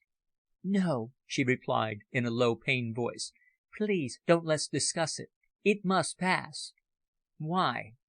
"Because if I were to speak to punish him, he might bring forward something that I wish kept secret." I knew that. I recollected every word of that heated conversation. The blackmailer held some secret of hers which, being detrimental, she dreaded might be revealed. Surely it was all a strange and most remarkable enigma from beginning to end. From that winter night on the highway near Helpstone, when I had found her fallen at the wayside, until that very moment, mystery had piled upon mystery and secret upon secret, until, with Burton Blair's decease, and with the pack of tiny cards he had so curiously bequeathed to me, the problem had assumed gigantic proportions. "That man would have murdered you, Mabel," I said. "You are in fear of him?" "I am," she answered simply, her gaze fixed across the lawn and park beyond, and she sighed. "But ought you not to assume the defensive now that the fellow has deliberately endeavoured to take your life?" I argued. "His villainous action last night was purely criminal." "It was," she said in a blank hollow voice, turning her eyes upon me. "I had no idea of his intention. I confess that I came down here because he compelled me to meet him. He has heard of my father's death, and now realizes that he can obtain money from me, that I shall be forced to yield to his demands." "You may surely tell me his name," I said. "Herbert Hales," she replied, not, however, without some hesitation. Then she added, "But I do wish, Mr. Greenwood, you would do me a favour, and not mention the painful affair again. You do not know how it upsets me, or how much depends upon that man's silence." I promised, although before doing so I tried my level best to induce her to give me some clue to the nature of the secret held by the uncouth yokel. But she was still obdurate and refused to tell me anything. That the secret was something which affected herself or her own honour seemed quite plain, for at every suggestion of mine to bring the fellow face to face with her, she shrank in fear of the startling revelation he could make. I wondered whether that document, for her eyes only, which had been written by the man now dead, and which she had destroyed on the previous night, had any connexion with the secret known by Herbert Hales. Indeed, whatever the nature of that fellow's knowledge, it was potent enough to compel her to travel down from London, in order, if possible, I supposed, to arrange terms with him. Fortunately, however, the household at Mayvill was unaware of the events of the previous night, and when at midday we left again to return to London, Gibbons and his wife stood at the door and wished us both a pleasant journey. The house steward and his wife of course believed that the object of our flying visit was to search the dead man's effects, and with the natural curiosity of servants, both were eager to know whether we had discovered anything of interest, although they were unable to question us directly. Inquisitiveness increases with a servant's trustworthiness, until the confidential servant usually knows as much of his master's or mistress's affairs as they do themselves. Burton Blair had been particularly fond of the Gibbonses, and it almost seemed as though the latter considered themselves slighted by not being informed of every disposition made by their dead master in his will. As it was, we only told them of one, the legacy of £200 apiece which Blair had left them, and this had, of course, caused them the most profound gratification. Having deposited Mabel at Grosvenor Square, and taking lingering leave of her, I returned at once to Great Russell Street, and found that Reggie had just returned from the warehouse in Cannon Street. Acting upon my sweet little friend's appeal, I told him nothing of the exciting incident of the previous night. All I explained was the searching of Blair's writing table and what we had discovered there. "Well, we ought, I think, to go and see that house by the Crossways," he said, when he had seen the photograph. "Doncaster is a quick run from King's Cross. We could get there and back tomorrow. I'm interested to see the house to discover which poor Blair tramped all over England. This must have come into his possession," he added, handling the photograph, "without any name or any clue whatever to its situation." I agreed that we ought to go and see for ourselves. Therefore, after spending a quiet evening at the Devonshire, we left by the early train next day for Yorkshire. On arrival at Doncaster Station, to which we ran through from London without a stop, we took a fly and drove out upon the broad, snowy high road through Bentley for about 6 miles or so, until, after skirting Owston Park, we came suddenly upon the crossroads where stood the lonely old house, just as shown in the photograph. It was a quaint old place, like one of those old toll houses one sees in ancient prints, the old bar being of course missing. The gate post, however, still remained, and snow having fallen in the night, the scene presented was truly wintry and picturesque.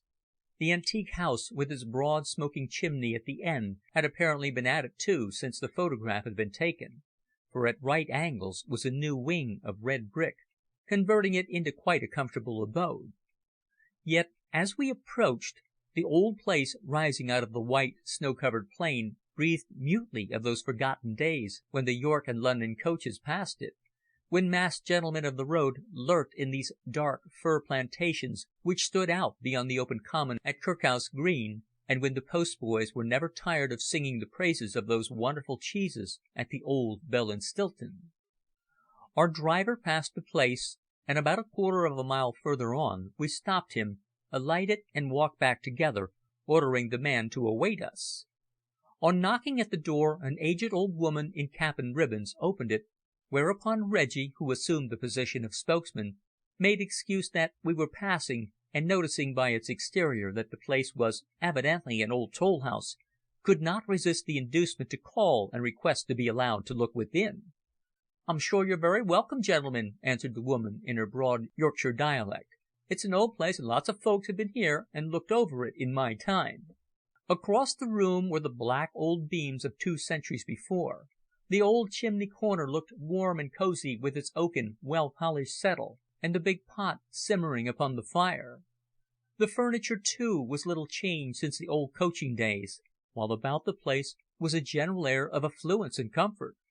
"You've lived here a long time, I suppose?" Reggie inquired, when we had glanced around and noted the little lancet window in the chimney corner whence the toll keeper in the old days could obtain a view for miles along the high road that ran away across the open moorlands. "I've been here this 23 years come next Michaelmas." "And your husband?" "Oh, he's here," she laughed, and then called, "Come here, Henry, where are you?" And then she added, "He's never left here once since he came home from sea 18 years ago. We're both so very attached to the old place. A bit lonely, folks would call it, but Burg Wallace is only a mile away." At mention of her husband's return from sea, we both pricked up our ears. Here was evidently the man for whom Burton Blair had searched the length and breadth of England. Chapter 19, which contains a clue. A door opened, and there came forward a tall, thin, wiry old man, with white hair and a pointed grey beard. He had evidently retired on our arrival in order to change his coat, for he wore a blue reefer jacket which had had but little wear, but the collar of which was twisted, showing that he had only that moment assumed it. His face was deeply wrinkled, with long straight furrows across the brows, the countenance of a man who for years had been exposed to rigours of wind and weather in varying climates. Having welcomed us, he laughed lightly when we explained our admiration for old houses. We were Londoners, we explained, and toll houses and their associations with the antiquated locomotion of the past always charmed us. "Yes," he said, in a rather refined voice for such a rough exterior. "They were exciting days, though. Nowadays the motor car has taken the place of the picturesque coach and team, and they rush past here backwards and forwards, blowing their horns at every hour of the day and night. Half the time we have a constable lying in wait in the back garden, ready to time them on to Campsall and take 'em to the petty sessions afterwards," he laughed. "And fancy this, at the very spot where Claude Duval held up the Duke of Northumberland and afterwards gallantly escorted Lady Mary Percy back to Selby." The old fellow seemed to deplore the passing of the good old days, for he was one of what is known as the old school, full of narrow-minded prejudices against every new-fangled idea, whether it be in medicine, religion, or politics, and declaring that when he was a youth, men were men and could hold their own successfully against the foreigner, either in the peace of commerce or in the clash of arms. To my utter surprise, he told us that his name was Hales, the same as that of Mabel's secret lover, and as we chatted with him we learned that he had been a good many years at sea, mostly in the Atlantic and Mediterranean trades. "Well, you seem pretty comfortable now," I remarked, smiling. "A cosy house, a good wife, and everything to make you happy." "You're right," he answered, taking down a long clay pipe from the rack over the open hearth. "A man wants nowt more. I'm contented enough, and I only wish everybody in Yorkshire was as comfortable this hard weather." The aged pair seemed flattered at receiving us as visitors, and good-naturedly offered us a glass of ale. "It's home brewed, you know," declared Mrs. Hales. "The likes of us can't afford wine. Just taste it," she urged, and being thus pressed, We were glad of an excuse to extend our visit. The old lady had bustled out to the kitchen to fetch glasses, when Reggie rose to his feet, closed the door quickly, and turning to Hales, said in a low voice, "We want to have 5 minutes' private conversation with you, Mr. Hales.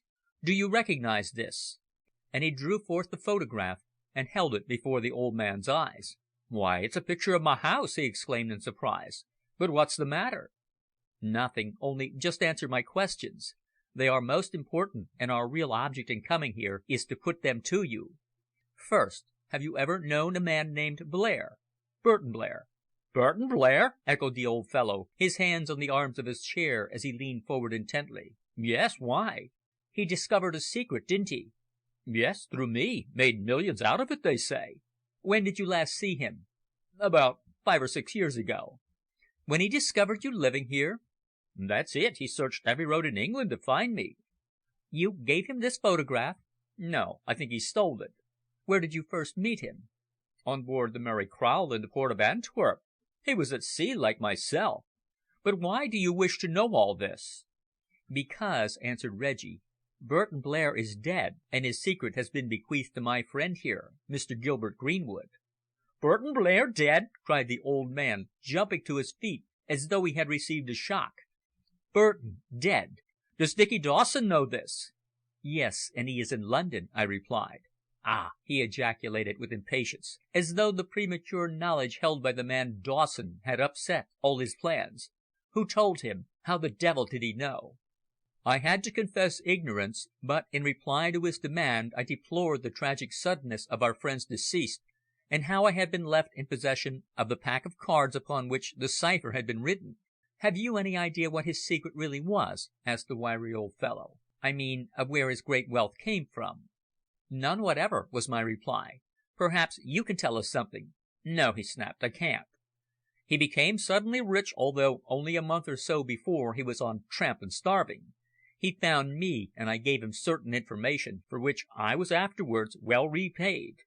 It was this information, he told me, which formed the key to the secret." "Was it anything to do with this pack of cards and the cipher?" I inquired eagerly. "I don't know. I've never seen the cards you mention. When he arrived here one cold night he was exhausted and starving and dead beat. I gave him a meal and a bed, and told him what he wanted to know. Next morning, with money borrowed from me, he took train to London, and the next I heard of him was a letter which stated that he had paid into the county bank at York, to my credit, £1,000, as we had arranged to be the price of the information. And I tell you, gentlemen, nobody was more surprised than I was to receive a letter from the bank next day confirming it. He afterwards deposited a similar sum in the bank on the 1st of January every year, as a little present, he said." "Then you never saw him after the night that his search for you was successful?" "No, not once," Hales answered, addressing his wife, who had just entered, saying that he was engaged in a private conversation, and requesting her to leave us, which she did. "Burton Blair was a queer character," Hales continued, addressing me. "He always was. No better sailor ever ate salt junk. He was absolutely fearless and a splendid navigator. He knew the Mediterranean as other men know Cable Street, Whitechapel, and had led a life crammed full of adventure. But he was a reckless devil ashore, very reckless. I remember once how we both narrowly escaped with our lives at a little town outside Algiers. He pulled an Arab girl's veil off her face out of sheer mischief, and when she raised the alarm, we had to make ourselves scarce pretty quick, I can tell you." And he laughed heartily at the recollection of certain sprees ashore. "But both he and I had had pretty tough times in the Cameroons and in the Andes. I was older than he, and when I first met him I laughed at what I believed to be his ignorance. But I soon saw that he'd crammed about double the amount of travelling and adventure into his short spell than ever I had done, for he had a happy knack of deserting and going up country whenever an opportunity offered. He'd fought in half a dozen revolutions in Central and South America, and used to declare that the rebels in Guatemala had on one occasion elected him Minister of Commerce." "Yes," I agreed, "he was in many ways a most remarkable man, with a most remarkable history. His life was a mystery from beginning to end, and it is that mystery which now, after his death, I am trying to unravel." "Ah, I fear you'll find it a very difficult task," replied his old friend, shaking his head. "Blair was secret in everything. He never let his right hand know what his left did. You could never get at the bottom of his ingenuity, or at his motives. And," he added, as though it were an afterthought, "can you assign any reason why he should have left his secret in your hands?" "Well, only gratitude," I replied. "I was able on one occasion to render him a little assistance." "I know. He told me all about it. How you had both put his girl to school and all that.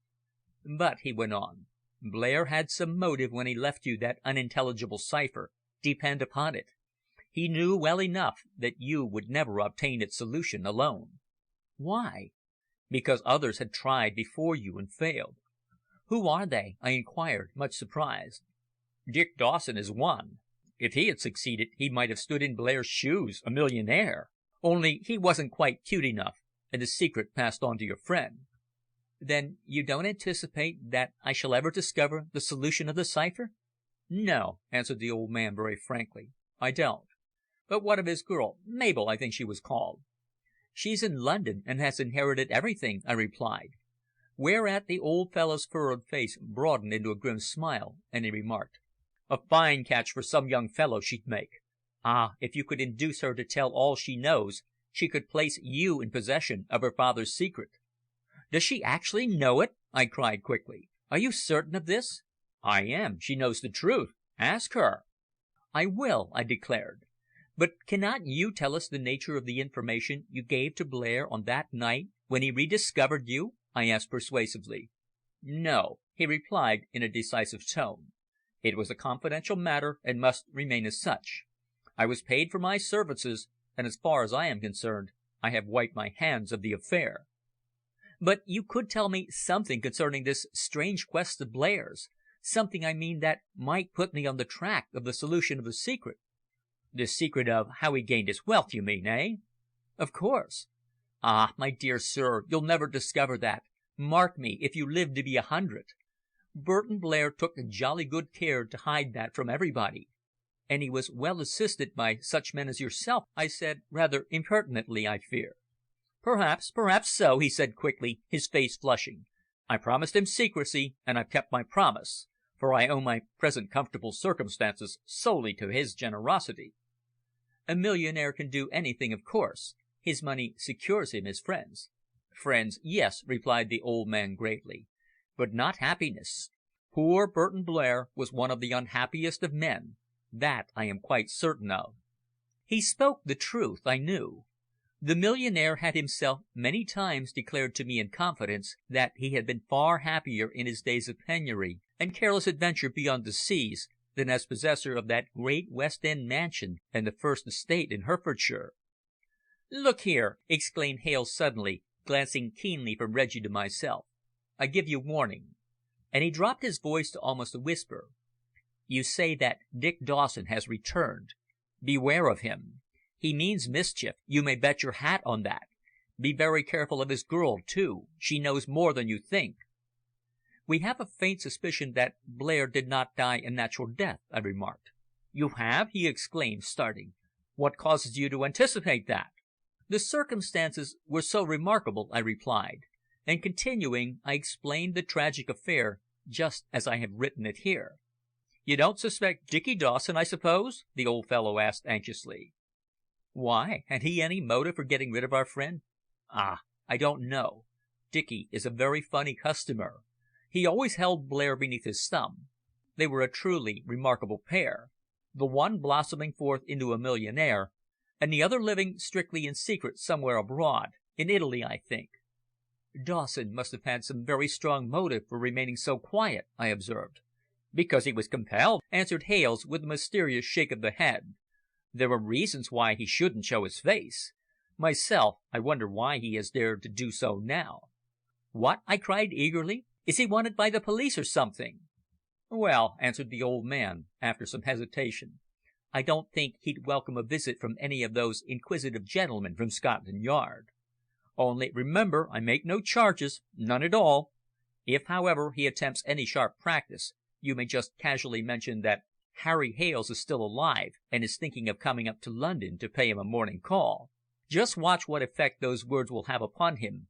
And the old man chuckled to himself, adding, "Ah, Mr. Dicky Bird Dawson, you've got to reckon with me yet, I fancy." "Then you'll assist us?" I cried in eagerness. "You can save Mabel Blair if you will." "I'll do all I can," was Hales' outspoken reply, "for I recognise that there's some very ingenious conspiracy afoot here." Then, after a long pause, during which he had refilled his long clay and his eyes fixed thoughtfully upon mine, the old man added, "You told me a little while ago that Blair had left you his secret, but you didn't explain to me the exact terms of his will. Was anything said about it?" "In the clause which bequeaths it to me is a strange rhyme which runs: King Henry VIII was a knave to his queens. He'd one short of 7 and 9 or 10 scenes. And he also urged me to preserve the secret from every man as he had done.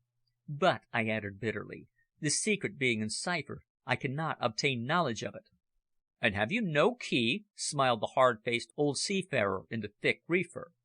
"None, unless," and at that moment a strange thought flashed for the first time upon me, "unless the key is actually concealed within that rhyme." I repeated the couplet aloud. Yes, all the cards of that piquet pack were mentioned in it. King, 8, knave, queen, 7, 9, 10. My heart leapt within me. Could it be possible that, by arranging the cards in the following order, the record could be read? If so, then Burton Blair's strange secret was mine at last. I mentioned my sudden and startling theory, when the tall old fellow's grey face broadened into a triumphant grin, and he said, "Arrange the cards and try it." Chapter 20. The Reading of the Record. The envelope containing the 32 cards reposed in my pocket, together with the linen-mounted photograph. Therefore, clearing the square old oak table, I opened them out eagerly, while Reggie and the old man watched me breathlessly. "The first mentioned in the rhyme is the king," I said. "Let us have all 4 kings together." Having arranged them, I placed the 4 8s, the 4 knaves, the queens, aces, 7s, 9s, and 10s in the order given by the doggerel. Reggie was quicker than I was in reading down the first column, and declared it to be a hopeless jumble, entirely unintelligible. I read for myself, and deeply disappointed, was compelled to admit that the key was not, after all, to be found there. Yet I recollected what my friend in Leicester had explained, how the record would be found in the first letter on each card, being read consecutively from one to another through the whole pack, and tried over and over again to arrange them in intelligible order, but without any success. The cipher was just as tantalizing and bewildering as it had ever been. Whole nights I had spent with Reggie, trying in vain to make something of it, but failing always, unable to make out one single word. I transcribed the letters backwards, but the result upon my piece of paper was the same. "No," remarked old Hales, "you haven't got hold of it yet. I'm sure, however, you are near it. That rhyme gives the key, you mark me." "I honestly believe it does, if we could only discover the proper arrangement," I declared in breathless excitement. "That's just it," remarked Reggie in dismay. "That's just where the ingenuity of the cipher lies. It's so very simple, and yet so extraordinarily complicated that the possible combinations run into millions. Think of it! But we have the rhyme which distinctly shows their arrangement. King Henry VIII was a knave to his queen. He'd one short of 7 and 9 or 10. "That's plain enough, and we ought of course to have seen it from the first," I said. "Well, try the king of one suit, the 8 of another, the knave of another, and so on," Hales suggested, bending with keen interest over the faces of the pygmy cards. Without loss of time I took his advice, and carefully relaid the cards in the manner he suggested, but again the result was an unintelligible array of letters, puzzling, baffling, and disappointing. I recollected what my expert friend had told me, and my heart sank. "Don't you really know the means by which the problem can be solved?" I asked of old Mr. Hales, being seized with suspicion that he was well aware of it. "I'm sure I can't tell you," was his quick response. "To me, however, it seems certain that the rhyme in some way forms the key. Try another assortment." "Which? What other can I try?" I asked blankly, but he only shook his head. Reggie, with paper and pencil, was trying to make the letters intelligible by the means I had several times tried, namely by substituting A for B, C for D, and so on. Then he tried 2 letters at it, 3 letters at it, and more still, in order to discover some key, but like myself, he was utterly foiled. Meanwhile, the old man, who seemed to be fingering the cards with increased interest, was, I saw, trying to rearrange them himself by placing his finger upon one and then another and then a third, as though he knew the proper arrangement and was reading the record to himself.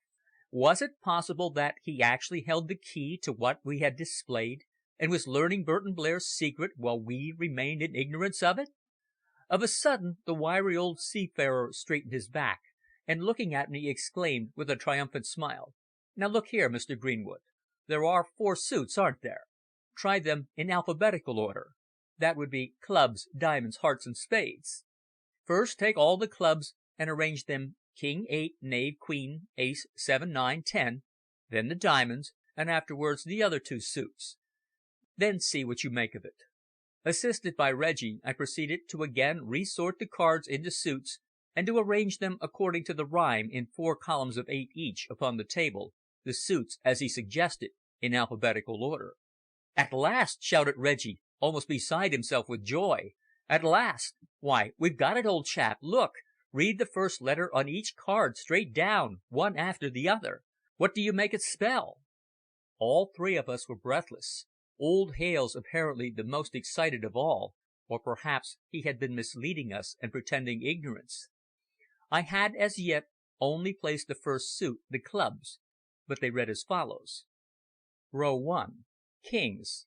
BONTDRNNCROAUIT. Row 2. Eights. EITYGOJTAENNWNH. Row 3. Knaves. TNHJENTYNDJOIDE. Row 4. Queens. WTESJTHFDTOLLTC. Row 5. Aces. EWJIWHEOEHNDLHR. Row 6. Sevens. EHLXHEFUFEEEFEO. Row 7. Nines. NEEPEFIRERWOIOS. Row 8. Tens. TRFARIFJNEINNLS. "Why," I cried, staring at the first intelligible word I had discovered, "the first column commences between." "Yes, and I see other words in the other columns," cried Reggie, excitedly snatching some of the cards from me in his excitement, and assisting me to rearrange the other suits. Those moments were among the most breathless and exciting of my life. The great secret which had brought Burton Blair all his fabulous wealth was about to be revealed to us. It might render me a millionaire, as it had already done its dead possessor. At last, the cards being all arranged in their proper order, the 8 diamonds, 8 hearts, and 8 spades beneath the 8 clubs, I took a pencil and wrote down the first letter on each card. "Yes," I cried, almost beside myself with excitement. "The arrangement is perfect. Blair's secret is revealed." "Why, it's some kind of record," exclaimed Reggie, "and it begins with the words, 'Beyond the Ponte del Diavolo.' That's Italian for the Devil's Bridge, I suppose." "The Ponte del Diavolo is an old medieval bridge near Lucca," I explained quickly, and then I recollected the grave-faced Capuchin who lived in that silent monastery close by. But at that moment all my attention was given to the transcript of the cipher, and I had no time for reflection. The letter J was inserted sometimes in place of a space, apparently in order to throw the lettering out, and so conceal it from any chance solution. At length, after nearly a quarter of an hour, for certain of the faded letters on the cards were almost obliterated, I discovered that the decipher I had scribbled was a strange record as follows: "Between the Ponte di Diavolo and the point where the Serraccio joins the Lima on the left bank, 456 paces from the foot of the bridge, where the sun shines only 1 hour on the 5th of April, and 2 hours on the 5th of May, at noon, descend 24 footholes behind where a man can defend himself against 400. There 2 big rocks, one on each side. On one will be found cut the figure of an old E. On the right hand go down and you will find what you seek.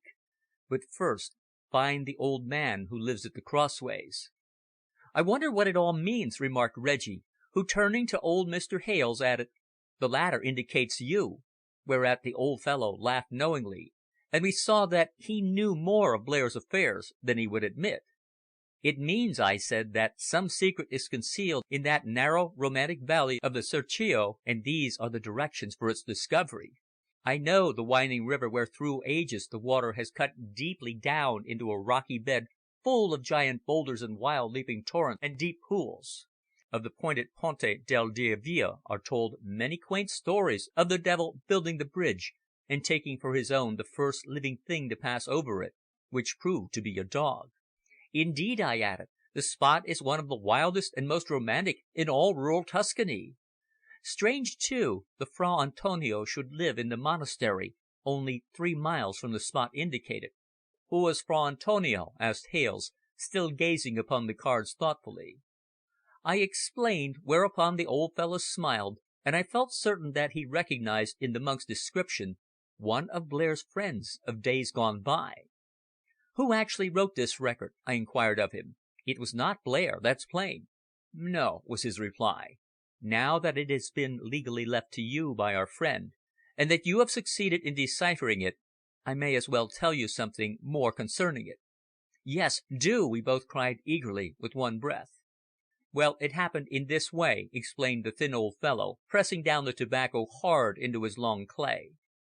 "Some years ago I was serving as first mate of the barque Annie Curtis of Liverpool, engaged in the Mediterranean fruit trade, and running regularly between Naples, Smyrna, Barcelona, Algiers, and Liverpool. Our crew was a mixed one of English, Spaniards, and Italians, and among the latter was an old fellow named Bruno. He was a mysterious individual from Calabria, and among the crew it was whispered that he had once been the head of a noted band of brigands who had terrorized that most southern portion of Italy, and who had only recently been exterminated by the Carabineers. The other Italians nicknamed him Baffatoni, which in their language is, I believe, Big Moustache. He was a hard worker, drank next to nothing, and was apparently rather well educated, for he spoke and wrote English quite well. And further, he was always worrying everybody to devise ciphers, the solution of which he would set himself in his leisure to puzzle out. One day, on a religious feast, made excuse by the Italians for a holiday, I found him in the forecastle writing something on a small pack of cards. He tried to conceal what he was doing, but my curiosity aroused, I detected at once how he had arranged them, and the very fact told me what a remarkably ingenious cipher he had discovered. The old man paused for a moment as though he hesitated to tell us the whole truth. Presently, when he had lit his pipe with a spill, he resumed, saying, "I left the sea, came back to my wife here, and for fully 6 years saw nothing of the Italian until one day, looking well and prosperous in a suit of brand new clothes and a new hard hat, he called upon me. He was still on the Annie Curtis, but she was in dry dock, and therefore he was, he said, having a bit of a spree ashore. He remained here with me for 2 days, and with his little camera, evidently a fresh acquisition, he snapshotted every conceivable object, including this house. Before he went away he took me into his confidence, and told me that what had been suspected of him on board the Annie Curtis was true, that he was none other than the notorious Poldo Pensi, the brigand whose daring and ferocity had long been chronicled in Italian song and story. He had, however, since the breaking up of his band, become a reformed character, and rather than profit by certain knowledge that he had obtained while an outlaw, he worked for his living on board an English ship. The knowledge, he said, was obtained from a certain Cardinal Sannini of the Vatican, whom he had held to ransom, and was of such a character that he might become a rich man any day he wished, but having regard to the fact that the government had offered a large reward for his capture, either dead or alive, he deemed it best to conceal his identity and sail the seas. But he told me, here in this room, as we sat smoking together the night before he departed, that the secret was on record, but in such a manner that anyone discovering it would not be able to read it without possessing the key to the cipher." "Then he left it on these cards!" I cried, interrupting. "Exactly. The secret of Cardinal Sannini, obtained by the notorious outlaw Poldo Pensi, whose terrible band ravaged half Italy 25 years ago, and who compelled Pope Pius IX himself to pay tribute to them, is written here, just as you have deciphered it." "Is this man Pensi dead?" I inquired. "Oh, yes. He died and was buried at sea, somewhere off Lisbon, before Burton Blair came into possession of the cards. The secret, I ascertained, was wrung from Cardinal Sannini, who, while on his way across the wild, inhospitable country between Reggio and Garassi, was seized by Pensi and his gang, taken up to their stronghold, a small mountain village about 3 miles from Nicastro, and there held prisoner, a large ransom being about to be demanded of the Holy See. For certain reasons, it seemed, the wily old Cardinal in question did not desire that the Vatican should be made aware of his capture.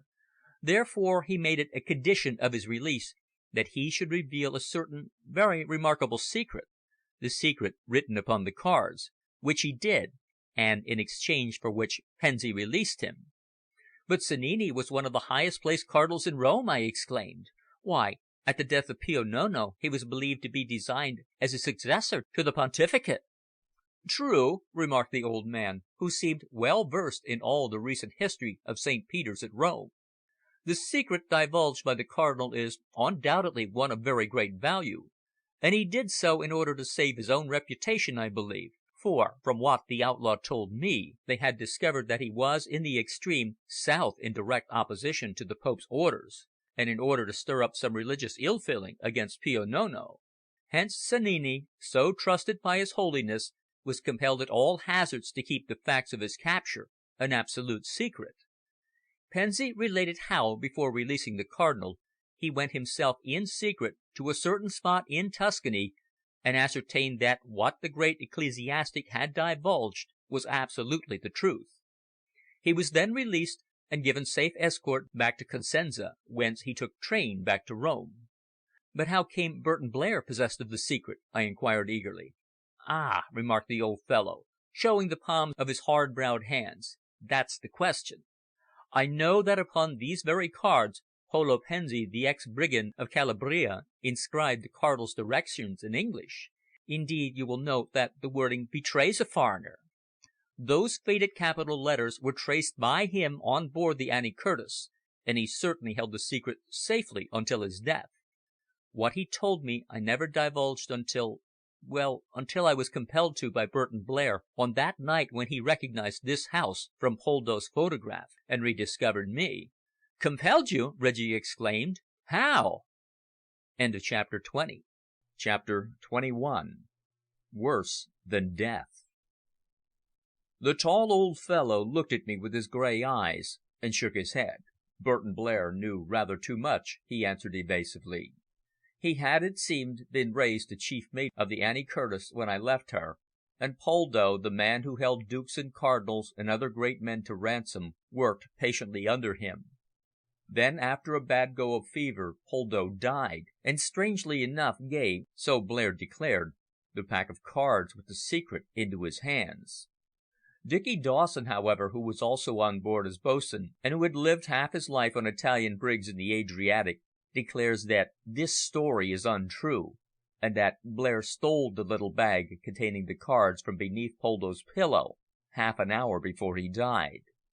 That, however, may be the truth or a lie, yet the facts remain that Poldo must have let out some portion of his secret in the delirium of the fever, and that the little cards passed into Blair's possession. 3 weeks after the Italian's death, Blair, on landing at Liverpool, carrying with him the cards and the snapshot photograph, set out on that very long and fatiguing journey up and down all the roads in England in order to find me and learn from me the key to the secret of the outlaws which I held." "And when at last he found you, what then?" "He alleged solemnly that Bruno had given it to him as a dying gift, and that his reason for seeking me was because the old outlaw had, before he died, requested to see the photograph from his sea chest, and looking upon it for a long time, had said to himself, reflectively in Italian, "There lives in that house the only man who knows my secret." For that reason Blair evidently secured the picture after the Italian's death. On arrival here he showed me the cards, and promised me £1,000 if I would reveal the Italian's confidences. As the man was dead, I saw no reason to withhold them, and in exchange for a promise to pay the amount, I told him what he wanted to know, and among other matters explained the rearrangement of the cards so that he could decipher them. The key to the cipher I had learnt on that festival when I had discovered Poldo writing upon a pack of cards a message, evidently intended for the Cardinal himself at Rome, for I have since established the fact that the outlaw and the ecclesiastic were in frequent but secret communication prior to the latter's death. But this man Dawson must have profited enormously by the revelation made by Blair, I remarked. They seem to have been most intimate friends. Of course he profited, Hales replied. Blair, possessing this remarkable secret, went in deadly fear of Dicky the bo'sun, who might declare, as he had already done, that he had stolen it from the dying man. He was well aware that Dawson was an unscrupulous sailor of the very worst type. Therefore he considered it a very judicious course, I suppose, to go into partnership with him and assist in the exploration of the secret. But poor Blair must have been in the fellow's hands all through, although it is plain that the gains Blair made were enormous, while those of Dicky have been equal, although it seems probable that the latter has lived in absolute obscurity. Dawson feared to come to England, Reggie remarked. Yes, answered the old man. There was a rather ugly incident in Liverpool a few years ago. That's the reason. There is no negative evidence regarding the actual gift of the pack of cards to Blair by this reformed outlaw, is there? I inquired. None whatever. For my own part, I believe that Poldo gave them to Blair, together with instruction to return ashore and find me, because he had showed him many little kindnesses during repeated illnesses. Poldo, on giving up his evil ways, had become religious and used to attend sailors' Bethels and missions when ashore, while Blair was, as you know, a very God-fearing man for a sailor. When I recollect all the circumstances, I believe it was only natural that Poldo should give the dead Cardinal's secret into the hands of his best friend. The spot indicated is near Lucca, in Tuscany, I remarked. You say that this outlaw, Poldo Pensi, had been there and made an investigation? What did he find? He found what the Cardinal had told him he would find, but he never explained to me its nature. All he would tell was that the secret would render its possessor a very wealthy man, which it certainly did in Blair's case. The connection of the church between the late Cardinal Sannini and Fra Antonio, the monk of Lucca, is strange, I observed. Is the monk, I wonder, in possession of the secret? He certainly had some connection with the affair, as shown by his constant consultations with the man Dawson. No doubt, remarked Reggie, turning over the little cards idly. We've now got to discover the exact position of both men, and at the same time prevent this fellow Dawson from obtaining too firm a hold on Mabel Blair's fortune. Leave that to me, I said confidently. For the present our line of action is quite clear. We must investigate the spot on the bank of the Serchio and discover what is hidden there. Then turning to Hale, I added, in the record it is, I notice, distinctly directed, first find the old man who lives at the house by the crossways. What does that mean? Why is that direction given? Because I suppose that when the record was written upon these cards, I was the only other person having any knowledge of the Cardinal's secret, the only person, too, possessing the key to the cipher. But you affected ignorance of all this at first, I said, still viewing the old fellow with some suspicion. Because I was not certain of your bona fides, he laughed quite frankly. You took me by surprise, and I was not inclined to show my hand prematurely. Then you have really told us all you know? Reggie said. Yes, I know no more, he replied. As to what is contained at the spot indicated in the record, I am quite ignorant. Remember that Blair has paid me justly, even more than he stipulated, but as you are well aware, he was a most reserved man concerning his own affairs, and left me in entire ignorance. You can give us no further information regarding this one-eyed man who seems to have been Blair's partner in the extraordinary enterprise?" "None, except that he's a very undesirable acquaintance. It was Poldo who nicknamed him the Ceco." "And the monk who calls himself Fra Antonio?" "I know nothing of him. Never heard of any such person."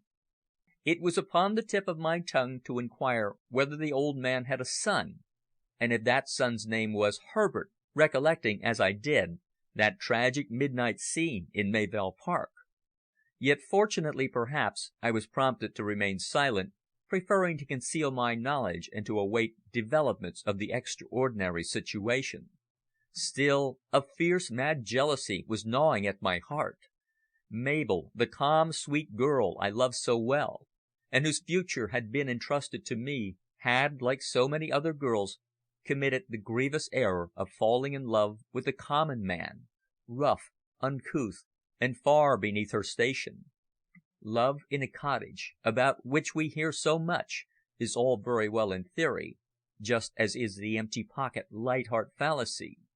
But in these modern days the woman habituated to luxury can never be happy in the four-roomed house any more than the man who gallantly marries for love and forgoes his inheritance. No, each time I recollected that young ruffian's sneers and threats, his arrogance and his final outburst of murderous passion, which had been so near producing a fatal termination to my well-beloved, my blood boiled, my anger was aflame. The fellow had escaped, but within myself I determined that he should not go scot-free. And yet when I recollected, it seemed as though Mabel were utterly and irresistibly in that man's power, even though she had attempted defiance.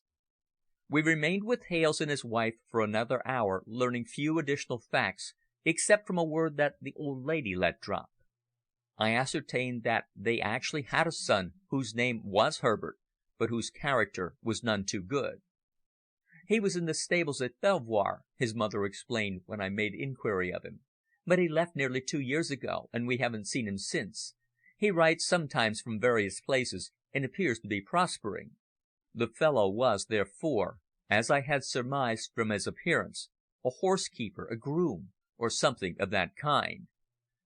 It was already 7:30 when we arrived back at King's Cross, and after a hasty chop at a small Italian restaurant opposite the station, we both drove to Grosvenor Square in order to explain to Mabel our success in the solution of the cipher.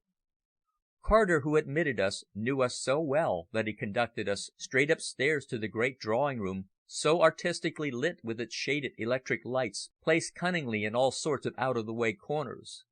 Upon the table was a great old punch bowl full of splendid Gloire de Jaune roses, which the head gardener sent with the fruit from the house at Mayville daily. Their arrangement was, I knew, by the hand of the woman whom for years I had secretly admired and loved.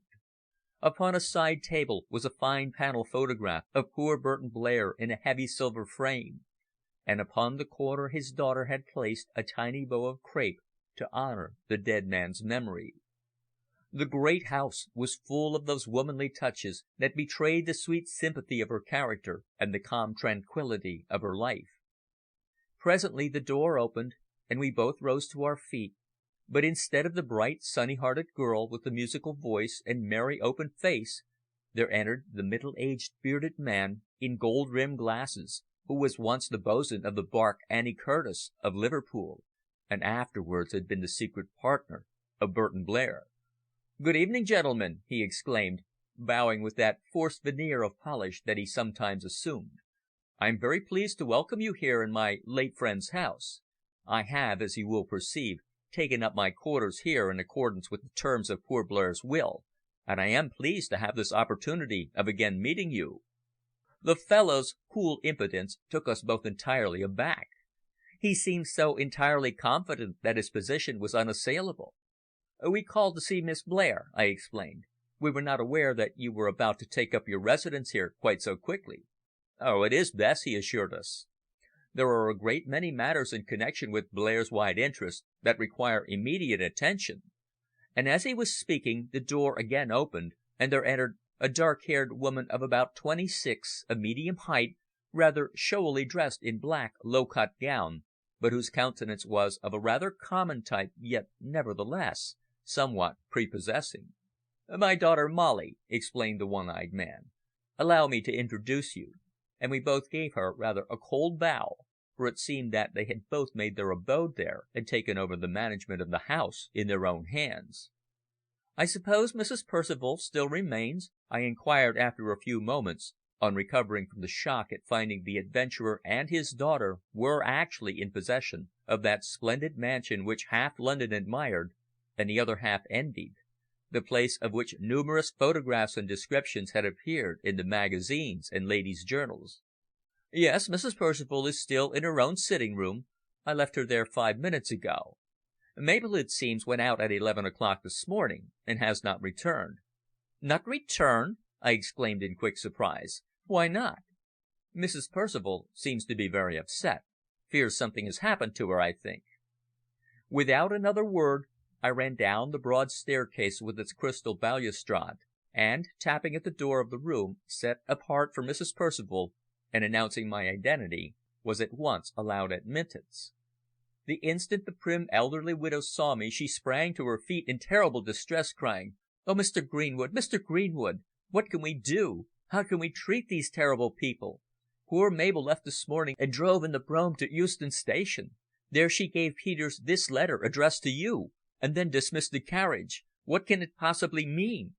I took the note she handed me and tremblingly tore it open, to find a few hurriedly scribbled lines in pencil upon a sheet of notepaper, as follows: "Dear Mr. Greenwood, you will no doubt be greatly surprised to learn that I have left home for ever.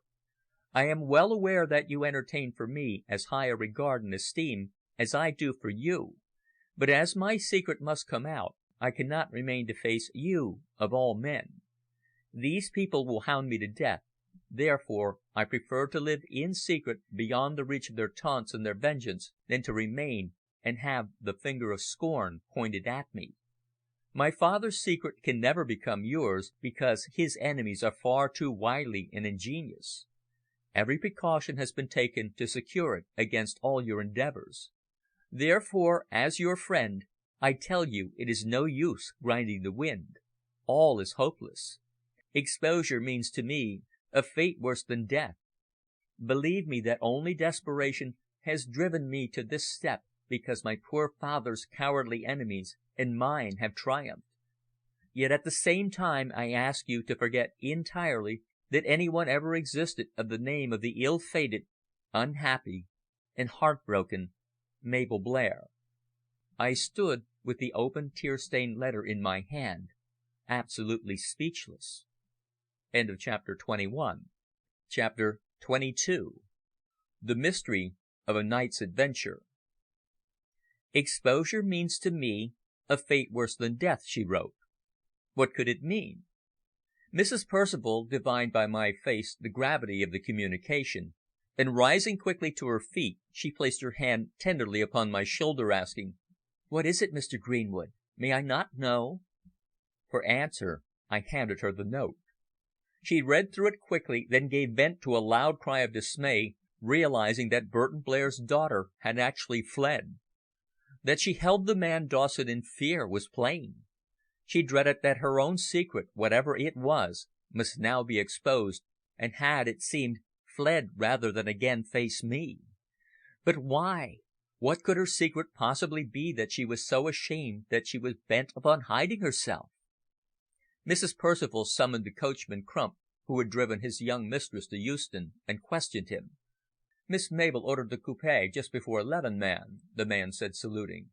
"She took her crocodile dressing bag with her, but last night she sent away a big trunk by Carter Patterson, full of old clothing, so she told her maid. I drove her to Euston Station, where she alighted and went into the booking hall.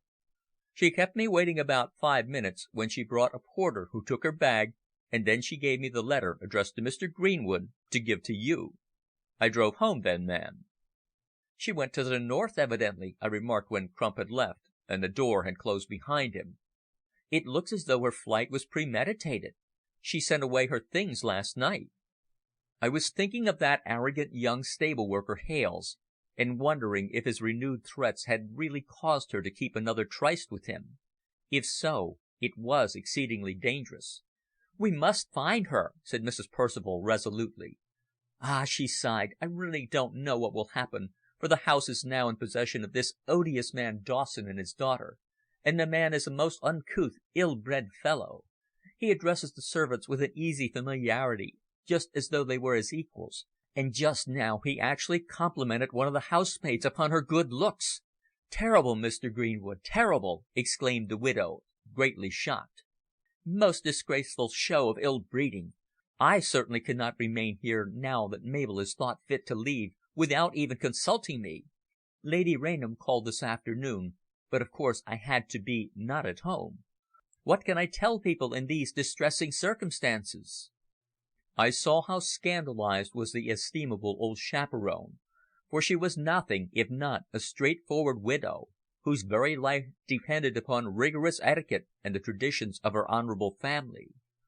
Cordial and affable to her equals, yet she was most frigid and unbending to all inferiors, cultivating a habit of staring at them through her square eyeglass rimmed with gold, and surveying them as though they were surprising creatures of a different flesh and blood. It was this latter idiosyncrasy which always annoyed Mabel, who held this very womanly creed, that one should be kind and pleasant to inferiors, and cold only to enemies. Nevertheless, under Mrs. Percival's protective wing and active tuition, Mabel herself had gone into the best circle of society, whose doors are ever open to the daughter of the millionaire, and had established a reputation as one of the most charming debutantes of her season. How society has altered in these past 10 years! Nowadays, the golden key is the open sesame of the doors of the bluest blood in England. The old exclusive circles are no longer, or if there are any, they are obscure and dowdy. Ladies go to music halls and glorified night clubs. What used to be regarded as the drawback from the dinner at a restaurant is now a principal attraction. A gentlewoman a generation ago reasonably objected that she did not know whom she might sit next. Now, as was the case at the theatre in the pre-Garrick days, the loose character of a portion of the visitors constitutes in itself a lure. The more flagrant the scandal concerning some bedizened impropriety, the greater inducement to dine in her company, and, if possible, in her vicinity. And of such is the tone and trend of London society to-day. For a quarter of an hour, while Reggie was engaged with Dawson pere fille, I took counsel with the widow, endeavouring to form some idea of where Mabel had concealed herself. Mrs. Percival's idea was that she would reveal her whereabouts ere long, but, knowing her firmness of character as well as I did, I held a different opinion. Her letter was one of a woman who had made a resolve and meant at all hazards to keep it. She feared to meet me, and for that reason would, no doubt, conceal her identity. She had a separate account at Coutts in her own name, therefore she would not be compelled to reveal her whereabouts through want of funds. Ford, the dead man's secretary, a tall, clean-shaven, athletic man of 30, put his head into the room, but finding us talking, at once withdrew. Mrs. Percival had already questioned him, she said, but he was entirely unaware of Mabel's destination. The man Dawson had now usurped Ford's position in the household, and the latter, full of resentment, was on the constant watch and as full of suspicion as we all were. Reggie rejoined me presently, saying, "That fellow is absolutely a bounder of the very first water. Actually invited me to have a whisky and soda, in Blair's house, too. He's treating Mabel's flight as a huge joke, saying that she'll be back quickly enough, and adding that she can't afford to be away long, and that he'll bring her back the very instant he desires her presence here. In fact, the fellow talks just as though she were as wax in his hands, and as if he can do anything he pleases with her." "He can ruin her financially, that's certain," I remarked, sighing. "But read this, old chap," and I gave him her strangely worded letter. "Good heavens!" he gasped, when he glanced at it. "She's in deadly terror of those people, that's very certain. It's to avoid them and you that she's escaped. To Liverpool and America, perhaps. Remember, she's been a great traveller all her youth, and therefore knows her way about." "We must find her, Reggie," I declared decisively. But the worst of it is that she's bent on avoiding you," he said. "She has some distinct reason for this, it seems." "A reason known only to herself," I remarked pensively. "It is surely a contretemps that now, just at the moment when we have gained the truth of the Cardinal's secret which brought Blair his fortune, Mabel should voluntarily disappear in this manner. Recollect all we have at stake.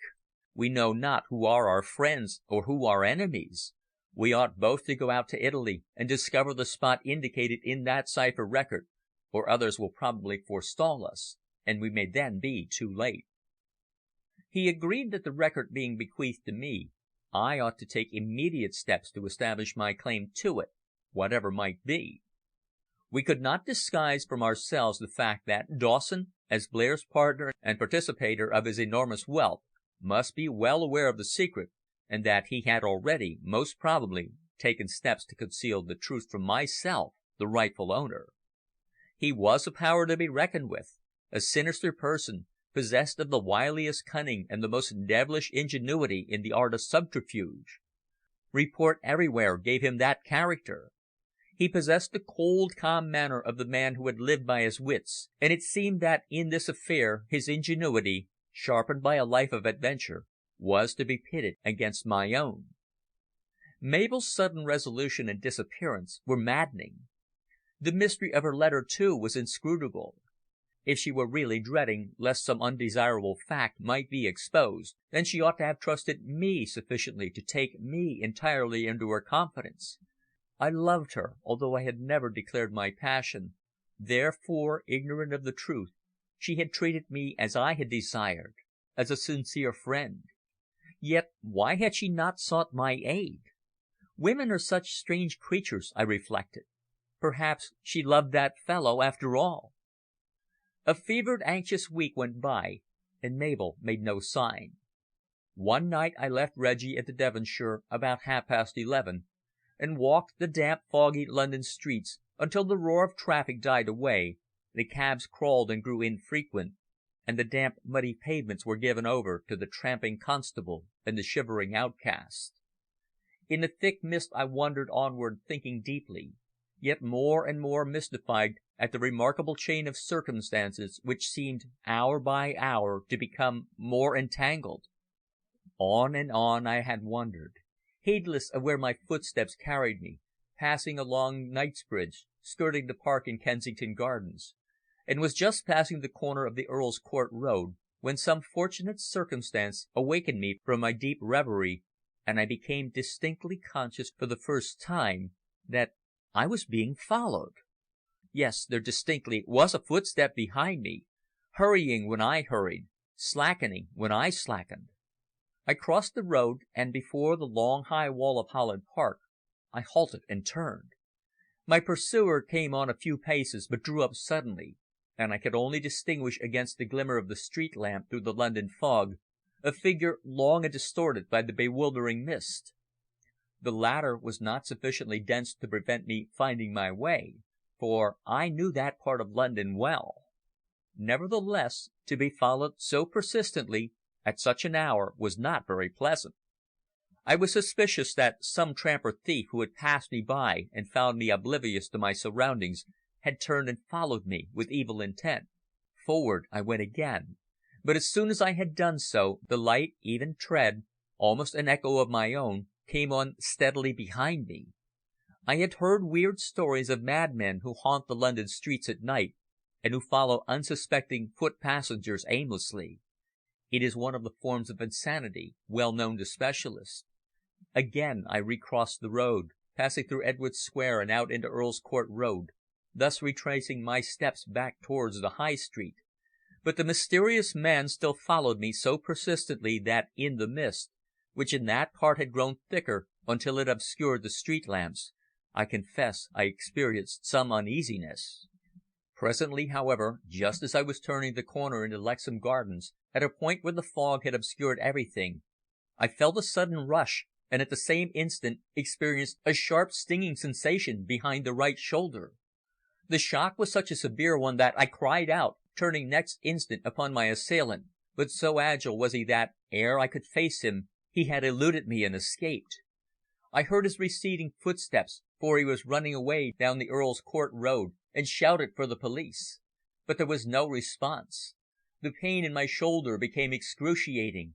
The unknown man had struck me with a knife, and blood was flowing, for I felt it damp and sticky upon my hand. Again I shouted, "Police! Police!" until at last I heard an answering voice in the mist, and walked in its direction. After several further shouts, I discovered the constable, and to him related my strange experience. He held his bull's-eye close to my back and said, "Yes, there's no doubt, sir, you've been stabbed. What kind of a man was he?" "I never saw him," was my lame reply. "He always kept at a distance from me, and only approached at a point where it was too dark to distinguish his features." "I've seen no one, except a clergyman whom I met a moment ago passing in Earl's Court Road. At least he wore a broad-brimmed hat like a clergyman. I didn't see his face." "A clergyman!" I gasped. "Do you think it could have been a Roman Catholic priest?" For my thoughts were at that moment of Fra Antonio, who was evidently the guardian of the Cardinal's secret. "Ah, I'm sure I couldn't tell. I couldn't see his features. I only noted his hat." "I feel very faint," I said, as a sickening dizziness crept over me. "I wish you'd get me a cab. I think I had better go straight home to Great Russell Street." "That's a long way. Hadn't you better go round to West London Hospital first?" the policeman suggested. "No," I decided. "I'll go home and call my own doctor." Then I sat upon a doorstep at the end of Lexham Gardens and waited while the constable went in search of a hansom in the Old Brompton Road. Had I been attacked by some homicidal maniac who had followed me all that distance, or had I narrowly escaped being the victim of foul assassination? To me the latter theory seemed decidedly the most feasible. There was a strong motive for my death. Blair had bequeathed the great secret to me, and I had now learnt the cipher of the cards. This fact had probably become known to our enemies, and hence their dastardly attempt. Such a contingency, however, was a startling one, for if it had become known that I had really deciphered the record, then our enemies would most certainly take steps in Italy to prevent us discovering the secret of that spot on the banks of the wild and winding Serchio.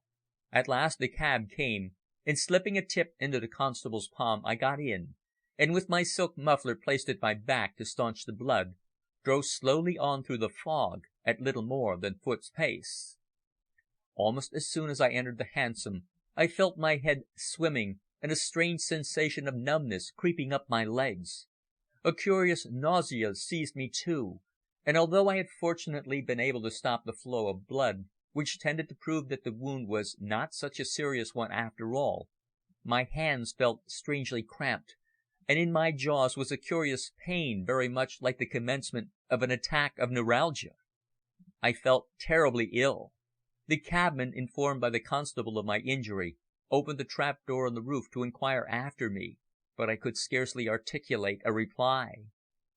If the wound was only a superficial one, it certainly had a strange effect upon me. Of the many misty lights at Hyde Park Corner I have a distinct recollection, but after that my senses seemed bewildered by the fog and the pain I suffered, and I recollect nothing more until, when I opened my eyes painfully again, I found myself in my own bed, the daylight shining in at the window, and Reggie and our old friend Tom Walker, surgeon, of Queen Anne Street, standing beside me, watching me with a serious gravity that struck me at the moment as rather humorous. Nevertheless, I must admit that there was very little humour in the situation. End of chapter 22. Chapter 23, which is in many ways amazing. Walker was puzzled, distinctly puzzled. He had, I found, strapped up my wound during my unconsciousness, after probing it and injecting various antiseptics, I suppose.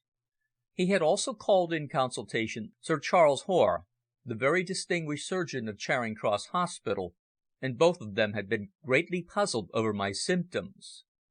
When an hour later I was sufficiently recovered to be able to talk, Walker held my wrist and asked me how it happened. After I had explained as well as I could, he said, "Well, my dear fellow, I can only say you've been about as near to death as any man I've ever attended. It was just a case of touch and go with you. When Seton first called me and I saw you, I feared that it was all up. Your wound is quite a small one, superficial really, and yet your collapsed condition has been most extraordinary, and there are certain symptoms so mysterious that they have puzzled both Sir Charles and myself. What did the fellow use?" "Not an ordinary knife, certainly. It was evidently a long, thin blade dagger, a stiletto most probably. I found outside the wound upon the cloth of your overcoat some grease like animal fat. I am having a portion of it analysed, and do you know what I expect to find in it?" "No, what?" "Poison," was his reply. "Sir Charles agrees with me in the theory that you were struck with one of those small antique poignards with perforated blades used so frequently in Italy in the 15th century." "In Italy?" I cried, the very name of that country arousing within me suspicion of an attempt upon me by Dawson or by his close friend, the monk of Lucca. "Yes. Sir Charles, who, as you probably know, possesses a large collection of ancient arms, tells me that in mediaeval Florence they used to impregnate animal fat with some very potent poison and then rub it upon the perforated blade. On striking a victim the act of withdrawing the blade from the wound left a portion of the envenomed grease within, which, of course, produced a fatal effect." "But you surely don't anticipate that I'm poisoned?" I gasped. "Certainly you are poisoned. Your wound would neither account for your long insensibility nor for the strange livid marks upon your body. Look at the backs of your hands." I looked as he directed, and was horrified to find upon each small, dark, copper-coloured marks, which also covered my wrists and arms. "Don't be too alarmed, Greenwood," the good-humoured doctor laughed. "You've turned the corner, and you're not going to die yet. You had a narrow squeak of it, and certainly the weapon with which you were struck was as deadly as any that could be devised. But fortunately you had a thick overcoat on, besides other heavy clothing, vests and things, all of which removed the greater part of the venomous substance before it could enter the flesh. And a lucky thing it was for you, I can tell you. Had you been attacked like this in summer, you'd have stood no chance." "But who did it?" I exclaimed, bewildered, my eyes riveted upon those ugly marks upon my skin, the evidence that some deadly poison was at work within my system. "Somebody who owed you a very first-class grudge, I should fancy," laughed the surgeon, who had been my friend for many years, and who used sometimes to come out hunting with the Fitzwilliams. "But cheer up, old chap. You'll have to live on milk and beef tea for a day or two, have your wound dressed and keep very quiet, and you'll soon be bobbing about again." "That's all very well," I replied impatiently, "but I've got a host of things to do, some very private matters to attend to." "Then you'll have to let them slide for a day or two, that's very certain." "Yes," urged Reggie, "you must really keep quiet, Gilbert. I'm only thankful that it isn't so serious as we at first expected. When the cabman brought you home and Glave tore out for Walker, I really thought you'd die before he arrived. I couldn't feel any palpitation of your heart, and you were as cold as ice." "I wonder who was the brute who struck me?" I cried. "Great Jacob, if I'd have caught the fellow, I'd have wrung his precious neck there and then." "What's the use of worrying so long as you get better quickly?" Reggie asked philosophically. But I was silent, reflecting that in the belief of Sir Charles Hoare an old Florentine poisoned dagger had been used. The very fact caused me to suspect that the dastardly attack had been made upon me by my enemies. We, of course, told Walker nothing of our curious quest, for the present regarding the affair as strictly confidential. Therefore he treated my injury lightly, declaring that I should quickly recover by the exercise of a little patience. After he had left, shortly before midday, Reggie sat at my bedside and gravely discussed the situation. The two most pressing points at that moment were first to discover the whereabouts of my well-beloved, and secondly to go out to Italy and investigate the Cardinal's secret. The days passed, long, weary, gloomy days of early spring, during which I tossed in bed impatient and helpless. I longed to be up and active, but Walker forbade it. He brought me books and papers instead, and enjoined quiet and perfect rest. Although Reggie and I still had our little hunting box down at Helpstone, we had not since Blair's death been down there. Besides, The season in the lace trade was an unusually busy one, and Reggie now seemed tied to his counting house more than ever. So I was left alone the greater part of the day with Glaive to attend to my wants, and with one or two male friends who now and then looked in to smoke and chat. Thus passed the month of March, my progress being much slower than Walker had at first anticipated. On analysis, a very dangerous irritant poison had been discovered mixed with the grease, and it appeared that I had absorbed more of it into my system than was at first believed, hence my tardy recovery. Mrs. Percival, who at our urgent request still remained at Grosvenor Square, visited me sometimes, bringing me fruit and flowers from the hothouses at Mayville, but she had nothing to report concerning Mabel. The latter had disappeared as completely as though the earth had opened and swallowed her. She was anxious to leave Blair's house now that it was occupied by the usurpers, but we had cajoled her into remaining in order to keep some check upon the movements of the man Dawson and his daughter.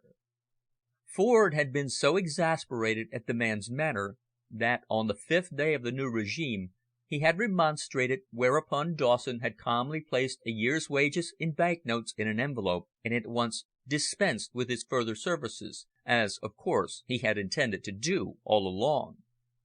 The confidential secretary was, however, assisting us, and at that moment was making every inquiry possible to ascertain the whereabouts of his young mistress. "The house is absolutely topsy-turvy," declared Mrs. Percival one day as she sat with me. "The servants are in revolt, and poor Noble, the housekeeper, is having a most terrible time. Carter and 8 of the other servants gave notice yesterday. This person, Dawson, represents the very acme of bad manners and bad breeding, yet I overheard him remarking to his daughter 2 days ago that he actually contemplated putting up for the Reform and entering Parliament. Ah, what would poor Mabel say if she knew? The girl, Dolly as he calls her, the common little wench, has established herself in Mabel's boudoir, and is about to have it redecorated in daffodil yellow, to suit her complexion, I believe, while as for finances, it seems, from what Mr. Leighton says, that poor Mr. Blair's fortune must go entirely through the fellow's hands." "It's a shame, an abominable shame!" I cried angrily. "We know that the man is an adventurer, and yet we are utterly powerless," I added bitterly. "Poor Mabel," sighed the widow, who was really much devoted to her. "Do you know, Mr. Greenwood," she said with a sudden air of confidence, "I have thought more than once since her father's death that she is in possession of the truth of the strange connexion between her father and this unscrupulous man who has been given such power over her and hers. Indeed, she has confessed to me as much, and I believe that if she would but tell us the truth, we might be able to get rid of this terrible incubus. Why doesn't she do it, to save herself?" "Because she is now in fear of him," I answered in a hard, despairing voice. "She holds some secret of which she lives in terror. That, I believe, accounts for the sudden manner in which she has left her own roof and disappeared. She has left the fellow in undisputed possession of everything. I had not forgotten Dawson's arrogance and self-confidence on the night he had first called upon us. But now, Mr. Greenwood, will you please excuse me for what I am going to say?" asked Mrs. Percival, settling her skirts after a brief pause, and looking straight into my face. "Perhaps I have no right to enter into your more private matters in this manner, but I trust you will forgive me when you reflect that I am only speaking on the poor girl's behalf." "Well?" I inquired, somewhat surprised at her sudden change of manner. Usually she was haughty and frigid in the extreme, a scathing critic who had the names of everybody's cousins, aunts and nephews at her fingers' ends. "The fact is this," she went on. "You might, I feel confident, induce her to tell us the truth. You are the only person who possesses any influence with her now that her father is dead, and, permit me to say so, I have reason for knowing that she entertains a very strong regard for you." "Yes," I remarked, unable to restrain a sigh. "We are friends, good friends." "More," declared Mrs. Percival. "Mabel loves you." "Loves me!" I cried, starting up and supporting myself upon one elbow. "No, I think you must be mistaken. She regards me more as a brother than a lover, and she has, I think, learnt ever since the first day we met in such romantic conditions, to regard me in the light of a protector. No," I added, shaking my head, "there are certain barriers that must prevent her loving me the difference of our ages, of position, and all that." "Ah, there you are certainly mistaken," said the widow quite frankly. "I happen to know that the very reason why her father left his secret to you was in order that you might profit by its knowledge as he had done, and because he foresaw the direction of Mabel's affections." "How do you know this, Mrs. Percival?" I demanded, half inclined to doubt her. "Because Mr. Blair, before making his will, took me into his confidence, and asked me frankly whether his daughter had ever mentioned you in such a manner as to cause me to suspect. I told him the truth, of course, just as I have now told you. Mabel loves you very dearly." "Then for the legacy left me by poor Blair, I am in a great measure indebted to you?" I remarked, adding a word of thanks, and pondering deeply over the revelation she had just made. "I only did what was my duty to you both," was her response. "She loves you, as I say, and therefore by a little persuasion you could, I feel convinced, induce her to tell us the truth concerning this man Dawson. She has fled, it is true, but more in fear of what you may think of her when her secret is out, than of the man himself. Recollect," she added, "Mabel is passionately fond of you. She has confessed it to me many times, but for some extraordinary reason, which remains a mystery, she is endeavouring to repress her affection. She fears, I think, that on your part there is only friendship, that you are too confirmed a bachelor to regard her with any thoughts of affection." "Oh, Mrs. Percival," I cried, with a sudden outpouring, "I tell you, I confess to you that I have loved Mabel all along. I love her now, fondly, passionately, with all that fierce ardour that comes to a man only once in his lifetime. She has misjudged me. It is I who have been foolishly at fault, for I have been blind. I have never read her heart's secret." "Then she must know this at once," was the elderly woman's sympathetic answer. "We must discover her at all costs and tell her. There must be a reunion, and she on her part must confess to you. I know too well how deeply she loves you," she added. "I know how she admires you, and how, in the secrecy of her room, she has time after time wept long and bitterly because she believed you were cold and blind to the burning passion of her true, pure heart." "But how?" "The whereabouts of my well beloved were unknown. She had disappeared completely, in order, it seemed, to escape some terrible revelation which she knew must be made sooner or later.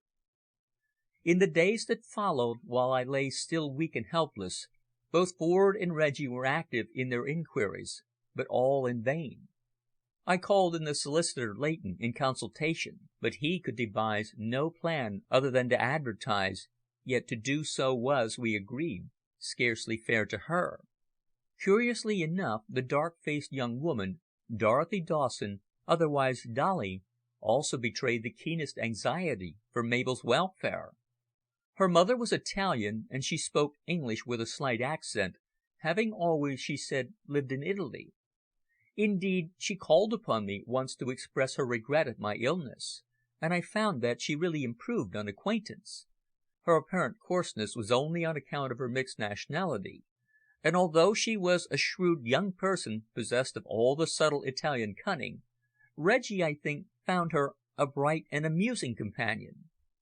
All my thoughts were, however, of my sweet, lost love, and of that common arrogant fellow who, by his threats and taunts, held her so irresistibly and secretly in his power. Why had she fled in terror from me, and why had such a dastardly and ingenious attempt been made to kill me? I had solved the secret of the cipher, only to be plunged still deeper into the mazes of doubt, despair, and mystery, for what the closed book of the future held for me was, as you will see, truly startling and bewildering. The truth, when revealed, was hard, solid fact, and yet so strange and amazing was it that it staggered all belief. End of chapter 23. Chapter 24 contains a terrible disclosure. Many long and dreary weeks had passed before I had sufficiently recovered to leave the house, and, accompanied by Reggie, take my first drive. It was mid-April, the weather was still cold, and gay London had not yet returned from wintering in Monte Carlo, Cairo, or Rome. Each year the society swallows, those people who fly south with the first chill of autumn, return to town later, and each London season appears to be more protracted than before. We drove down Piccadilly to Hyde Park Corner, and then, turning along Constitution Hill, drove along the Mall. Here a great desire seized me to rest for a brief while and enjoy the air in St. James's Park. Therefore we alighted, paid the cabman, and, leaning upon Reggie's arm, I strolled slowly along the gravelled walks until we found a convenient seat. The glories of St. James's Park, even on an April day, are a joy forever to the true Londoners. I often wonder that so few people take advantage of them. The wondrous trees, the delicious sheet of water, all the beauties of English rural scenery, and then the sense that all around you are the great palaces and departments, and offices in which the government of our great empire is carried on, in other words, that commingling of silence at the core of feverish and tumultuous life outside, all these make St. James's Park one of the loveliest retreats in England. These things Reggie and I repeated to each other, and then, under the soothing influence of the surroundings, there came musings and reminiscences and the long silences which come between friends and are the best symbols of their complete accord of feeling and opinion.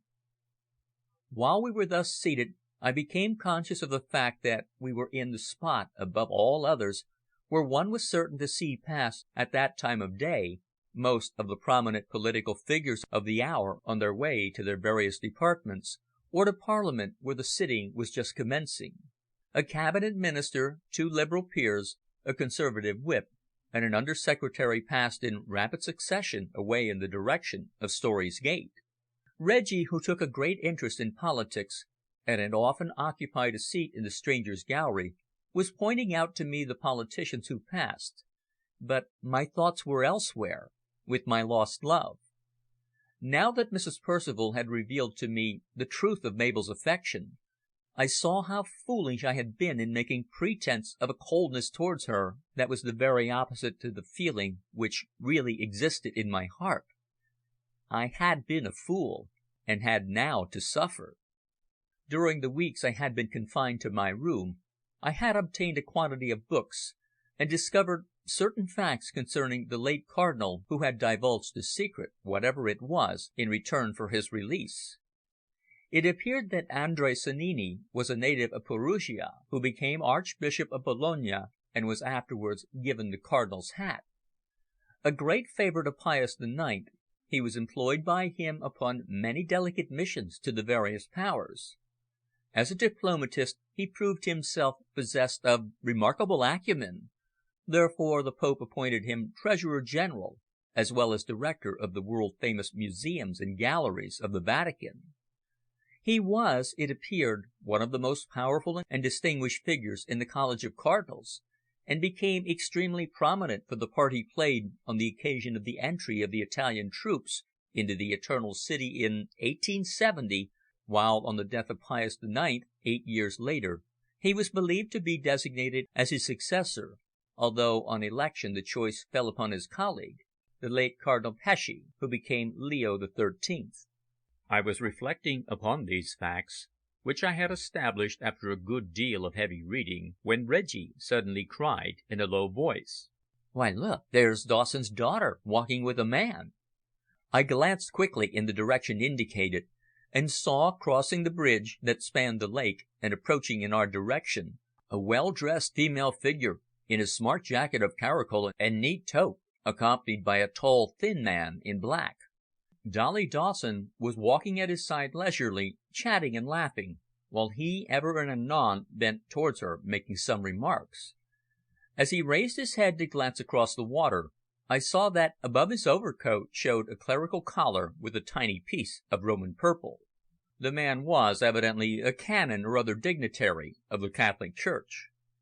He was about 55, grey-haired, clean-shaven, and wore a silk hat of a somewhat ecclesiastical shape, a rather pleasant-looking man in spite of his thin, sensitive lips and pale, ascetic face. In an instant it struck me that they had met clandestinely, and were sauntering there in order to avoid possible recognition if they walked the streets. The old priest appeared to be treating her with studied politeness, and as I watched him I saw from his slight gesticulations as he spoke that he was no doubt a foreigner. I pointed out the fact to Reggie, who said, "We must watch them, old chap. They mustn't see us here. I only hope they'll turn off the other way." For a moment we followed them with our eyes, fearing that, having crossed the bridge, they would turn in our direction. But fortunately they did not, but turned off to the right along the shore of the lake. "If he really is Italian, then he may have come specially from Italy to have an interview with her," I remarked. For ever since I had met the monk Antonio, there had seemed some curious connexion between the secret of the dead Cardinal and the Church of Rome. "We must try and find out," declared Reggie. "You mustn't remain here. It's getting too cold for you," he added, springing to his feet. "I'll follow them while you return home." "No," I said. "I'll walk with you for a bit.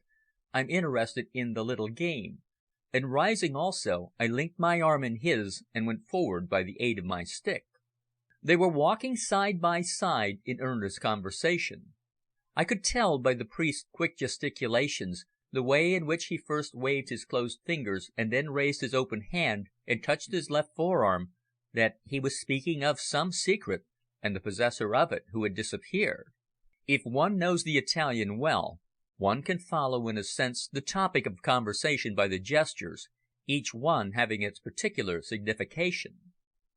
Hurrying as well as I could, we gradually gained upon them, for presently they slackened their pace, while the priest spoke earnestly, as though persuading the daughter of the ex-boatswain of the Annie Curtis to act in some way he was directing. She remained silent, thoughtful, and undecided. Once she shrugged her shoulders and half turned from him as though in defiance, when in a moment the wily cleric became all smiles and apologies. They were talking in Italian without a doubt, so as passers-by might not understand their conversation. His clothes, too, I noticed, were of a distinctly foreign cut, and he wore low shoes, the bright steel buckles of which he had evidently taken off. As they had come across the bridge she had been laughing merrily at some quaint remark of her companion, but now it appeared as though all her gaiety had died out and she had realized the true object of the stranger's mission. The path they had taken led straight across to the Horse Guards Parade, and feeling a few moments later that my weakness would not allow me to walk farther, I was compelled to turn back towards the York Column steps, leaving Reggie to make what observations he could. I returned home thoroughly exhausted and very cold. Even my big frieze overcoat, which I used for driving when down at Helpstone, did not keep out the biting wind. So I sat over the fire for fully a couple of hours until my friend at last returned. "I've followed them everywhere," he explained, throwing himself into an armchair opposite me. "He's evidently threatening her, and she is afraid of him. When they got to the Horse Guards they turned back along Birdcage Walk and then across the Green Park. Afterwards he drove her in a cab to one of Fuller's shops in Regent Street. The old priest seems mortally afraid of being recognized. Before he left the Green Park he turned up the collar of his overcoat so as to hide that piece of purple at his collar." "Did you discover his name?" "I followed him to the Savoy, where he is staying. He has given his name as Monsignor Galli, of Rimini." There our information ended. It, however, was sufficient to show that the ecclesiastic was in London with some distinct purpose, probably to induce the Ceco's daughter to give him certain information which he earnestly desired, and which he intended to obtain by reason of certain knowledge which he possessed. The days passed with gloom and rain, and Bloomsbury presented its most cheerless aspect. No trace could I discover of my lost love, and no further fact concerning the white-haired Monsignor. The latter had, it appeared, left the Savoy on the following evening, returning in all probability to the Continent, but whether successful in his mission or no, we were in complete ignorance. Dolly Dawson, with whom Reggie had struck up a kind of pleasant friendship, more for the purpose of being able to observe and question her than anything else, called upon us on the day following to inquire after me, and hear whether we had learnt anything regarding Mabel's whereabouts. Her father, she told us, was absent from London for a few days, and she was about to leave for Brighton in order to visit an aunt. Was it possible that Dawson, having learned of my solution of the cipher, had returned to Italy in order to secure the Cardinal's secret from us? I longed hour by hour for strength to travel out to that spot beside the Serchio, but was held to those narrow rooms by my terrible weakness. 4 long and dreary weeks passed, until the middle of May, when I had gathered sufficient strength to walk out alone and take short strolls in Oxford Street and its vicinity. Burton Blair's will had been proved, and Leighton, who visited us several times, told us of the recklessness with which the man Dawson was dealing with the estate. That the adventurer was in secret communication with Mabel was proved by the fact that certain cheques, signed by her, had passed through his hands into the bank, yet, strangely enough, he declared entire ignorance of her whereabouts. Dawson had returned to Grosvenor Square when one day at noon the footman Carter was ushered into me by Glave. I saw by his face that the man was excited, and scarcely had he been shown into my room before he exclaimed, saluting respectfully, "I've found out Miss Mabel's address, sir. Ever since she's been gone I've kept my eyes on the letters sent to post, just as Mr. Ford suggested that I should, but Mr. Dawson never wrote to her until this morning. By accident, I think, he sent a letter to the post addressed to her, among a number of others which he gave to the page boy. She's at the Mill House, Church Enstone, near Chipping Norton." In quick delight I sprang to my feet. I thanked him, ordered Glave to give him a drink, and left London by the 1:30 train for Oxfordshire. Just before 5 o'clock I discovered the Mill House, a grey old-fashioned place standing back behind a high box hedge from the village street at Church Enstone, on the high road from Aylesbury to Stratford. Before the house was a tiny lawn, bright with tulip borders and sweet-smelling narcissi. A broad-spoken waiting-maid opened the door and ushered me into a small, low, old-fashioned room, where I surprised my love crouched in a big armchair reading. "Why, Mr. Greenwood!" she gasped, springing to her feet, pale and breathless. "You!" "Yes," I said, when the girl had closed the door and we were alone. "I have found you at last, Mabel. At last," and advancing I took both her small hands tenderly in mine. Then, carried away by the ecstasy of the moment, I looked straight into her eyes, saying, "You have tried to escape me, but to-day I have found you again. I have come, Mabel, to confess openly to you, to tell you something, to tell you, dearest, that I love you." "Love me!" she cried, dismayed, starting back and putting me from her with both her small white hands. "No, no," she wailed. "You must not, you cannot love me. It is impossible." "Why?" I demanded quickly. "I have loved you ever since that first night when we met. Surely you must long ago have detected the secret of my heart." "Yes," she faltered, "I have, but alas, it is too late, too late." "Too late!" I exclaimed. "Why?" She was silent. Her countenance had suddenly blanched to the lips, and I saw that she was trembling from head to foot. I repeated my question seriously, my eyes fixed upon her. "Because," she answered slowly at last, in a tremulous voice so low that I could scarce distinguish the fatal words she uttered, "because I am already married." "Married!" I gasped, standing rigid. "And your husband? His name?" "Cannot you guess?" she asked. "The man you have already seen, Herbert Hales." Her eyes were cast down from me as though in shame, while her pointed chin sank upon her panting breast. Chapter 25. The Sacred Name. What could I say? What would you have said? I was silent. I knew not what words to utter. This scoundrelly young groom, the ne'er-do-well son of the respectable old seafarer, who spent the evening of his days at the Crossways, was actually the husband of the millionaire's daughter. It seemed utterly incredible, Yet on recollecting that midnight scene in Mayvill Park, I at once recognized how powerless she was in the hands of that low, arrogant cad, who, in a moment of mad frenzy, had made such a desperate attempt upon her. I recognized, too, that the love between them, if any had ever existed, had disappeared long ago, and that the man's sole idea was to profit by the fact of his union with her, and blackmail her, just as so many wealthy and upright women are being blackmailed in England at this very moment. It flashed through my mind that the reason she did not follow and punish the fellow for that dastardly attempt on her life was now made plain. She was his wife. The very thought convulsed me with jealousy, regret and hatred, for I loved her with all the passion, honest and true, of which a man is capable. Since Mrs. Percival had revealed to me the truth, I had lived only for her, to meet her again and openly declare my love. "Is this true?" I asked her at last, in a voice the hardness of which I could not control. I took her cold, inert hand in my own, and glanced at her bowed head. "Alas, for me it is," was her faltering response. "He is my husband. Therefore all love between us is debarred," she added.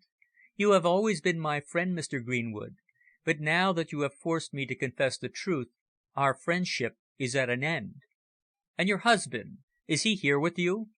"He has been here," was her answer, "but has gone." "You left London in secret to join him, I suppose," I remarked bitterly. "At his demand. He wished to see me." "And to obtain money from you by threats as he attempted on that night at Mayvill?" The broken, white-faced girl nodded in the affirmative. "I came to this place," she explained, "as a paying guest. A girl I knew at school, Bessie Wood, lives here with her mother. They believe I made a runaway match, and have been extremely kind to me these last 2 years." "Then you've been a wife for 2 whole years!" I exclaimed in blank surprise, utterly amazed at the manner in which I had been deceived. "For nearly that time. We were married at Wymondham, in Norfolk." "Tell me the whole story, Mabel," I urged, after a long pause, endeavouring to preserve an outward calm which certainly did not coincide with my innermost feelings. Her breast heaved and fell beneath its lace and chiffons, her great wonderful eyes were filled with tears. For fully 5 minutes she was overcome by her emotion and quite unable to speak. At last, in a low, hoarse voice, she said "I don't know what you must think of me, Mr. Greenwood. I'm ashamed of myself, and of the manner in which I've deceived you. My only excuse is that it was imperative. I married because I was forced to by a chain of circumstances, as you will realise when you know the truth." Then she was silent again. "But you'll tell me the truth, won't you?" I urged. "I, as your best friend, as indeed the man who has loved you, have surely a right to know." She only shook her head in bitter sorrow, and looking at me through her tears, answered briefly "I have told you the truth. I am married. I can only ask your pardon for deceiving you, and explain that I was compelled to do so." "You mean that you were compelled to marry him? Compelled by whom?" "By him," she faltered. "One morning 2 years ago I left London alone and met him at Wymondham, where I had previously been staying for a fortnight while my father was fishing. Herbert met me at the station, and we were married in secret, 2 men picked at haphazard from the street, acting as witnesses. After the ceremony we parted. I took off my ring and returned home, no one being the wiser. We had a dinner party that evening. Lord Newbury, Lady Rainham and yourself were there, and we went to the Haymarket afterwards. Don't you recollect it? As we sat in the box you asked me why I was so dull and thoughtful, and I pleaded a headache. Ah, if you had but known!" "I recollect the night perfectly," I said, pitying her. "And it was your wedding night? But how did he compel you to marry him? The motive is, of course, quite plain. He wished either to profit by the fact that you could not afford to allow the truth to be known that you were the wife of a groom, or else his intention was to gain possession of your money at your father's death. Yours is certainly not the first marriage of the sort that has been contracted," I added, with a feeling of blank dismay. At the very moment when my hopes had been raised to their highest level by Mrs. Percival's statement, the blow had fallen, and in an instant I saw that love was impossible.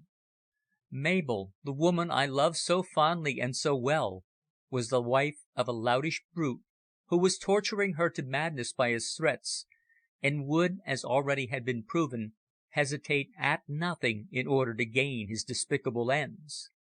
My feelings were indescribable. No words of mine can give any adequate idea of how torn was my heart by conflicting emotions. Until that moment she had been beneath my protection, yet now that she was the wife of another, I had no right to control her actions, no right to admire, no right to love. Ah, if ever man felt crushed, despairing and hopeless, if ever man realized how aimless and empty his lonely life had been, I did at that moment. I tried to induce her to tell me how the fellow had compelled her to marry him, but the words stuck in my throat and choked me. Tears must, I suppose, have stood in my eyes, for with a sudden sympathy, an outburst of that womanly feeling so strong within her, she placed her hand tenderly upon my shoulder and said in a low, calm voice, "We cannot recall the past, therefore why reflect? Act as I have asked you to act in my letter. Forgive me and forget. Leave me to my own sorrows. I know now that you have loved me, but it is..." She could not finish the sentence, for she burst into tears. "I know what you mean," I said blankly. "Too late, yes, too late. Both our lives have been wrecked by my own folly, because I hid from you what I, as an honest man, should have told you long ago." "No, no, Gilbert," she cried, calling me for the first time by my Christian name. "Don't say that. The fault is not yours, but mine, mine," and she covered her face with her hands and sobbed aloud. "Where is this husband of yours, this man who tried to kill you?" I demanded fiercely a few moments later. "Somewhere in the north, I think." "He has been here. When?" "He came a week ago and remained a couple of hours." "But he shall not blackmail you in this manner. If I cannot remain your lover, I'll nevertheless still stand your champion, Mabel," I cried in determination. "He shall reckon with me." "Ah, no," she gasped, turning to me in quick apprehension. "You must do nothing, otherwise he may..." "What may he do?"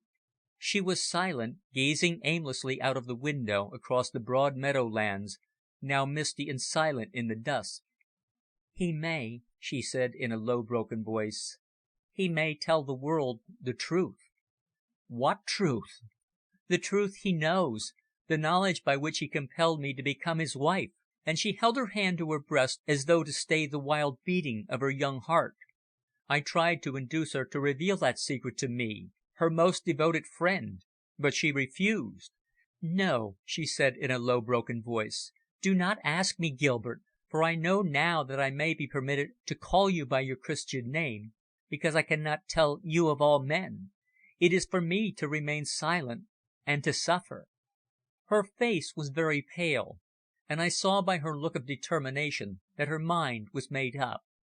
Even though she trusted me as she did, nevertheless no power would induce her to reveal the truth to me. "But you know what reason your father had in appointing his friend Dawson to be controller of your fortune," I said. "I felt confident that a word from you would result in his withdrawal from the office he now holds. You cannot affect ignorance of this mysterious motive of your father's? I have already told you. My poor father also acted under compulsion. Mr. Leighton also knows that." "And you are aware of the reason?" She nodded in the affirmative.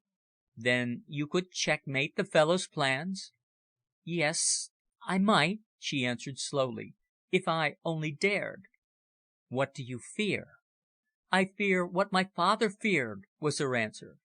"And what was that?" "That he would carry out a certain threat he has many times made to my father, and later to myself. He threatened me on the day I left home. He dared me to breathe a single word." Yes, that one-eyed man held power complete and absolute over her, just as he had boasted to Mrs. Percival. He also knew the truth concerning the Cardinal's secret. We sat together in that small, low, old-fashioned room until dusk darkened into night, when she rose wearily and lit the lamp. Then I was startled by discovering by its light how her sweet face had changed. Her cheeks had grown wan and pale, her eyes were red and swollen, and her whole countenance betrayed a deep, burning anxiety, a terror of what the unknown future held for her. Surely hers was a strange, almost inconceivable position. A pretty young woman with a balance of over 2 millions at her banker's, and yet hounded by those who sought her ruin, degradation, and death. The fact that she was married had struck me a staggering blow. To her I could now be no more than a mere friend like any other man, all thoughts of love being debarred, all hope of happiness abandoned. I had never sought her for her fortune, that I can honestly avow.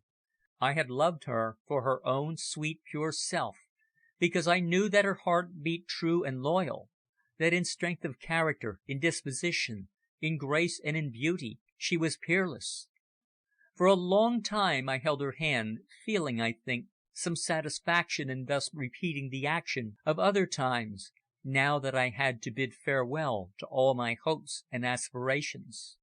She sat silent, troubled sighs escaping her as I spoke, telling her of that strange midnight adventure in the streets of Kensington, and of how near I had been to death. "Then, knowing that you have gained the secret written upon the cards, they have made an attempt to seal your lips," she said at last, in a hard mechanical voice, almost as though speaking to herself. "Ah, did I not warn you of that in my letter? Did I not tell you that the secret is so well and ingeniously guarded that you will never succeed in either learning it or profiting by it? But I intend to persevere in the solution of the mystery of your father's fortune," I declared, still with her hand in mine, and in sad and bitter farewell. "He left his secret to me, and I have determined to start out to Italy to-morrow, to search the spot indicated, and to learn the truth."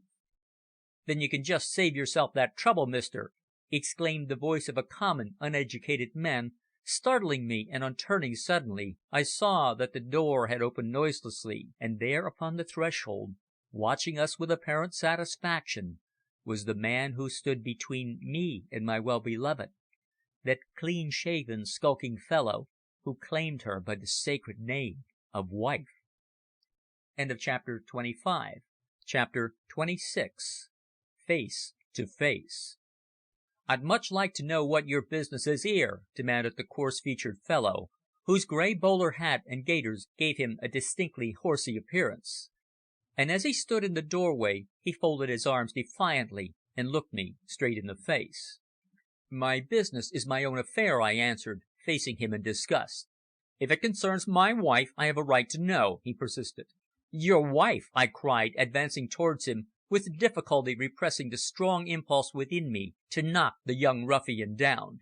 "Don't call her your wife, fellow. Call her by her true name, your victim." "Do you mean that as an insult?" he exclaimed quickly, his face turning white with sudden anger, whereupon Mabel, seeing his threatening attitude, sprang between us and begged me to be calm. "There are some men whom no words can insult," I replied forcibly, "and you are one of them." "What do you mean?" he cried. "Do you wish to pick a quarrel?" and he came forward with clenched fist. "I desire no quarrel," was my quick response. "I only order you to leave this lady in peace. She may be legally your wife, but I will stand as her protector." "Oh!" he sneered with curling lip. "And I'd like to know by what right you interfere between us." "By the common right every man has to shield an unprotected and persecuted woman," I replied firmly. "I know you, and am well aware of your shameful past. Shall I recall one incident that, now you attempt to defy me, you appear to have conveniently forgotten? Do you not recollect a certain night in the park at Mayvill, not so very long ago, and do you not recollect that you there attempted to commit a foul and brutal murder, eh?" He started quickly, then glared at me with the fire of a murderous hatred in his eyes. "She's told you, damn her! She's given me away!" he exclaimed, with a contemptuous glance at his trembling wife. "No, she has not," was my response. "I myself chanced to be witness of your dastardly attempt upon her. It was I who succeeded in rescuing her from the river. For that action of yours you must now answer to me." "What do you mean?" he inquired, and from the lines in his countenance I saw that my outspoken manner caused him considerable uneasiness. "I mean that it is not for you to attempt defiance, having regard to the fact that, had it not been for the fortunate circumstances of my presence in the park, you would to day be a murderer." He shrank at that final word. Like all his class, he was arrogant and overbearing to the weak, but as easily cowed by firmness as a dog who cringes at his master's voice. "And now," I continued, "I may as well tell you that, on the night when you would have killed this poor woman who is your victim, I also overheard your demands. You are a blackmailer, the meanest and worst type of criminal humanity, and you seem to have forgotten that there is a severe and stringent law against such an offence as yours. You demanded money by threats, and on refusal made a desperate endeavour to take your wife's life. In the Assize Court the evidence I could give against you would put you into a term of penal servitude. You understand? Therefore I'll make this compact with you. If you will promise not to molest your wife further, I will remain silent." "And who the deuce are you, pray, to talk to me in this manner, like a jail chaplain on his weekly round?" "You'd better keep a civil tongue, fellow, and just reflect upon my words," I said. "I'm no man for argument. I act." "Act just as you like. I shall do as I think proper, you hear?" "And you'll take the risk? Very well," I said. "You know the worst. Prison. And you don't," he laughed. "Otherwise you wouldn't talk like a silly idiot. Mabel is my wife, and you've no say in the matter, so that's enough for you," he added insultingly. "Instead of trying to threaten me, it is I who have a right to demand why I find you here with her." "I'll tell you," I cried angrily, my hands itching to give the impudent young blackguard a sound good hiding. "I'm here to protect her because she is in fear of her life, and I shall remain here until you have gone." "But I'm her husband, therefore I shall stay," sneered the fellow, perfectly unmoved. "Then she leaves with me," I said decisively. "I'll not allow that." "You will act just as I think proper," I exclaimed. Then turning to Mabel, who had remained white, silent and trembling, in fear lest we should come to blows, I said, "Put on your hat and coat at once. You must return to London with me." "She shall not!" he cried unflinchingly. "If my curses could blast yer, you'd have 'em thick." "Mabel," I said, taking no notice of the ruffian's words, but drawing back to allow her to pass out, "please get your coat. I have a fly waiting outside." The fellow made a movement as though to prevent her leaving the room, but in an instant my hand was heavily upon his shoulder, and by my face he saw that I was strong and determined. "You'll repent this," he hissed threateningly, with an imprecation between his teeth. "I know what you are searching for, but," he laughed, "you'll never obtain that secret which gave Blair his millions. You think you've a clue to it, but before long you'll discover your mistake." "In what?" "In not uniting with me instead of insulting me." "I have no necessity for the assistance of any man who would kill a helpless woman," I responded. "Recollect that in this affair you hold aloof from her, or by Gad, without further ado, I'll seek the aid of the police when your past history will prove rather unwelcome evidence of character." "Do what you like," he laughed again defiantly. "By giving me over to the police you'll only be doing her the worst turn possible. If you doubt me, you'd better ask her. Be careful how you act before you make a fool of yourself and a victim of her." And with this harsh, hollow sneer he threw himself into the arm-chair and placed his feet on the fender in an attitude of carelessness and calmly lit a cheap, rank cigar. "There will only be one sufferer, never fear," I said meaningly, "and that will be yourself." "All right," he said. "We shall see." Then, turning, I left the room, and meeting Mabel, who stood ready dressed in the hall, whispering a hurried adieu to Bessie Wood, her old schoolfellow, I hurried her out, put her into the station fly, and drove with her back to Chipping Norton. Even then, however, I could not understand the exact position of that young ruffian, Herbert Hales, or the true meaning of his final ominous words of open defiance. For the present I had rescued my love from the arrogant, cold-blooded brute and blackmailer, but for how brief a space I dreaded to anticipate. My own position, utterly in the dark as I remained, was one of uncertainty and insecurity. I loved Mabel, but now had no right to do so. She was already the wife, alas, the victim, of a man of low type and of criminal instinct. Our journey up to Paddington was uneventful and in almost complete silence. Both our hearts, beating sadly, were too full for mere words. The insurmountable barrier had fallen between us. We were both grief-stricken and heart-broken. The hopeful past had ended. The future was one of dull and dark despair. On arrival in London she expressed a desire to see Mrs. Percival, and as she declined to return beneath the same roof as Dawson, I took her to the York Hotel in Albemarle Street. Then, re-entering the cab, I drove to Grosvenor Square, where I informed the chaperon of my lost love's whereabouts. Not an instant did Mrs. Percival delay in seeking her, and at midnight, accompanied by Reggie, I called again at the hotel, giving her certain injunctions to refuse to see her husband, even if he discovered her, and taking a lingering farewell of her, as we had arranged to leave Charing Cross for Italy by the mail at 9 o'clock on the following morning.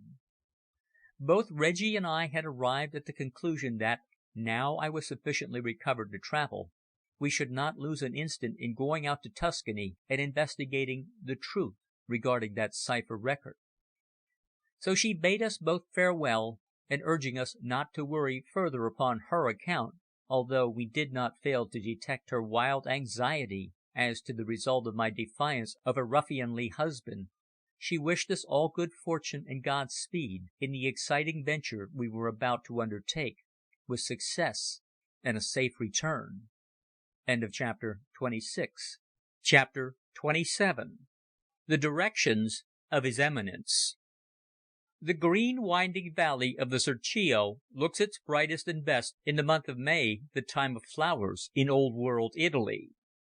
Far removed from the great routes over which the English, Americans and Germans swarm in winter, unvisited, unknown and unexplored by any save the simple contadini of the hills, the rippling river winds with tortuous bends around sharp angles and beneath overhanging trees, great cliffs and huge grey boulders worn smooth by the action of the water of the ages. In those lonely reaches of the river, as it dashes on with many cascades from the giant Apennines to the sea, the brilliant kingfisher and the stately heron are in possession, and live their lives undisturbed by human intrusion. As we walked on, having left the carriage that had brought us up from Lucca at the quaint medieval bridge called the Ponte del Diavolo, the rural, quiet and picturesque beauty of the scene became impressed upon us. The silence was unbroken, save for the hum of the myriad insects in the sun, and the low music of the water which at that point is shallow, running over its rocky bed. On arrival at the Universo in Lucca, my first impulse was to go up to the monastery and see Fra Antonio. Yet so intimate did he appear to be with Blair's partner, the ex-boatswain Dawson, that we resolved to first explore the spot and take some observations. Therefore at 8 that morning we had entered one of those dusty old travelling Tuscan carriages, the horses of which bore many jingling bells, and now, as noon was approaching, we found ourselves on the left bank of the river, counting the 456 foot-paces as directed by the secret record upon the cards. To avoid being watched by our driver, to whom we had given instructions to go back to a little wayside trattoria or eating house which we had passed, but who we knew would endeavour to secretly watch our movements, we were at first compelled, on account of the absence of a path, to make a detour through a small wood, rejoining the river bank at some distance further up. Therefore, as we reached the water, standing amid the high undergrowth that grew upon the banks, we could only look back at the bridge and guess that we were about 100 foot-paces from it. Then, trampling steadily forward in single file, we pushed our way with difficulty through the tall grass, briars, giant ferns, and tangled creepers, slowly onward towards the spot indicated. In places the trees met overhead, and the sun shining through the foliage struck the rippling water with pretty effect. According to the record, the spot must be in the open, for the sun shone upon it for 1 hour at noon on the 5th of April, and for 2 hours on the 5th of May. It was now the 19th of May, therefore the duration of the sunshine would, we roughly calculated, be about a quarter of an hour longer. In some places the river was open to the sun, while in others, so high were the banks on either side, the light could never penetrate there. From the crevices of the overhanging rocks, mountain pines and other trees had taken root and grown to huge size, bending over until their branches almost swept the stream, while our progress was made slower and more difficult by the unevenness of the bank and the wild tangle of the undergrowth. One fact was proved. No one had approached the spot for a considerable time, for we found not a twig severed or a leaf disturbed by previous intruders. At last, after we had climbed high along a rocky cliff that descended sheer into the water, and had calculated 420 steps from the old pointed bridge, we suddenly rounded a bend in the river and came upon a space where the stream, still 100 feet or so below, broadened out so that it lay open to the sky for 40 yards or so. "It must be here," I cried in eager anticipation, halting and quickly surveying the spot. "The directions are to descend 24 footholds. I suppose that means steps cut in the rock. We must find them." And both of us began to search eagerly, but in that tangled growth we could discover no trace of them. "The record says that we go down behind where a man could hold himself against 400, exclaimed Reggie, reading from a copy of the transcript which he took from his pocket. "That appears as if the entry is in some narrow crevice between two rocks. Do you see any such likely spot?" I looked eagerly around, but was compelled to admit that I discerned nothing that coincided with the description. So sheer was the grey limestone cliff going down to the water that I approached its edge with caution, and then, throwing myself upon my stomach, I crept forward and peered over its insecure edge. In doing so, a huge piece of rock became loosened and fell with a roar and splash into the stream.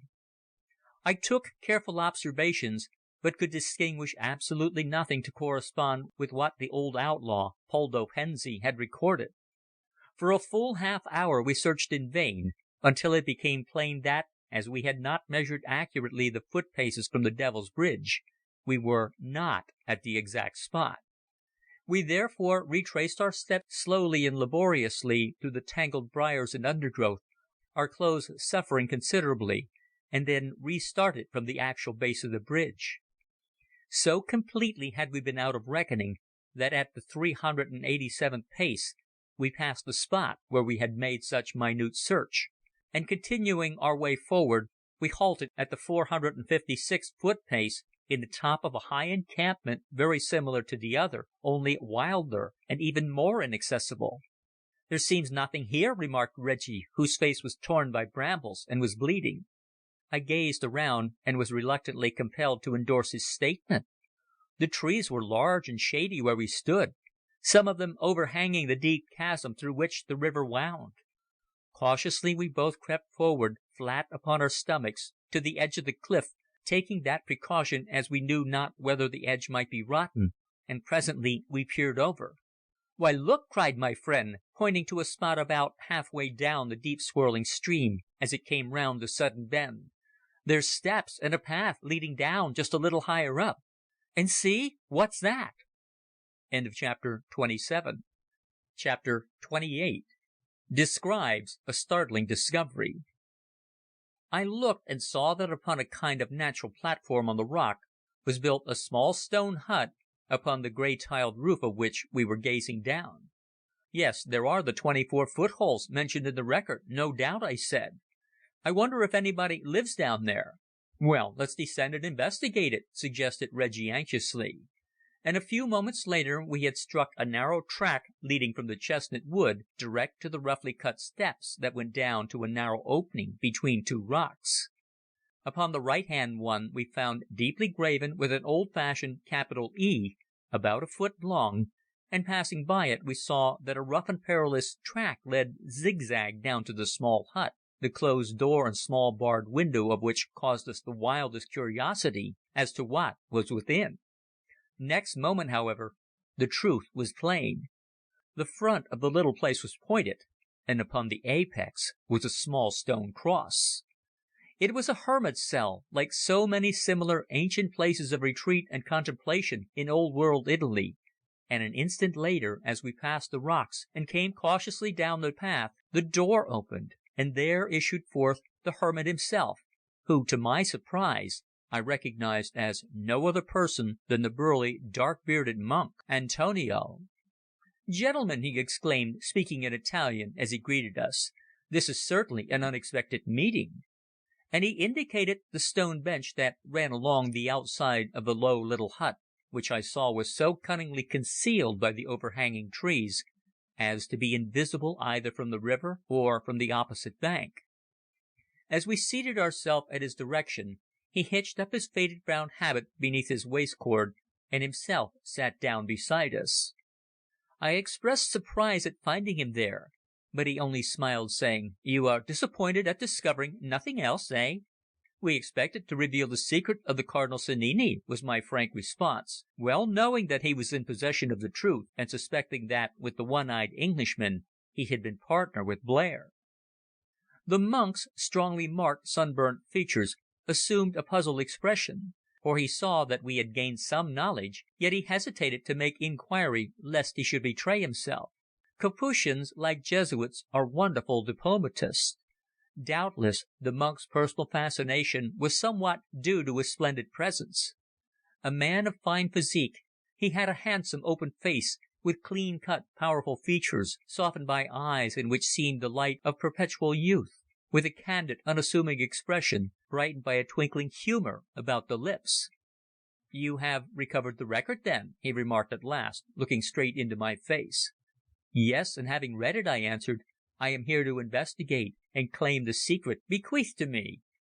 He drew a long breath, glanced for an instant at both of us, and his shaggy black brows contracted.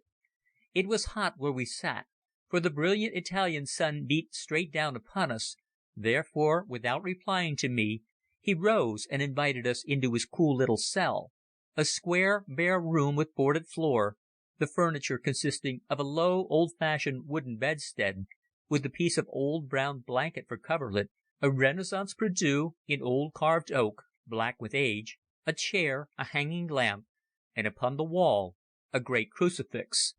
"Well, and the Signor Dawson?" he asked at last, when Reggie had seated himself on the edge of the bed and I had taken the chair.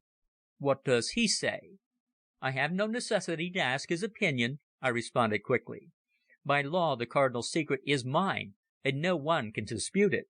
"Except its present holder," was his quiet remark. "Its present holder has no right to it. Burton Blair has made gift of it to me, and it is therefore mine," I declared. "I do not dispute that," answered the dark-faced monk. "But as guardian of the Cardinal's secret, I have a right to know the manner in which the record upon the cards came into your hands, and how you gained the key to the cipher." I related to him exactly what he wished to ascertain, whereupon he answered, "You have certainly succeeded where I anticipated that you would fail, and your presence here to-day surprises me. Apparently you have overcome every obstacle, and are now here to claim from me what is undoubtedly yours by right." He seemed fair-minded, yet I confess I was loath to trust men of his stamp very far, and was therefore still suspicious. "Before we go further, however," he said, standing with his hands in the wide sleeves of his habit, "I would ask whether it is your intention to continue the method of the Signor Blair, who allotted 1/8 of the money derived from the secret to our order of Capuchins." "Certainly," I answered, rather surprised. "My desire is to regard in every particular my dead friend's obligations." "Then that is a promise," he said with some eagerness. "You make that solemnly? You take an oath? Raise your hand." And he pointed to the great crucifix upon the whitewashed wall. I raised my hand and exclaimed, "I swear to act as Burton Blair has acted." "Very well," answered the monk, apparently satisfied that I was a man of honour. "Then I suppose the secret, strange as it will strike you, must now be revealed to you." Think, signore, at this moment you are a comparatively poor man, yet in half an hour you will be rich beyond your wildest dreams, worth millions, just as Burton Blair became." I listened to him, scarcely believing my ears. Yet what was the possession of riches to me, now that I had lost my love? From a little cupboard he took a small, rusty old hurricane lamp and carefully lit it, while we both watched with breathless interest. Then he closed the door and securely locked and barred it, afterwards placing the shutters to the iron-barred window, so that we were quickly in darkness. Was some supernatural illusion about to be shown to us? We stood open-mouthed in expectation. A moment later he dragged his low, ponderous bedstead away from the corner, where we saw that in the floor was a cunningly concealed trap-door, which, on being lifted, disclosed a deep, dark, well-like hole beneath. "Be careful," he cautioned us. "The steps are rather difficult in places." And holding the lantern he soon disappeared, leaving us to follow him down a roughly hewn spiral flight of footholes in the stone, deeper and deeper into the solid rock, damp and slimy in places where the water percolated through and fell in loudly sounding drops. "Bend low," ordered our guide, and we saw the faint glimmer of this lamp lighting our path along a narrow, tortuous burrow which ran away at right angles and sloped down still further into the heart of the cliff. In places we went through a veritable quagmire of mud and slime, while the close atmosphere smelt foul and earthy. Suddenly we emerged into a great opening, the dimensions of which we could not ascertain with that one single glimmering light. "These caverns run for miles," explained the monk. "The galleries run in all directions right under the city of Lucca and over towards the Arno. They have never been explored. Listen." In the weird darkness we heard the distant roaring of tumbling waters far away. "That is the subterranean river, the stream that divides the secret from all men save yourself," he said. Then he went forward again, keeping along one side of the gigantic cavern through which we were passing, and we followed, approaching nearer those thundering waters, until at last he told us to halt, and appeared to be examining the rough walls upon which shone great glittering stalactites. Presently he found a large white mark similar to the letter E on the rock upon the cliff side, and placed his lantern on the floor. "Don't move another step forward," he said. Then he produced from a hole, where it appeared to be well hidden, a long, roughly made footbridge, consisting of a single plank, with a light handrail on each side. This he pushed before him while I held the lantern, until he came to the edge of a deep chasm, and then bridged it across so that we could pass over. When in the centre he held aloft the lantern, and as we peered down 100 feet we shuddered to see, deep down in the chasm, the rushing flood of black water roaring away into the bowels of the earth, a terrible trap to those who ventured to explore that weird, dank place. Having passed safely over, we again skirted a wall of rock to the right, traversed a long narrow tunnel, and at last emerged into another open space of the dimensions of which we could gather no idea. Here the monk set down his lantern in a niche wherein stood several candles stuck upon rude boards and secured between 3 nails. When they were lit and our eyes grew accustomed to the light, we saw that the chamber was not a large one, but that it was long, narrow, and somewhat drier than the rest. "See!" exclaimed the Capuchin with a wave of his hand. "It is all there, Signor Greenwood, and all yours." Then I realized to my utter amazement that around the walls of the place, piled high one on the other, were sacks of untanned hide filled to bursting. One pile close to my hand I touched, and found that what was within them was hard, angular, and unyielding. There were many small, old-fashioned chests which, from their strong appearance, banded with rusted iron and studded with nails, must, I knew, contain the mysterious riches that raised Burton Blair from homeless wayfarer to millionaire. "Why, surely this is an actual hoard of treasure!" I cried. "Yes," answered Fra Antonio in his deep bass voice. "The hidden treasure of the Vatican. See," he added, "it is all here except that portion taken out by Signor Blair." And opening one of the massive chests, he held his lantern above and displayed such a miscellaneous collection of golden chalices, monstrances, patens, jewelled embroidered vestments and magnificent gems, such as had never before dazzled my eyes. Both Reggie and I stood utterly dumbfounded. At first I seemed to be living in some fairy world of legend and romance, but when a moment later the rugged, bearded face of the Capuchin recalled to me all the past, I stood open-mouthed in wonder. The secret of Burton Blair was disclosed, and the secret was now mine. "Ah!" exclaimed the monk, laughing, "no doubt this revelation is to you an amazing one. Did I not, however, promise you that in half an hour you would become many times over a millionaire?" "Yes, but tell me the history of all this great wealth," I urged, for he had cut open one or two of the leathern bags, and I saw that each of them was filled with gold and gems, mostly set in crucifixes and ornaments of an ecclesiastical character. Chapter 28. Chapter 29. In which a strange tale is told. "I suppose it is only just that you should know the truth, although a most strenuous effort has been made to keep it from you," the monk remarked, as though to himself. "Well, it is this. You, as a Protestant, probably know that the treasures in the Vatican in Rome are the greatest in the world, and also that each Pope, on his Jubilee or other notable anniversary, receives a vast number of presents, while the Church of St. Peter's itself is constantly in receipt of quantities of ornaments and jewels as votive offerings. These are preserved in the treasury of the Vatican, and constitute a collection of wealth unequalled by all the millions of modern millionaires. Well, in the early part of 1870, Pope Pius IX received, through the marvellous diplomatic channels our Holy Church possesses, secret information that it was the intention of the Italian troops to bombard and enter Rome and sack the palace of the Vatican. His Holiness confided his fears to his favourite, the great Cardinal Sannini, the Treasurer General, who, having lived in this district when a peasant lad, was aware of the existence of this safe hiding place. He therefore succeeded, during the months of June, July, and August 1870, in secretly removing a vast quantity of the Vatican treasure from Rome and storing it in this place in order to save it from the enemy's hands.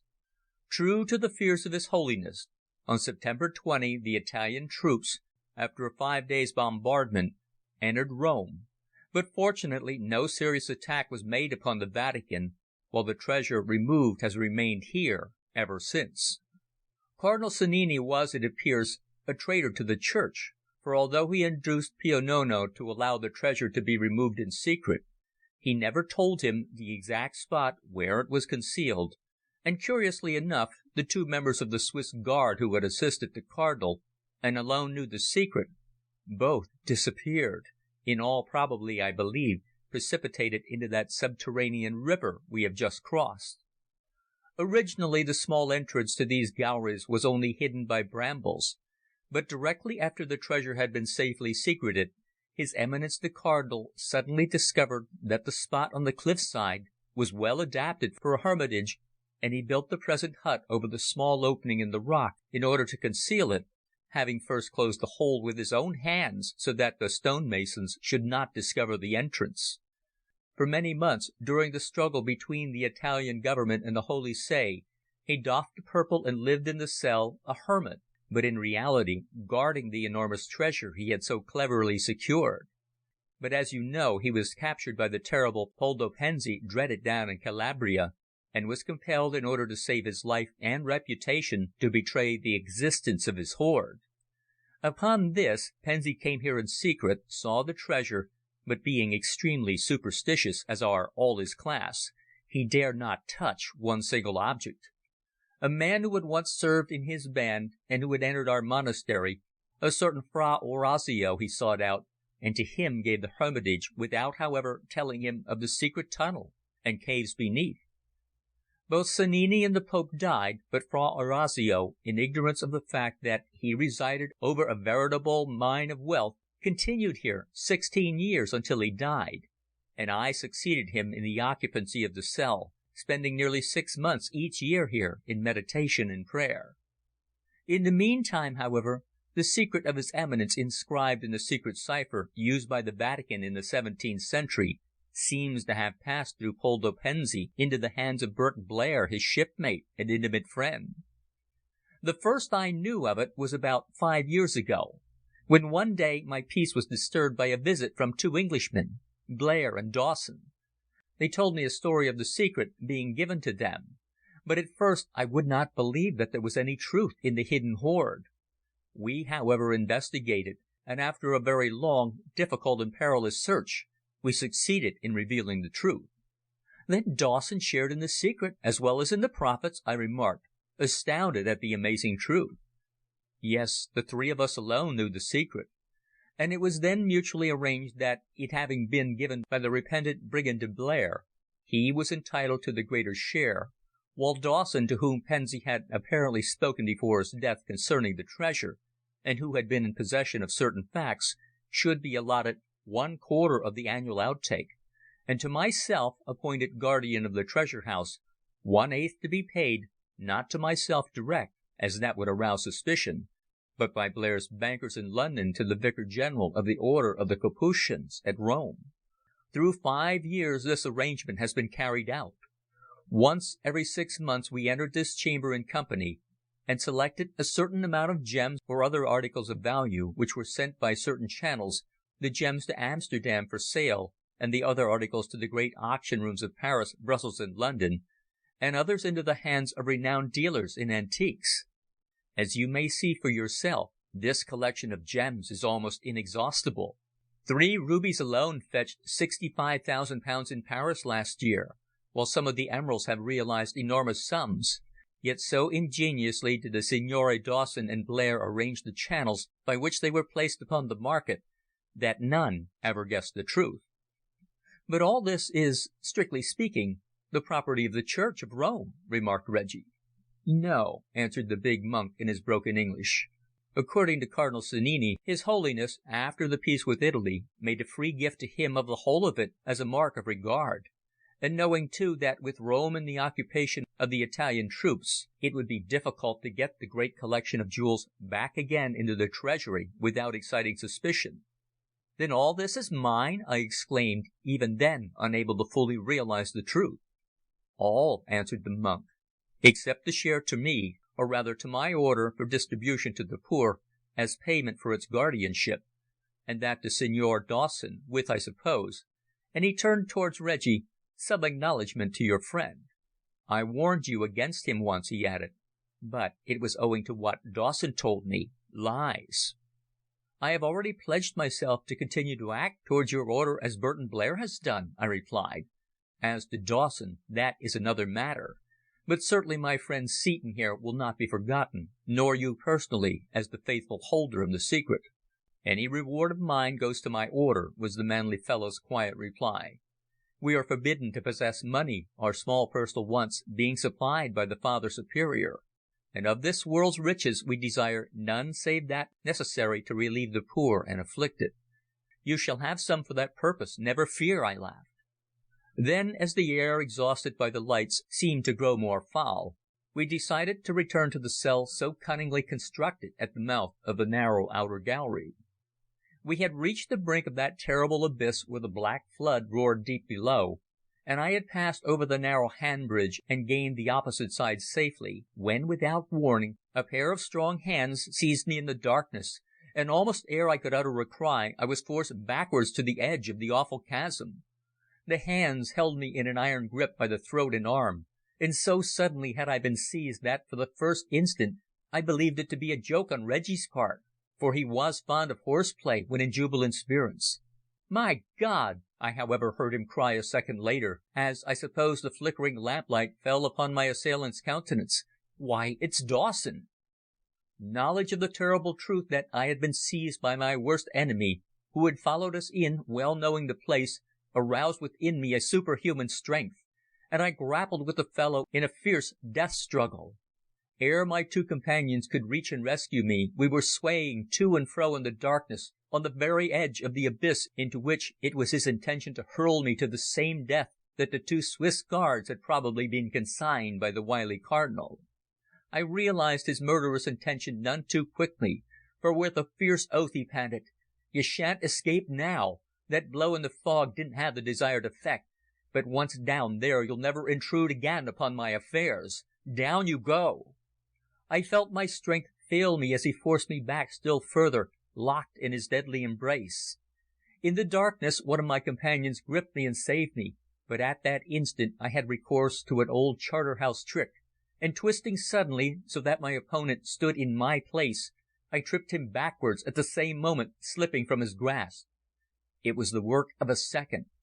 In the uncertain glimmer from the lamp I saw him stumble, clutch wildly at the air, and with an awful cry of rage and despair he fell backwards down into the Stygian blackness where the rushing waters swept him down to subterranean regions, unknown and unexplored. My escape from death was assuredly the narrowest man had ever had, and I stood panting, breathless, bewildered, until Reggie took me by the arm and led me forward in silence more impressive than any words. End of chapter 29. Chapter 30. The Motive and the Moral. On the following night we took leave of the strong, big-handed monk on the railway platform in Lucca, and entered the train on the first stage of our journey back to England.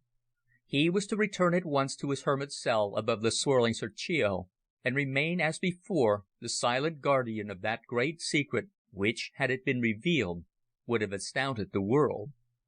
Anxiety consumed us, knowing not how Mabel had fared. Yet, with the knowledge that the baneful influence of the adventurer Dawson had now been removed, we returned home somewhat easier in mind. I was wealthy, it was true, rich beyond my wildest dreams, yet the hope of the possession of Mabel as my wife, that had been the mainspring of my life, had been snapped, and in those pensive hours, as the sleeping car express tore northward across the plains of Lombardy and through Switzerland and France, my despairing thoughts were all of her and of her future.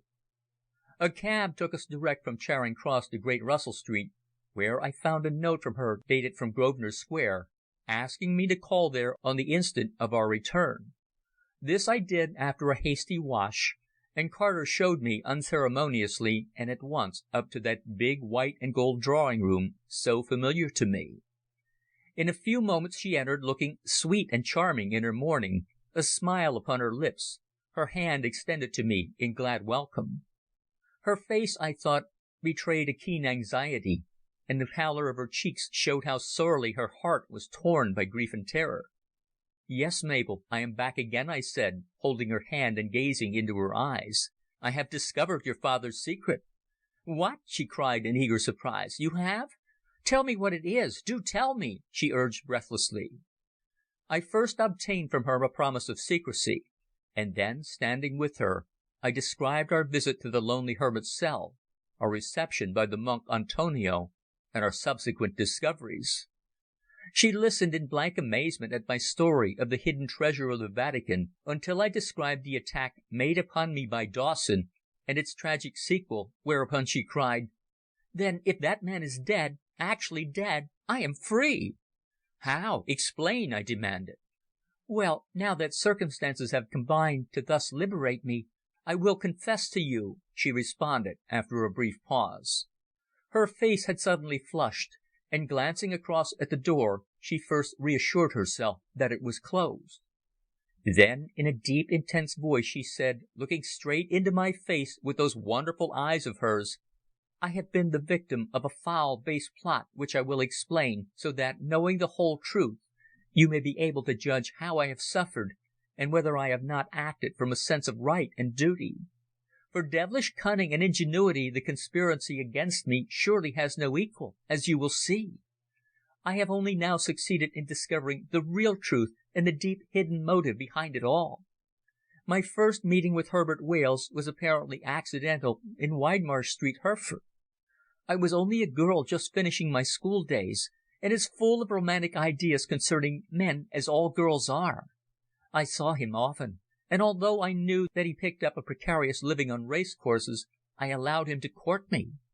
At first I confess that I fell deeply in love with him, a fact which he did not fail to detect, and during that summer at Mayvill I met him secretly on many evenings in the park. After we had thus been acquainted about 3 months, he one night suggested that we should marry, but by that time, having detected that his love for me was only feigned, I refused. Evening after evening we met, but I steadfastly declined to marry him, until one night he showed himself in his true colours, for to my abject amazement he told me that he was well acquainted with my father's life history, and further he alleged that there was one dark incident connected with it, namely that my father, in order to possess himself of the secret by which he had gained his wealth, had murdered the Italian seaman Pensi on board the Annie Curtis off the Spanish coast. I refused to hear such a terrible allegation, but to my surprise he caused me to meet my father's friend, the man Dawson, by appointment, and the last named declared that he was the actual witness of my father's crime. When we were alone that same night, as we walked by a bypath across the park, he put his intentions to me plainly, namely that I should be compelled to accept him as my husband and marry him in secret against my father's knowledge. Otherwise he would give information to the police regarding the allegation against my father. "The blackguard!" I cried. Continuing, she said, "He pointed out how Dawson, my father's closest friend, was the actual witness, and so completely did I find myself and my father's reputation in his unscrupulous hands that I was compelled, after a week of vain resistance, to accept his condition of secrecy and consent to the odious marriage.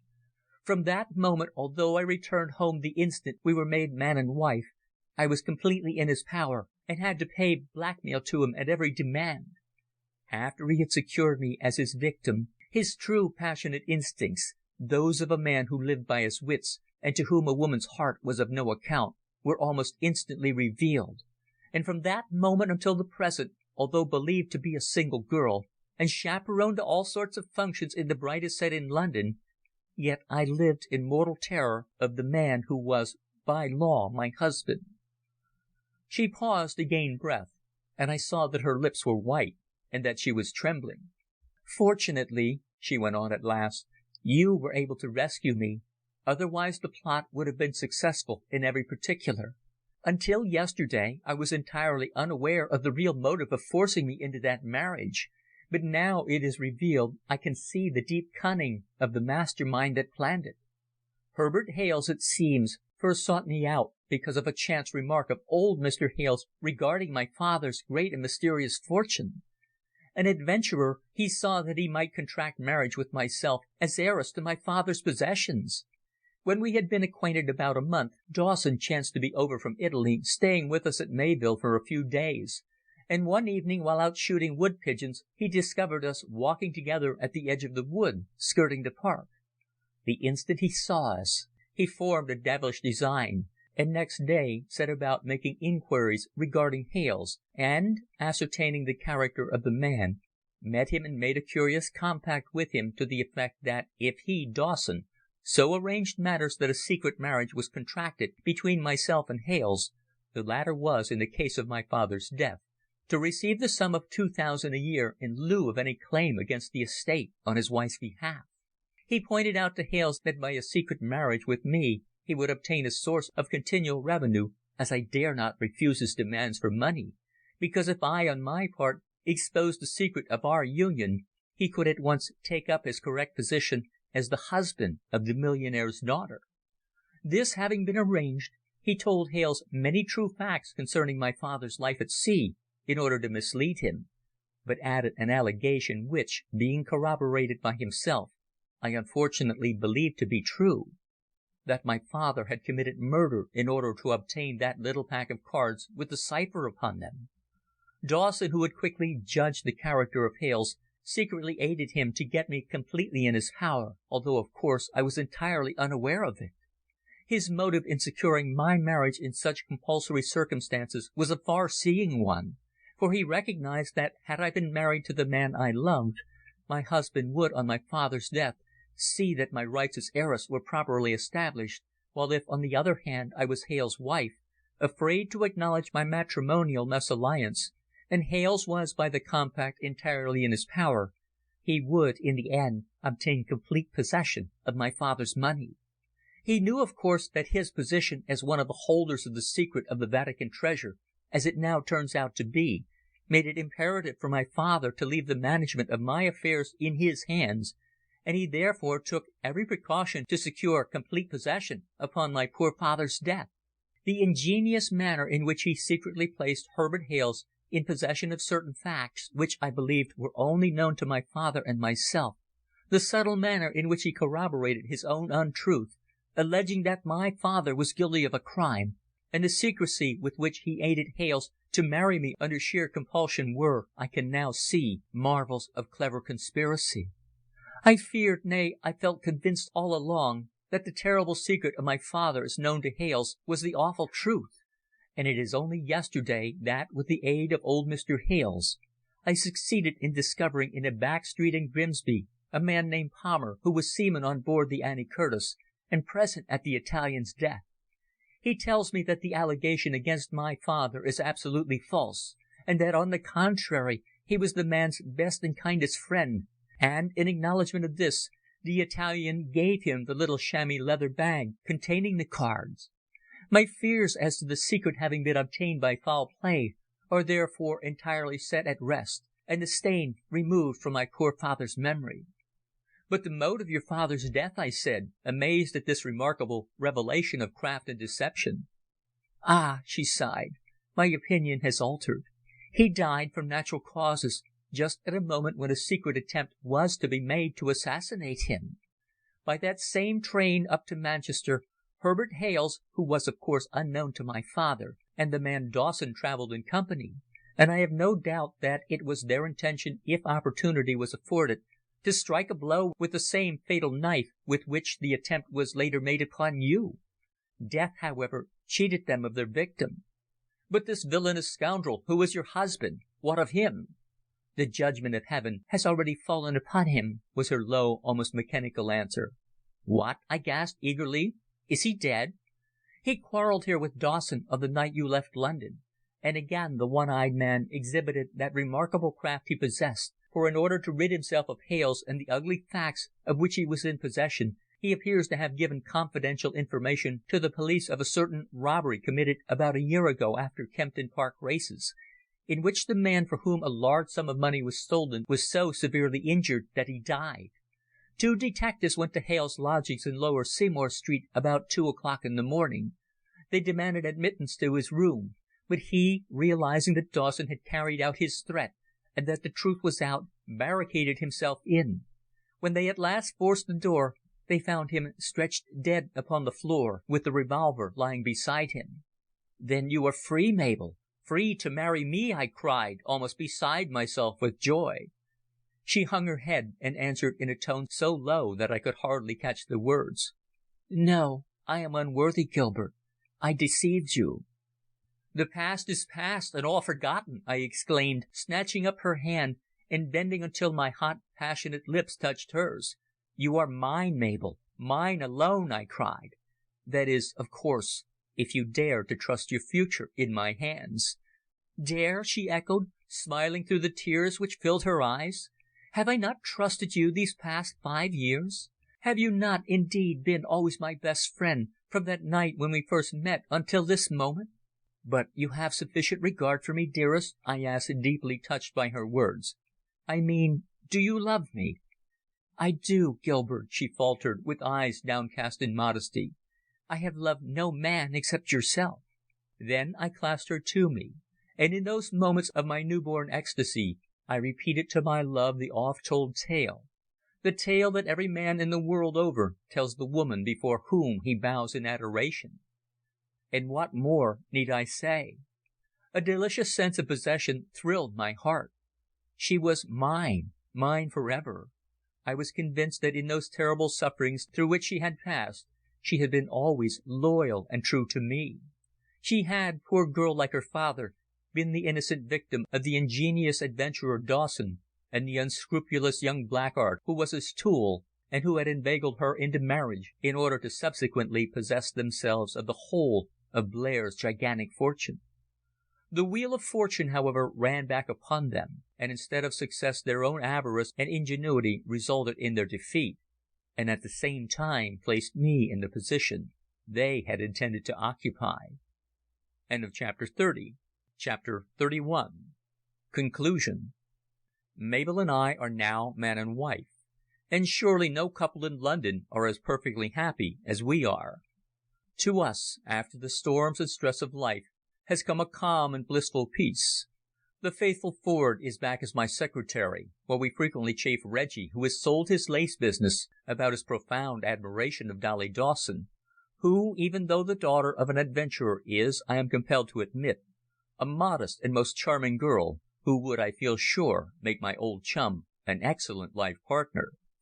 Indeed, the other day he inquired in strict confidence of Mrs. Percival, who has apartments with us at Mayvill, whether she thought Mabel would take it ill were he to propose. Therefore his ideas are evidently now running in the direction of matrimony.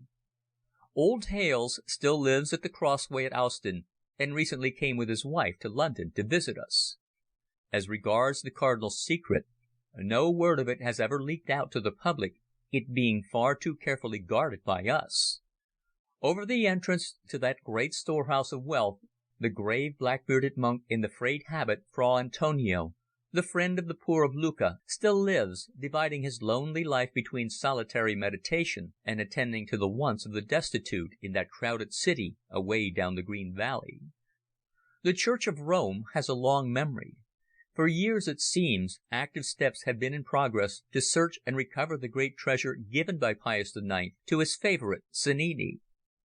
The presence in London of the well-known cleric Monsignor Galli of Rimini, and his clandestine interview with Dolly was, according to her own avowal, in order to ascertain some facts regarding her father's recent movements, it being known that he had a few months before sold to a dealer in Paris the historic jewelled crucifix worn by Clement VIII, which was placed in the Vatican treasury after his death in 1605.